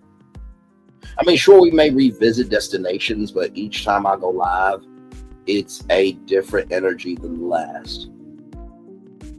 And as you get to know me and get to know how we roll and how we move and how we groove, you really will see that, you know, this channel is a one-on-one channel on YouTube. You will not find this channel anywhere else on YouTube but here. I'm very proud of that energy because the stamina it takes to be able to do this format and to keep everything cohesive and inclusive and succinct, to make sure everybody, you know, is recognized, and also to, you know, understand the space of your soul as you're giving. It's extremely important. I don't take what I do here lightly, like because you know my dad, he said, you know, I said to my dad, like, I want to be on TV. He's like, you have your own show on YouTube. I'm like, Dad, like, no, you have your own show on YouTube. And then I kind of had to think about it. I'm like, well, you know, YouTube is the new TV, and people have watched me on their TVs before, so I guess I am on TV. And so that's all on your mindset, right? How you think and how you move determines, how you think and how you move determines the flow of blessings or curses in your life. So I just think to myself, like, okay, I am on TV. I just haven't been seen by everybody yet. It's funny you mentioned that because I entered a contest called Studios, right? Where your movie or TV show could be on Tubi as a Tubi original. And so I submitted Brantley's virtual tour as a show on Tubi, a 2-hour show doing this thing right here that we're doing now. And so I didn't get it, which, was I upset? Yeah, but also too, was I really, really upset? No. And I'll tell you why. Thank you, gorgeous. I appreciate you as always. I'll tell you why, because if I did enter, I would not have gotten in anyway. You know what I mean? But the crazy thing was, Deion Sanders and Roxy Diaz come out for a talk show called We Got Time Today on Tubi. And I'm just like, so y'all couldn't just say that y'all were working with them? Y'all couldn't just say that? They're like, hey, listen, we love what you're doing, but we already have kind of a talk show. I would have not said anything. Like, I'm very good at secrets. There's a lot of this I know that I don't say out loud because I honor my commitments. But also too, now that I look back at it, I'm like, okay, well, y'all could have had We Got Time Today on Tubi as a talk show and then kept my show on Tubi as a entertainment news show, because it's more entertainment news than a talk show.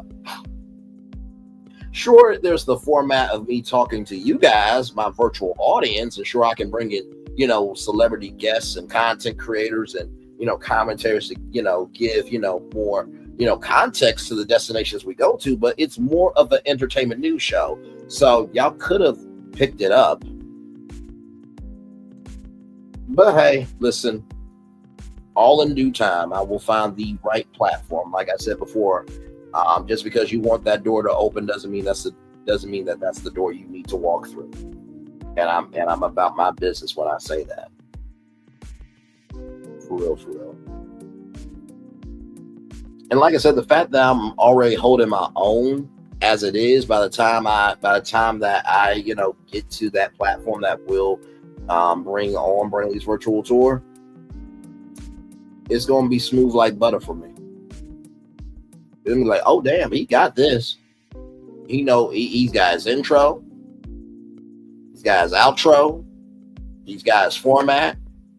All we just gotta figure out how many destinations he's gonna go to, and if it's six destinations, 2 topics a guest, 2 topics a guest, 2 topics a guest, then bring people up. 7 destinations, 2 topics a guest. Chat with viewers, bring them up. Next topic, chat with more viewers, then 2 topics a guest, and then end it. If it's 8, 2 topics a guest, 2 topics a guest, 2 topics a guest, 2 topics a guest. And then if it's 10, well, just in between each topic. Like, I already got the format in my head because I already do it. So it's nothing.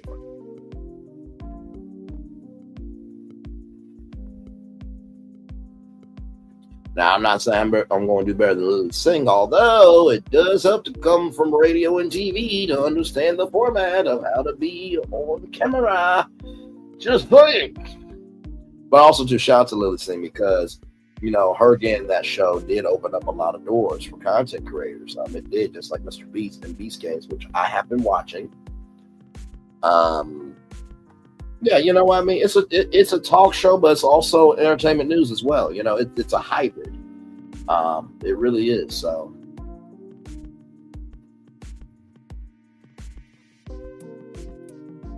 and you know what's funny too? Every time I do a show, I'm like, damn it, your show got more heat than Love and Marriage Huntsville, because you cover real shit. There's sometimes I'm known for sure. I'm like, damn, was I just on an episode of a reality show? Because damn, we covered a lot of serious stuff today. Yes, indeed. But it's all good in the neighborhood. I'm very, very blessed to be where I'm at. And the views are growing.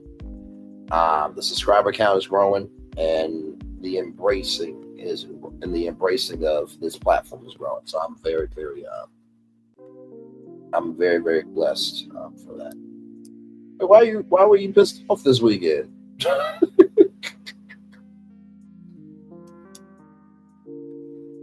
Yes, indeed. No, I'm very, very thankful and blessed. I don't take any of this lightly at all.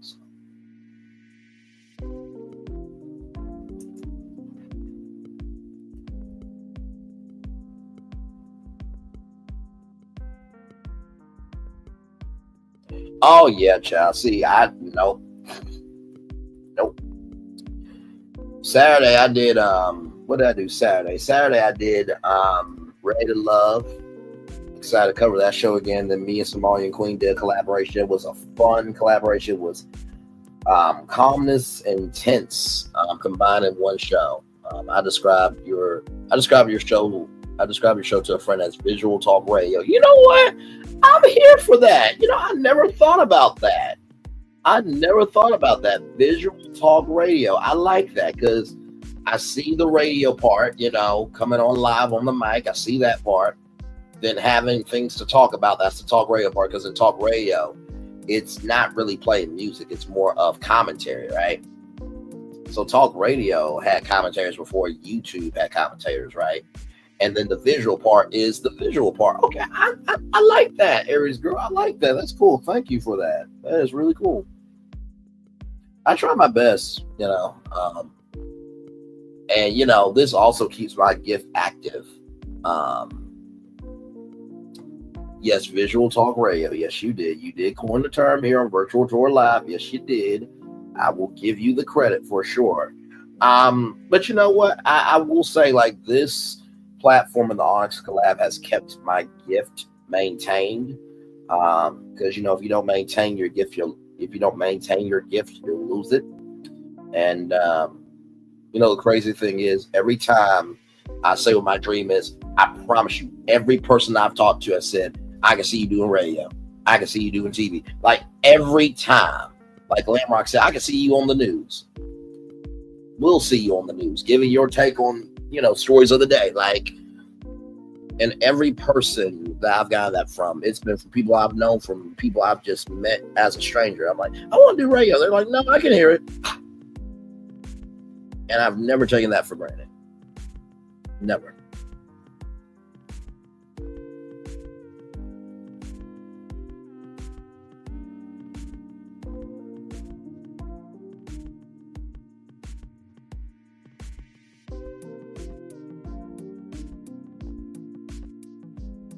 You noticed my voice the first day. Oh, thank you very much. I appreciate that. Yeah, it's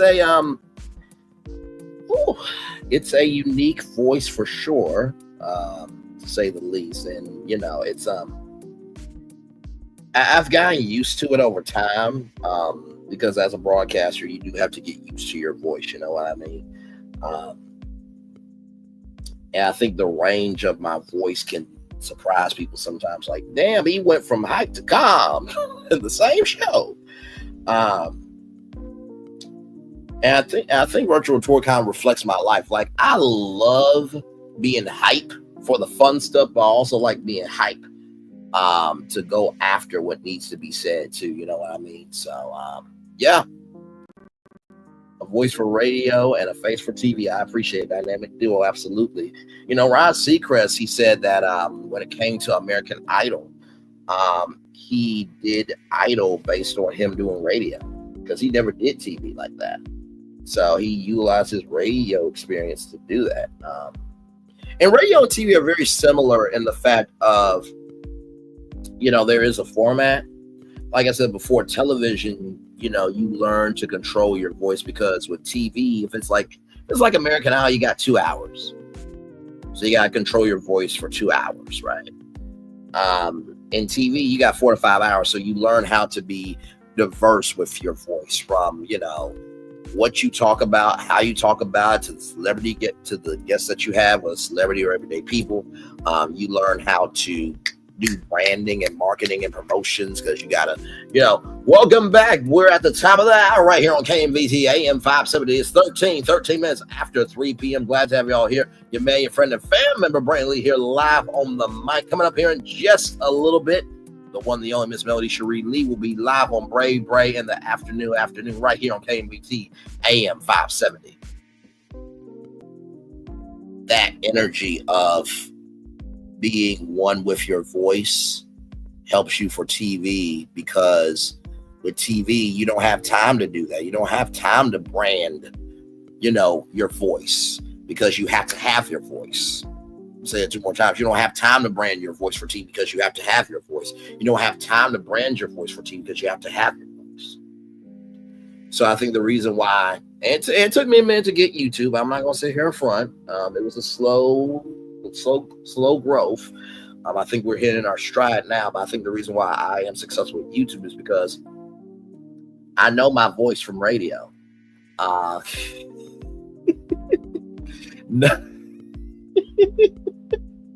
It was a metaphor for how to announce a radio station. Calm down. Good Lord. Jesus. Good Lord Jesus. You know what's crazy? I remember when Captain Venus did that on a live. I was like, oh God, don't do it. But after she was finally free from the show, I'm like, listen, go ahead and say the name in the chat. Let the other side lose their mind. You know what I mean? Yeah, what I just did was live, SC. That station identification, yeah, that was all live. There was no script for that. There's no scripted from me. I just did that from memory. KMVT AM 570 was the radio station that I worked at in Little Rock, Arkansas, Metropolitan Career Technical Center. AA.3 KABF was a community radio station that I worked at. 1050 AM KJBN was a AM radio station I worked at. So as a radio personality, you don't forget your call numbers. You don't forget your station frequency at all.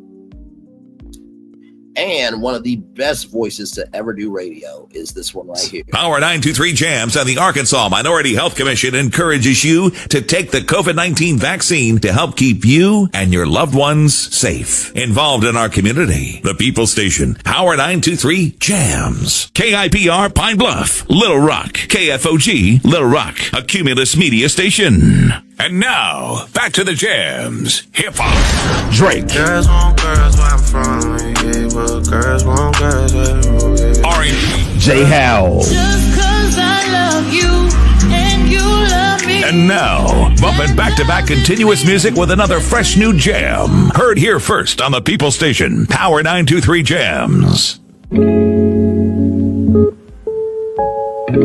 Power 9. I grew up with that voice in Little Rock, Arkansas, and when that voice came on, you knew it was Power 92 Jams. It was Power 92 Jams, a Hot 96.5 with DJ Tony Seville. Now it's called 96.5 The Box. My hometown gave me everything.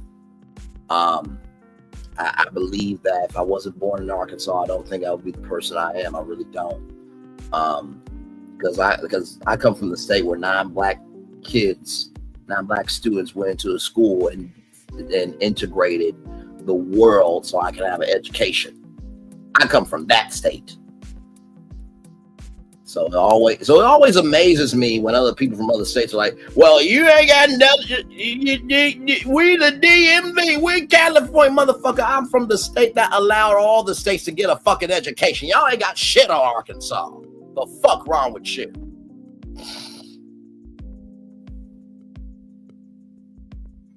Kind of like Stan Bell here. Stan Bell. Why am I thinking Stax Records? That may not be the thing that I'm kind of thinking of. You're next door. Oh, okay, that's cool. But yeah, I really don't play about what I do with the platform. I really don't. I bring y'all stuff that, the majority of the culture is talking about. I bring you stuff that the minority of the culture is talking about behind the scenes. I bring you where everybody's talking about in the middle. K97. Okay, gotcha. That's a station. Okay. K97. Shout out to K97. Yes, indeed. So just making it do what it do.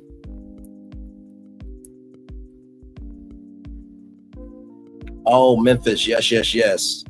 By the way, one of the best songs in the world is Mark Cohen. Put on my blue suede shoes and I boarded the plane. Touchdown in the middle of the Delta Blues, in the middle of the pouring rain. W.C. Handy, won't you look down over me? I just bought first class ticket, but I'm blue as a boy can be. Yeah, I was walking in Memphis. You have not heard that song. Listen, that brother got a black soul to him, Mark Cohen. Y'all listen to that. I promise you, you will add it to your playlist. I am not joking with you. And see, that's the thing. Like, it's always amazing to me when people say, oh, Braylon's this, that, or the third. I'm like, okay, y'all only know what I give y'all.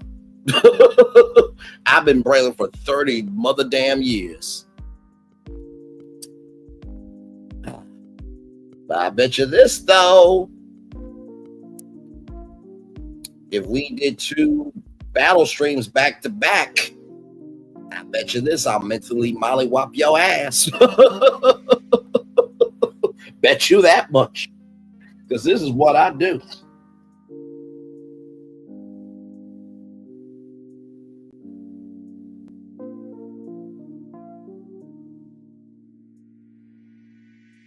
Well, you know, you would be surprised at what people don't know. You'll be very, very surprised at what people don't know.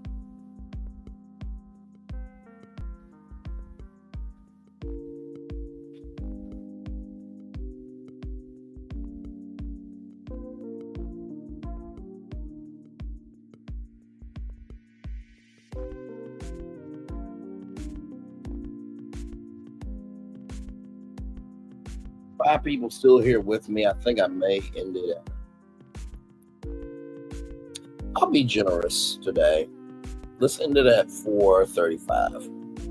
And then if it gets to 4:40, then we're at that 4:40. Because I'm just chilling with y'all. It's a good vibe going on right now. I'm cool with it.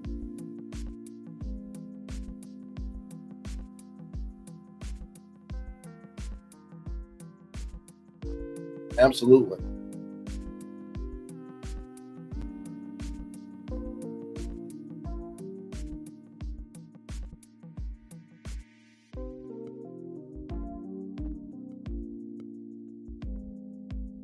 Without question.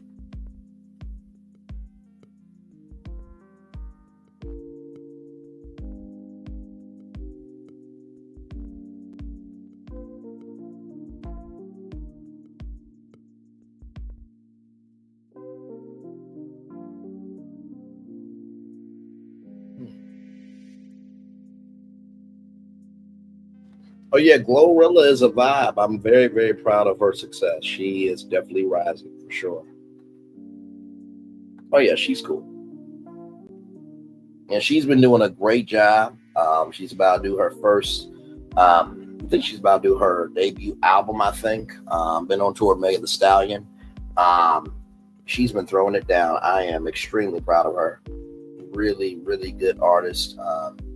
And not just a good artist in music, but just being a good artist in terms of how she's carrying herself. You know what I mean? So shout out to her for that. Yeah.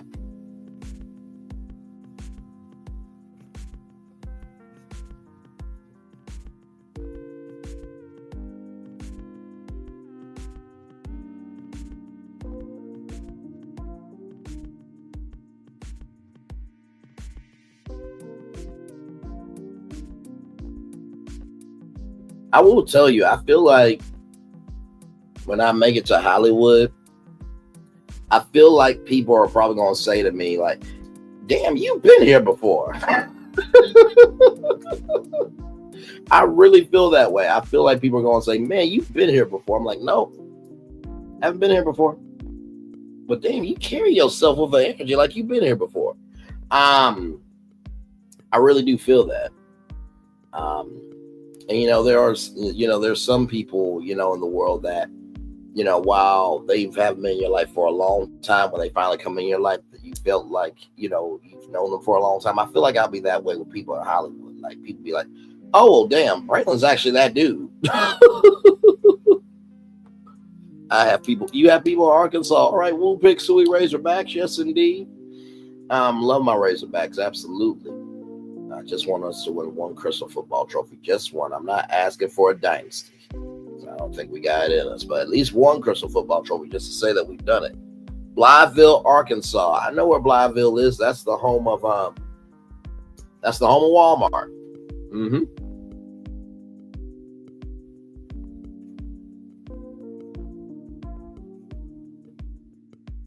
That's the home of Walmart. Yes, indeed.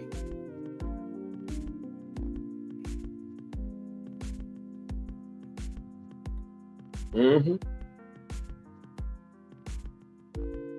Yeah, that's the crazy thing. Like, people really don't get like how deep Arkansas runs, throughout the world. Like, the rice that people get is from Riceland, Arkansas. Ebony and Gem magazine was founded in Arkansas by John Johnson. ISO Plus. I live right down the street from the old ISO Plus building that has like Black Magic and everything in between. Yeah. ISO Plus was founded in Arkansas. Dave and Buster's was founded in Arkansas. The original announcer of Soul Train was founded in Arkansas. The original Sandman was born out of Fort Smith, Arkansas. Leo Rashawn, Cheryl Underwood, Deon Cole, Lunel, Maya Angelou, like so many. B worked before she became a teacher. So yeah, Arkansas is, and of course, the Little Rock Nine. That goes without saying. But we are known. We really are. We're under the radar because we don't get the credit that we deserve. But there's a lot of Black history and in corporate business history that comes from Arkansas. We'll talk, like, for example, one of the biggest cell phone services was Alltel Wireless. Before it got bought by Verizon, Alltel was a national cell phone brand that was founded in Little Rock, Arkansas, and that operated from Little Rock, Arkansas. So it boggles my mind when people say, well, Arkansans are this, that, and third. I'm like, okay, all right, go do your research. Don't look like a dumbass. You really will.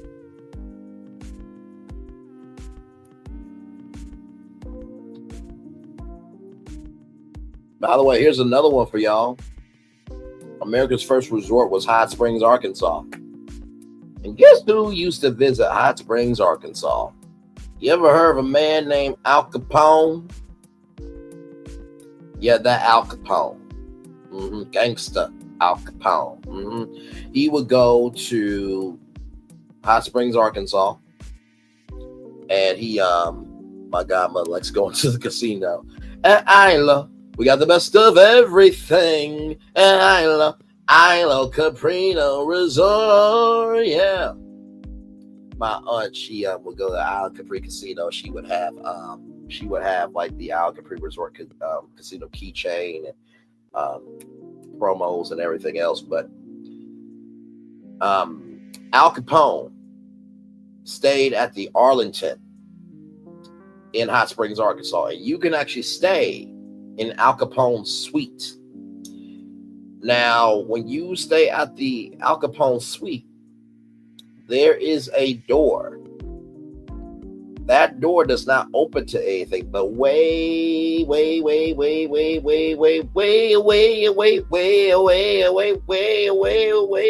in the day, that door opened up.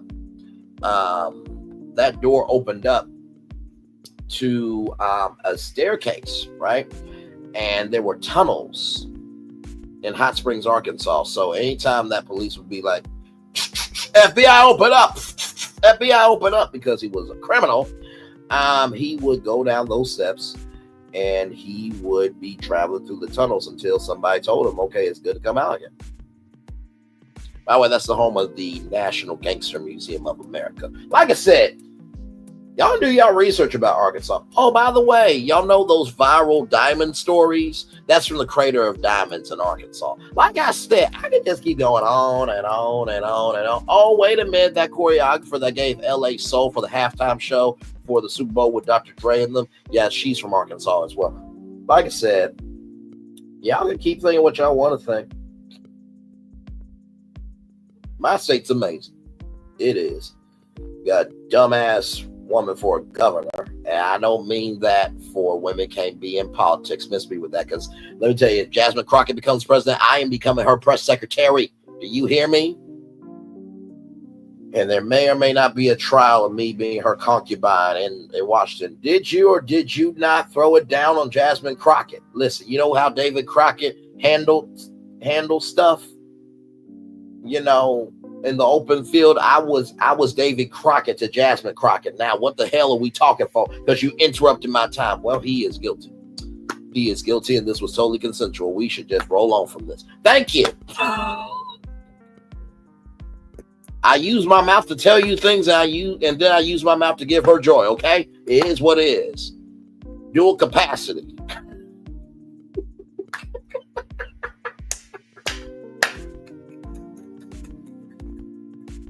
The stamina that have our press conference and the stamina to hold on to the resolute death at the White House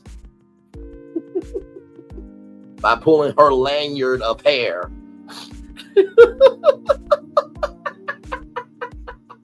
But believe me, I have the clearance to go through that gate to go through that entrance at the government. Okay, believe me, I got it. Oh my God, you gave us Bill Clinton. I feel like some of y'all like, oh my God, clutch my pearls, my virgin ears. I'm too sensitive.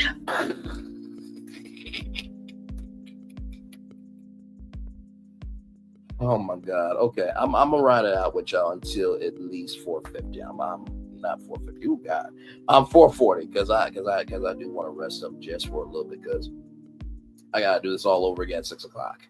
So, but this has been a fun time. It really, really has. Some say he was the first black president.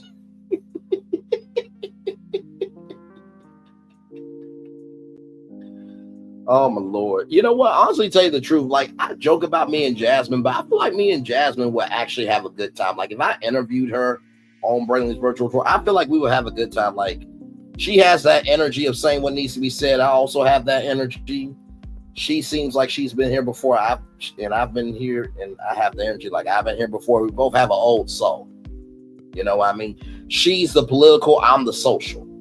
Now, that could be a dynamic power couple, okay? I'm just going to keep it a buck. Listen, Jasmine Crockett Lee or Jasmine Lee, Miss Lee, if you're nasty. See? Once again, just rolls off right off the tongue. I don't know what you're thinking. Oh, Bill Clinton. Yes, that is true. Some people do say that he was the first black president. You're right. You're right. I had to think about that for a second. I'm like, yeah, you're right.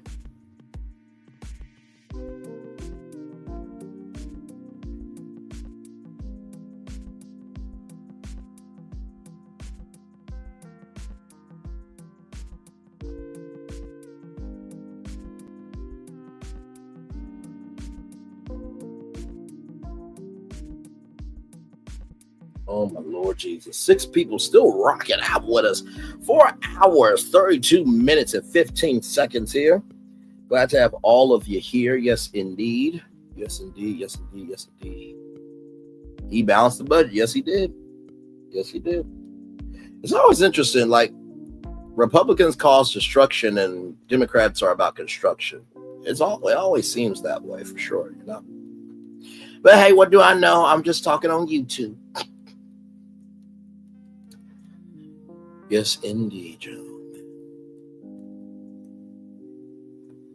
Oh yeah, I know. But here it is, though, right? Just because they want him out there doesn't mean the struggle wasn't going to be harder when he wasn't there. Because even though he can be free, you still got to work. Yeah.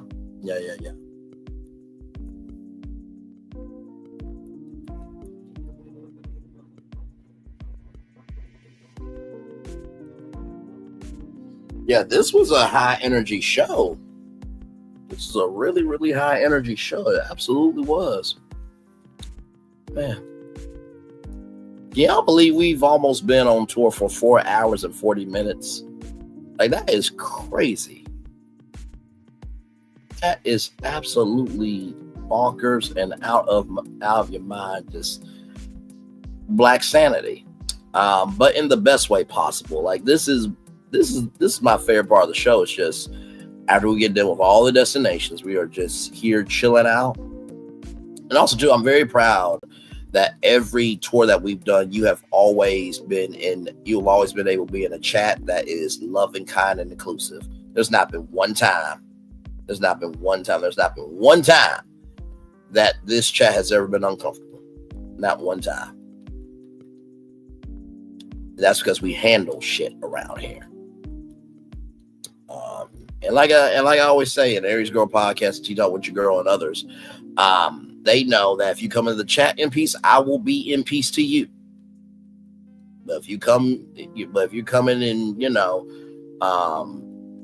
coming in violence, I will come in violence to you. Like, it's that simple. This is the first time in history we haven't had 8 years of Democrat before Republicans take over. I wonder what will happen. Well, we got a long time to find out, my friend.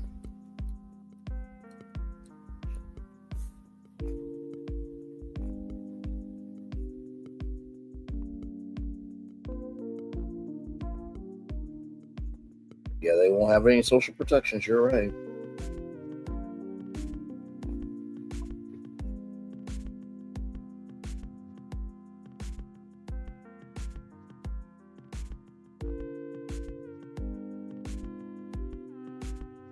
I know. But listen, the good news is we have our own platforms to have our voices. So y'all will still be getting some of the best content for us, by us right here. You know what I mean? So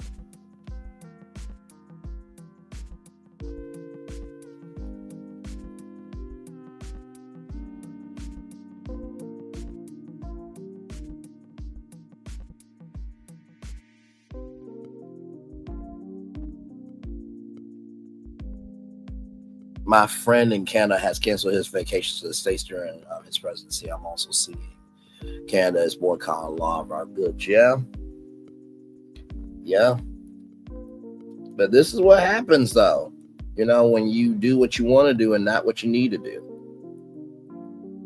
Okay, well, hopefully that doesn't happen. Okay, I get what you're saying. There is a thing called Designated Survivor. It was a show on ABC, right?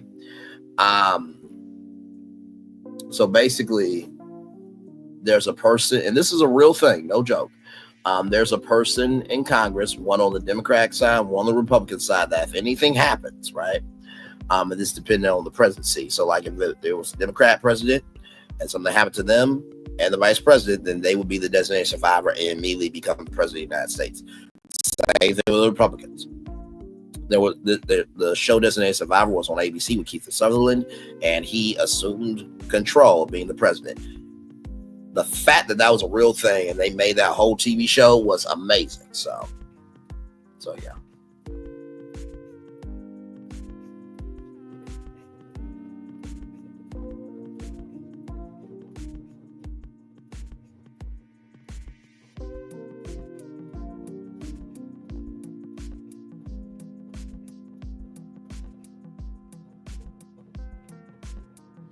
So yes, indeed. VP leader of the House, President VP leader House is the oracle, right? I think so. Have I seen Dave? Dave who? I don't know who Dave is.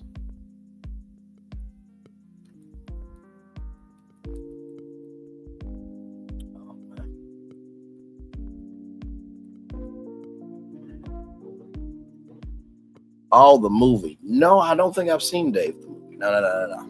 So, but yeah, we're almost there to 440. Like I said, okay.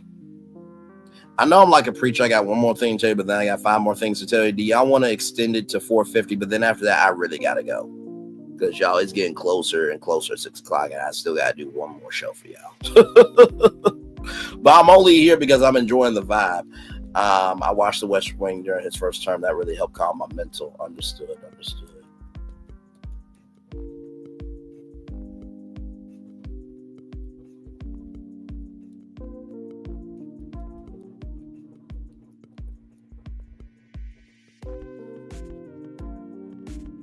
Understood.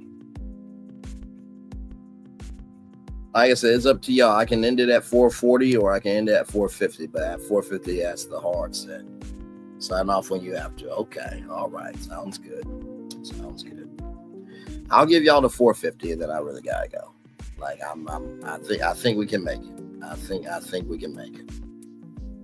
Because I really am enjoying being here with y'all. Like this was like Aries Girl Podcast has been here for many of our virtual tours. I think Aries Girl Podcast will say that this show right here was a high energy show. I mean, from the crack of the first destination all the way to the end with that amazing opportunity. I mean, this one was a high energy show, without question. And most of them are high energy, but this one, it was a roller coaster. I'm like, all right, you're in, and you ain't get out of this shit. There was corkscrews. There was launches. I took you so high up, like, oh my God, Bray, please, just let me down. I can't take this shit. Let me down. Oh my God, just let me down, please. I can't do it. But it was a fun time, though. It really was. I'm going to give y'all until 4:50, then I'm going to head out and get y'all next show together. I'll try to have that for you at 6 o'clock if I can. So if I got to push to 7, I will. But y'all, I'll always try to stay with my time slots. That way we can keep the consistency. But also, too, the blessing of this channel is as long as the format is there, y'all always come. And I never take that for granted. So I appreciate y'all. I also appreciate y'all for allowing me to grow and evolve and try and fail and to experiment. But also too, if I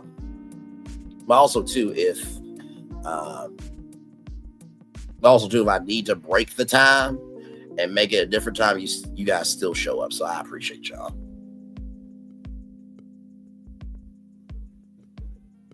You can go now if you need to. Understood. But you know what? Actually, this is what I'll do. I'm going to go 448. Because that'll be the 48th president of the United States. So I think we can hold out for 48 more minutes. And listen, for those of you saying, Brian, you keep flip-flopping. I'm only flip-flopping because there are people here investing into me. Okay? That's the only reason, okay? That's the only reason I am sticking around, is because people are investing into me. There's nothing wrong with taking time out for people, you know?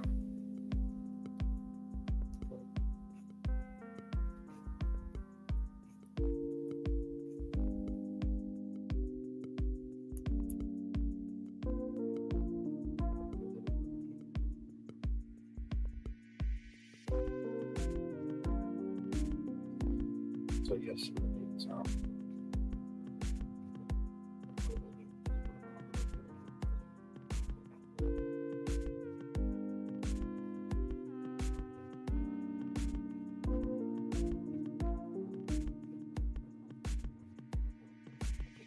right now I'm in Ohio right now. So Ohio's where I am.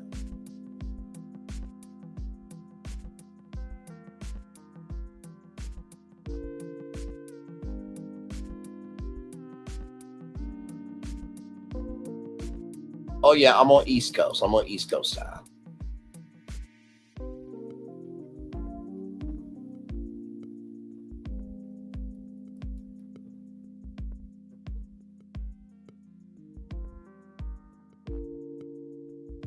Yep, I am on East Coast time. Okay, all right. Listen, I'll be here. I will be here. Listen.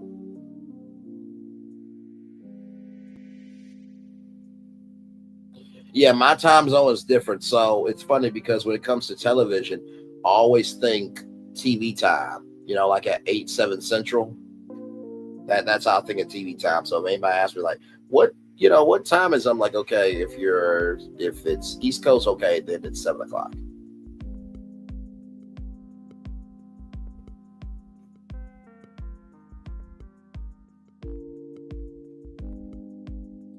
They try to get me to Westerville, Columbus. Okay.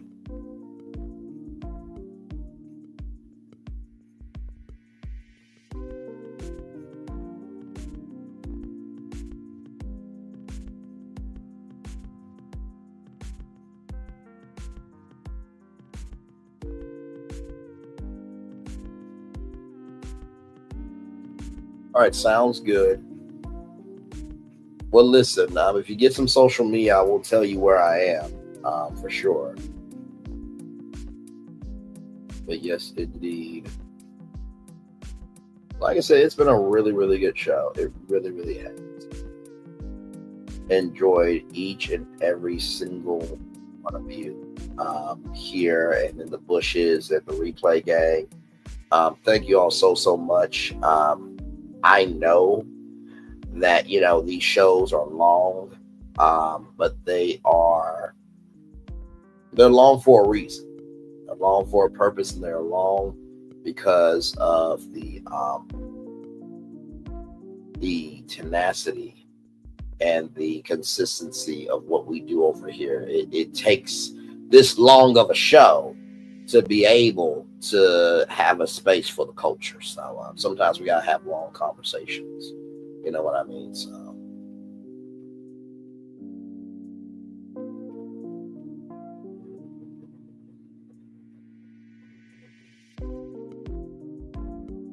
but it is all in good fun. I really, really do appreciate y'all. So yep, as we get ready to come in to 4:50, 4 hours and 4 hours and 50 minutes here.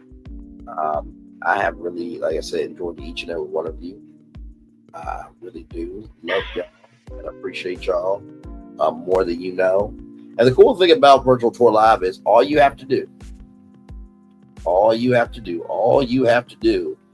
is press play. Like Aries Girl Podcast will tell you, like she listens to me, like she says she was in the bushes at work, but sometimes she also listens to me just for fun. All you have to do is hit play. There is no clickbait in any of my titles at all. I think there was maybe one time I utilized one avenue to get to our destination, but still, you still got to the destination. But every thumbnail that you have seen on this channel will continue to see is real things that are happening in the world.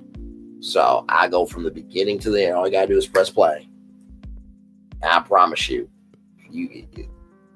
there's always one destination that will get you hooked in. I promise you, I format that purposefully. That there will be one destination that's like, damn, I didn't know about that. Then you'll be like, oh wait, that's interesting too. So it's by creation.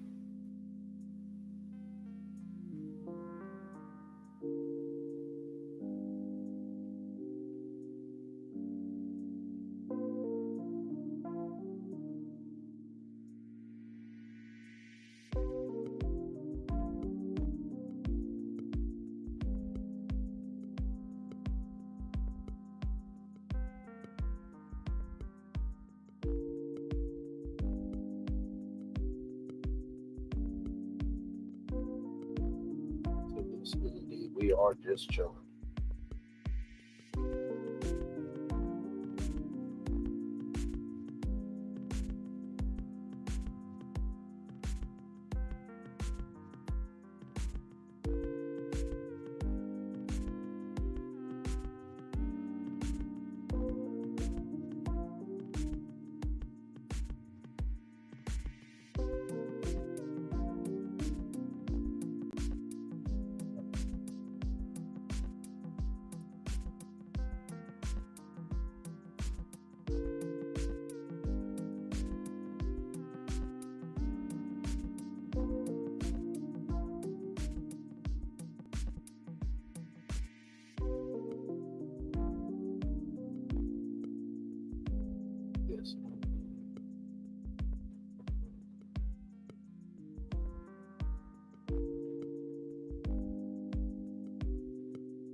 So yeah, just rest in that.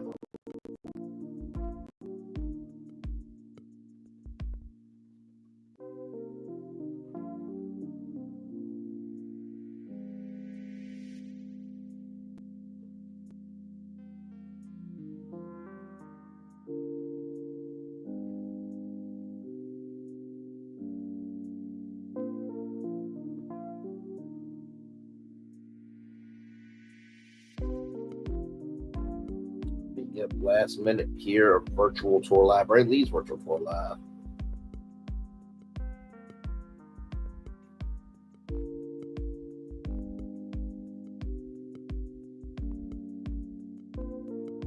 But yes, indeed. So.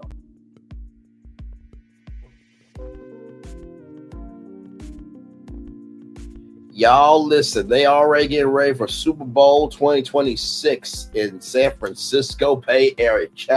We just got done with the Super Bowl. Good damn.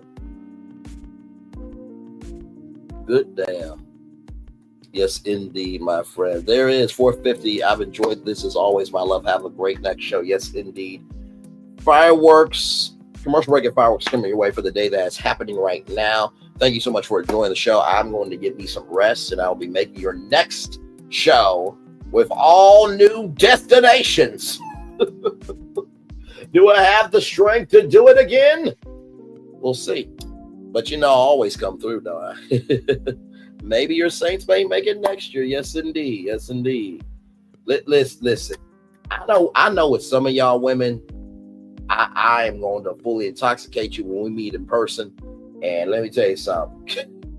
If the Saints make it to the Super Bowl, the Super Bowl is not going to be the thing that you're going to be watching, because it might be a Super Bowl happening, if you know what I mean. Anyway, let me get out of here. One love, bunch of love, all love. I will see y'all tonight at 6 p.m. as we leave from the Magic Kingdom at Disney World. Bye, everybody. One love, much love, all love. Bye, y'all. Be blessed.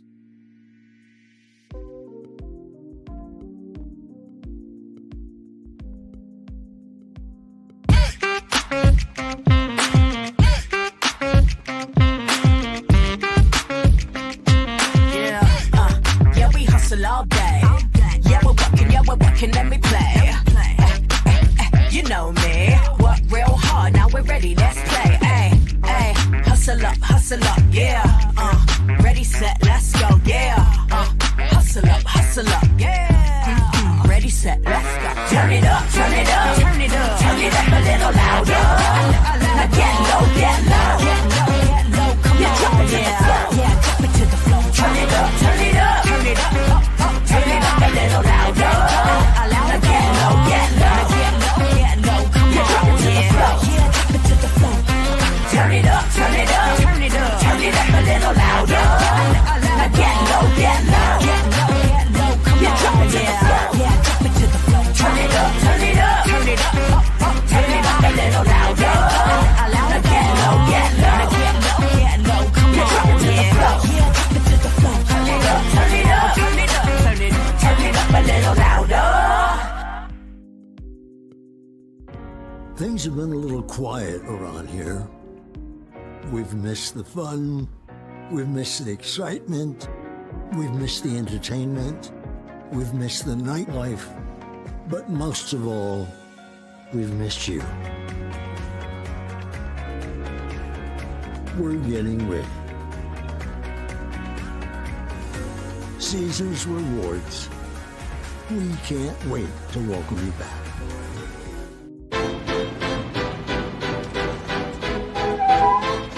This is for all you multi-talented, multitasking, multi-everything people out there. Take it away. Find your glory, write your story, fearless feet will carry you.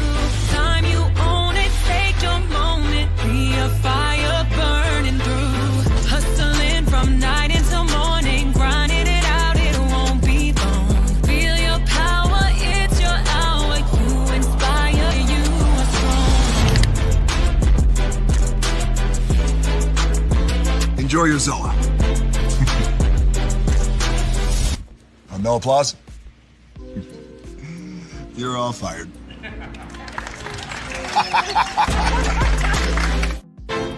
Now that you've reached the stage in your life where quality television is important, Nubian TV is a black network that speaks to your lifestyle. Nubian TV is the world's first digital network devoted to the upscale and political lifestyles of black people. Nubian TV's programming includes politics, travel, fashion, food, automotive, arts and culture, civil rights, music, and more. Watch now on Amazon Fire TV, Roku, or watch globally at nubiantv.net. Nubian TV, it's what you want to watch. Now,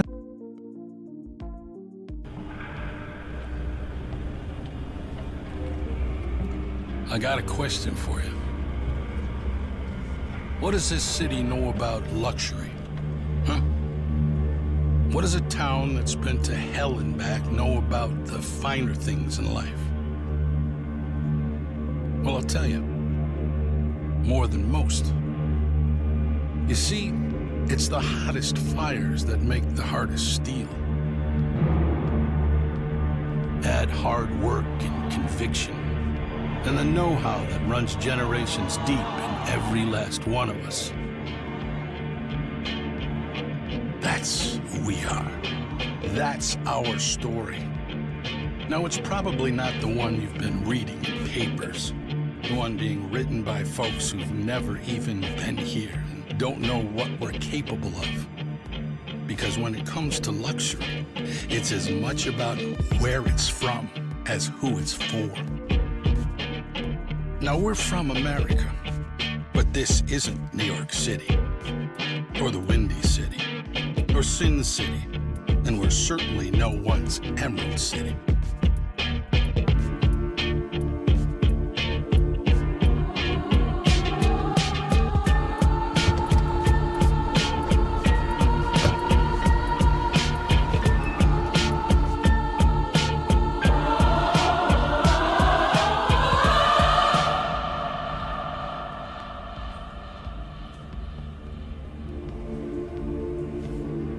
This is the Motor City, and this is what we do.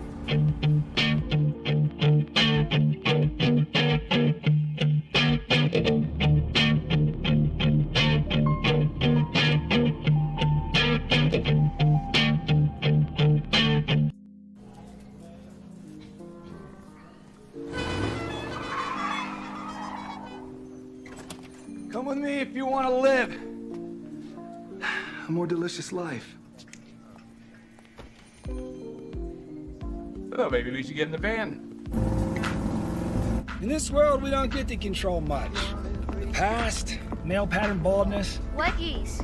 Got one right now. The urge to puff that bubble wrap. But there is one thing we do get to choose every single day. What we eat. Welcome to the Sonic Department of Research and Deliciousment. We have everything you want, didn't know you wanted, and some things you didn't know were possible. Because we believe if you're not having fun, you're not living free. So come on, let's live a little.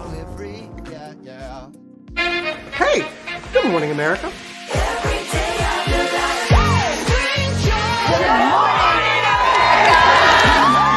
Good morning, America. Good morning, America. Good morning, America. Money! Are you ready? They are ready. Covering the biggest events in the country right now. There's a lot going on here. It's always a good time. That's what the show's about. That's good. Really good. Very good. Coming in hot, Jimmy, coming in hot. It's far from elementary. Good morning, America. I'm not going to try to strut like Michael or anything. I have known George a long, long time. Have you ever gotten him to dance? Look at that face. You don't just see it, you feel it. I'm in. I'm in. I'm in too. I'll be there. I am here and so happy. I'm in. I'm in too. I'm in. That tells you something when Snoop Dogg's in. Michael, George, Lara, Ginger. Open your eyes. Think of the one place you've always wanted to see.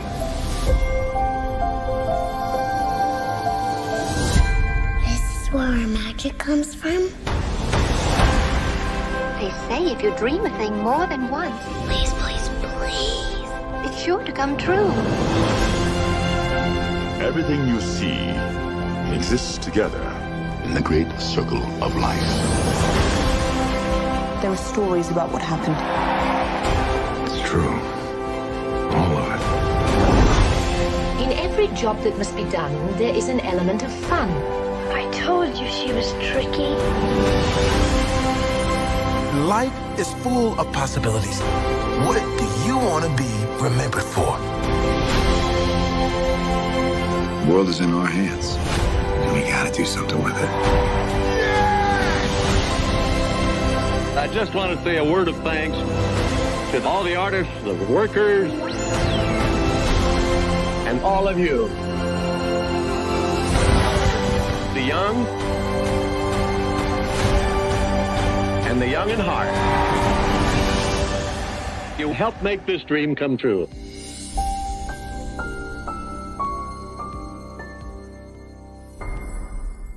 I thought I should tell you they've been talking about you. Yeah, they've been talking about you. They've been talking about the fact that they've done everything they could to stop you and everything they could to block you, but you still win. They've been talking about the fact that they have undermined your success and they have tried to sabotage your seasons, but you keep winning. They've been talking about the fact that even though they don't like each other, they get together to try to kill you, but you keep winning. They've been talking about the fact that you were voted least likely to succeed, but like cream, you keep rising to the top. They've been talking about how they tried to burn your world down, but like the phoenix, you rose from the ashes. They've been talking about you. And you know what they say? Oh, she's just lucky. He's just lucky. But no, you ain't lucky. You're anointed. You got something on you. You got favor on you. You got power on you. You were born to win.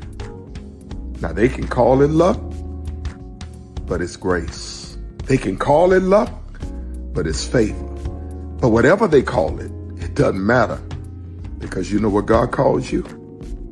Do you know what God calls you? A winner. I thought I should tell you they've been talking about you. Yeah, they've been talking about you. They've been talking about the fact that they've done everything they could to stop you and everything they could to block you, but you still win. They've been talking about the fact that they have undermined your success and they have tried to sabotage your seasons, but you keep winning. They've been talking about the fact that even though they don't like each other, they get together to try to kill you, but you keep winning.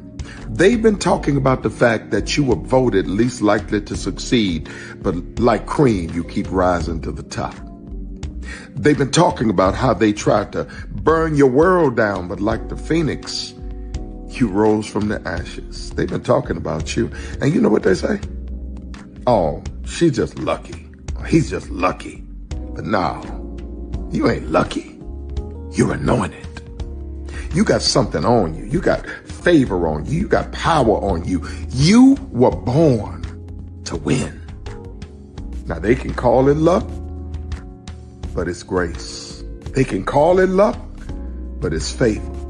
But whatever they call it, it doesn't matter, because you know what God calls you? Do you know what God calls you? A winner.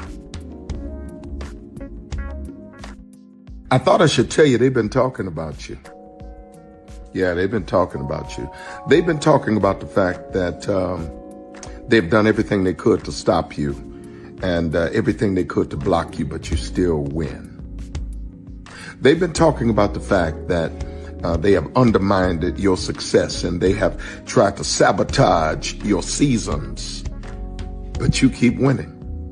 They've been talking about the fact that even though they don't like each other, they get together to try to kill you, but you keep winning. They've been talking about the fact that you were voted least likely to succeed, but like cream, you keep rising to the top.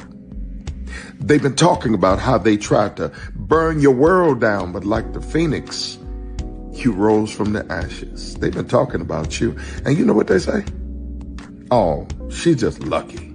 He's just lucky. But no, you ain't lucky. You're anointed. You got something on you. You got favor on you. You got power on you. You were born to win. Now, they can call it luck, but it's grace. They can call it luck, but it's favor. But whatever they call it, it doesn't matter, because you know what God calls you? Do you know what God calls you? A winner. Caesar. Just look at him. Politician. General. Author. Ruler. Man.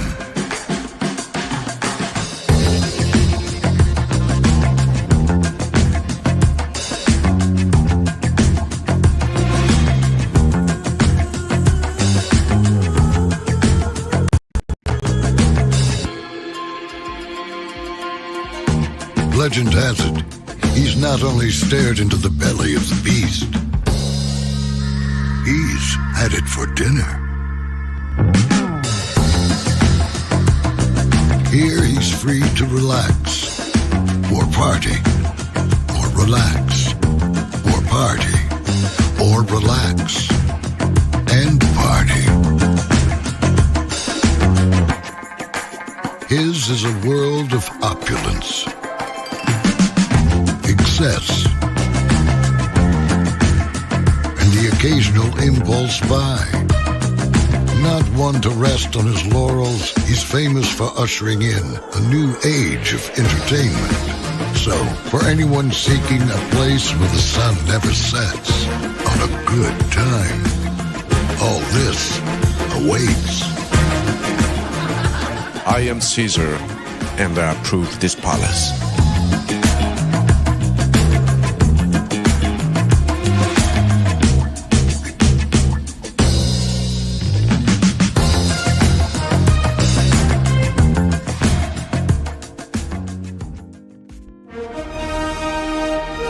Prepare for a journey beyond imagination, beyond belief, beyond anything you've experienced before. Universal Epic Universe, a new theme park where you'll step through extraordinary portals to 5 immersive worlds. Prepare for a cosmic voyage of discovery, an isle of fire-breathing excitement, a shadowy world of monsters and mystery, new wonders in the wizarding world, and a new way to play. Plus the splendor of a magnificent resort hotel overlooking the park. It's all new excitement at Universal Orlando Resort. A week's worth of vacation thrills with 4 amazing theme parks, a variety of spectacular themed hotels, and incredible dining and entertainment. It's all at Universal Orlando Resort, where you'll find new adventures every day. Explore the astonishing worlds of Universal Epic Universe at Universal Orlando Resort.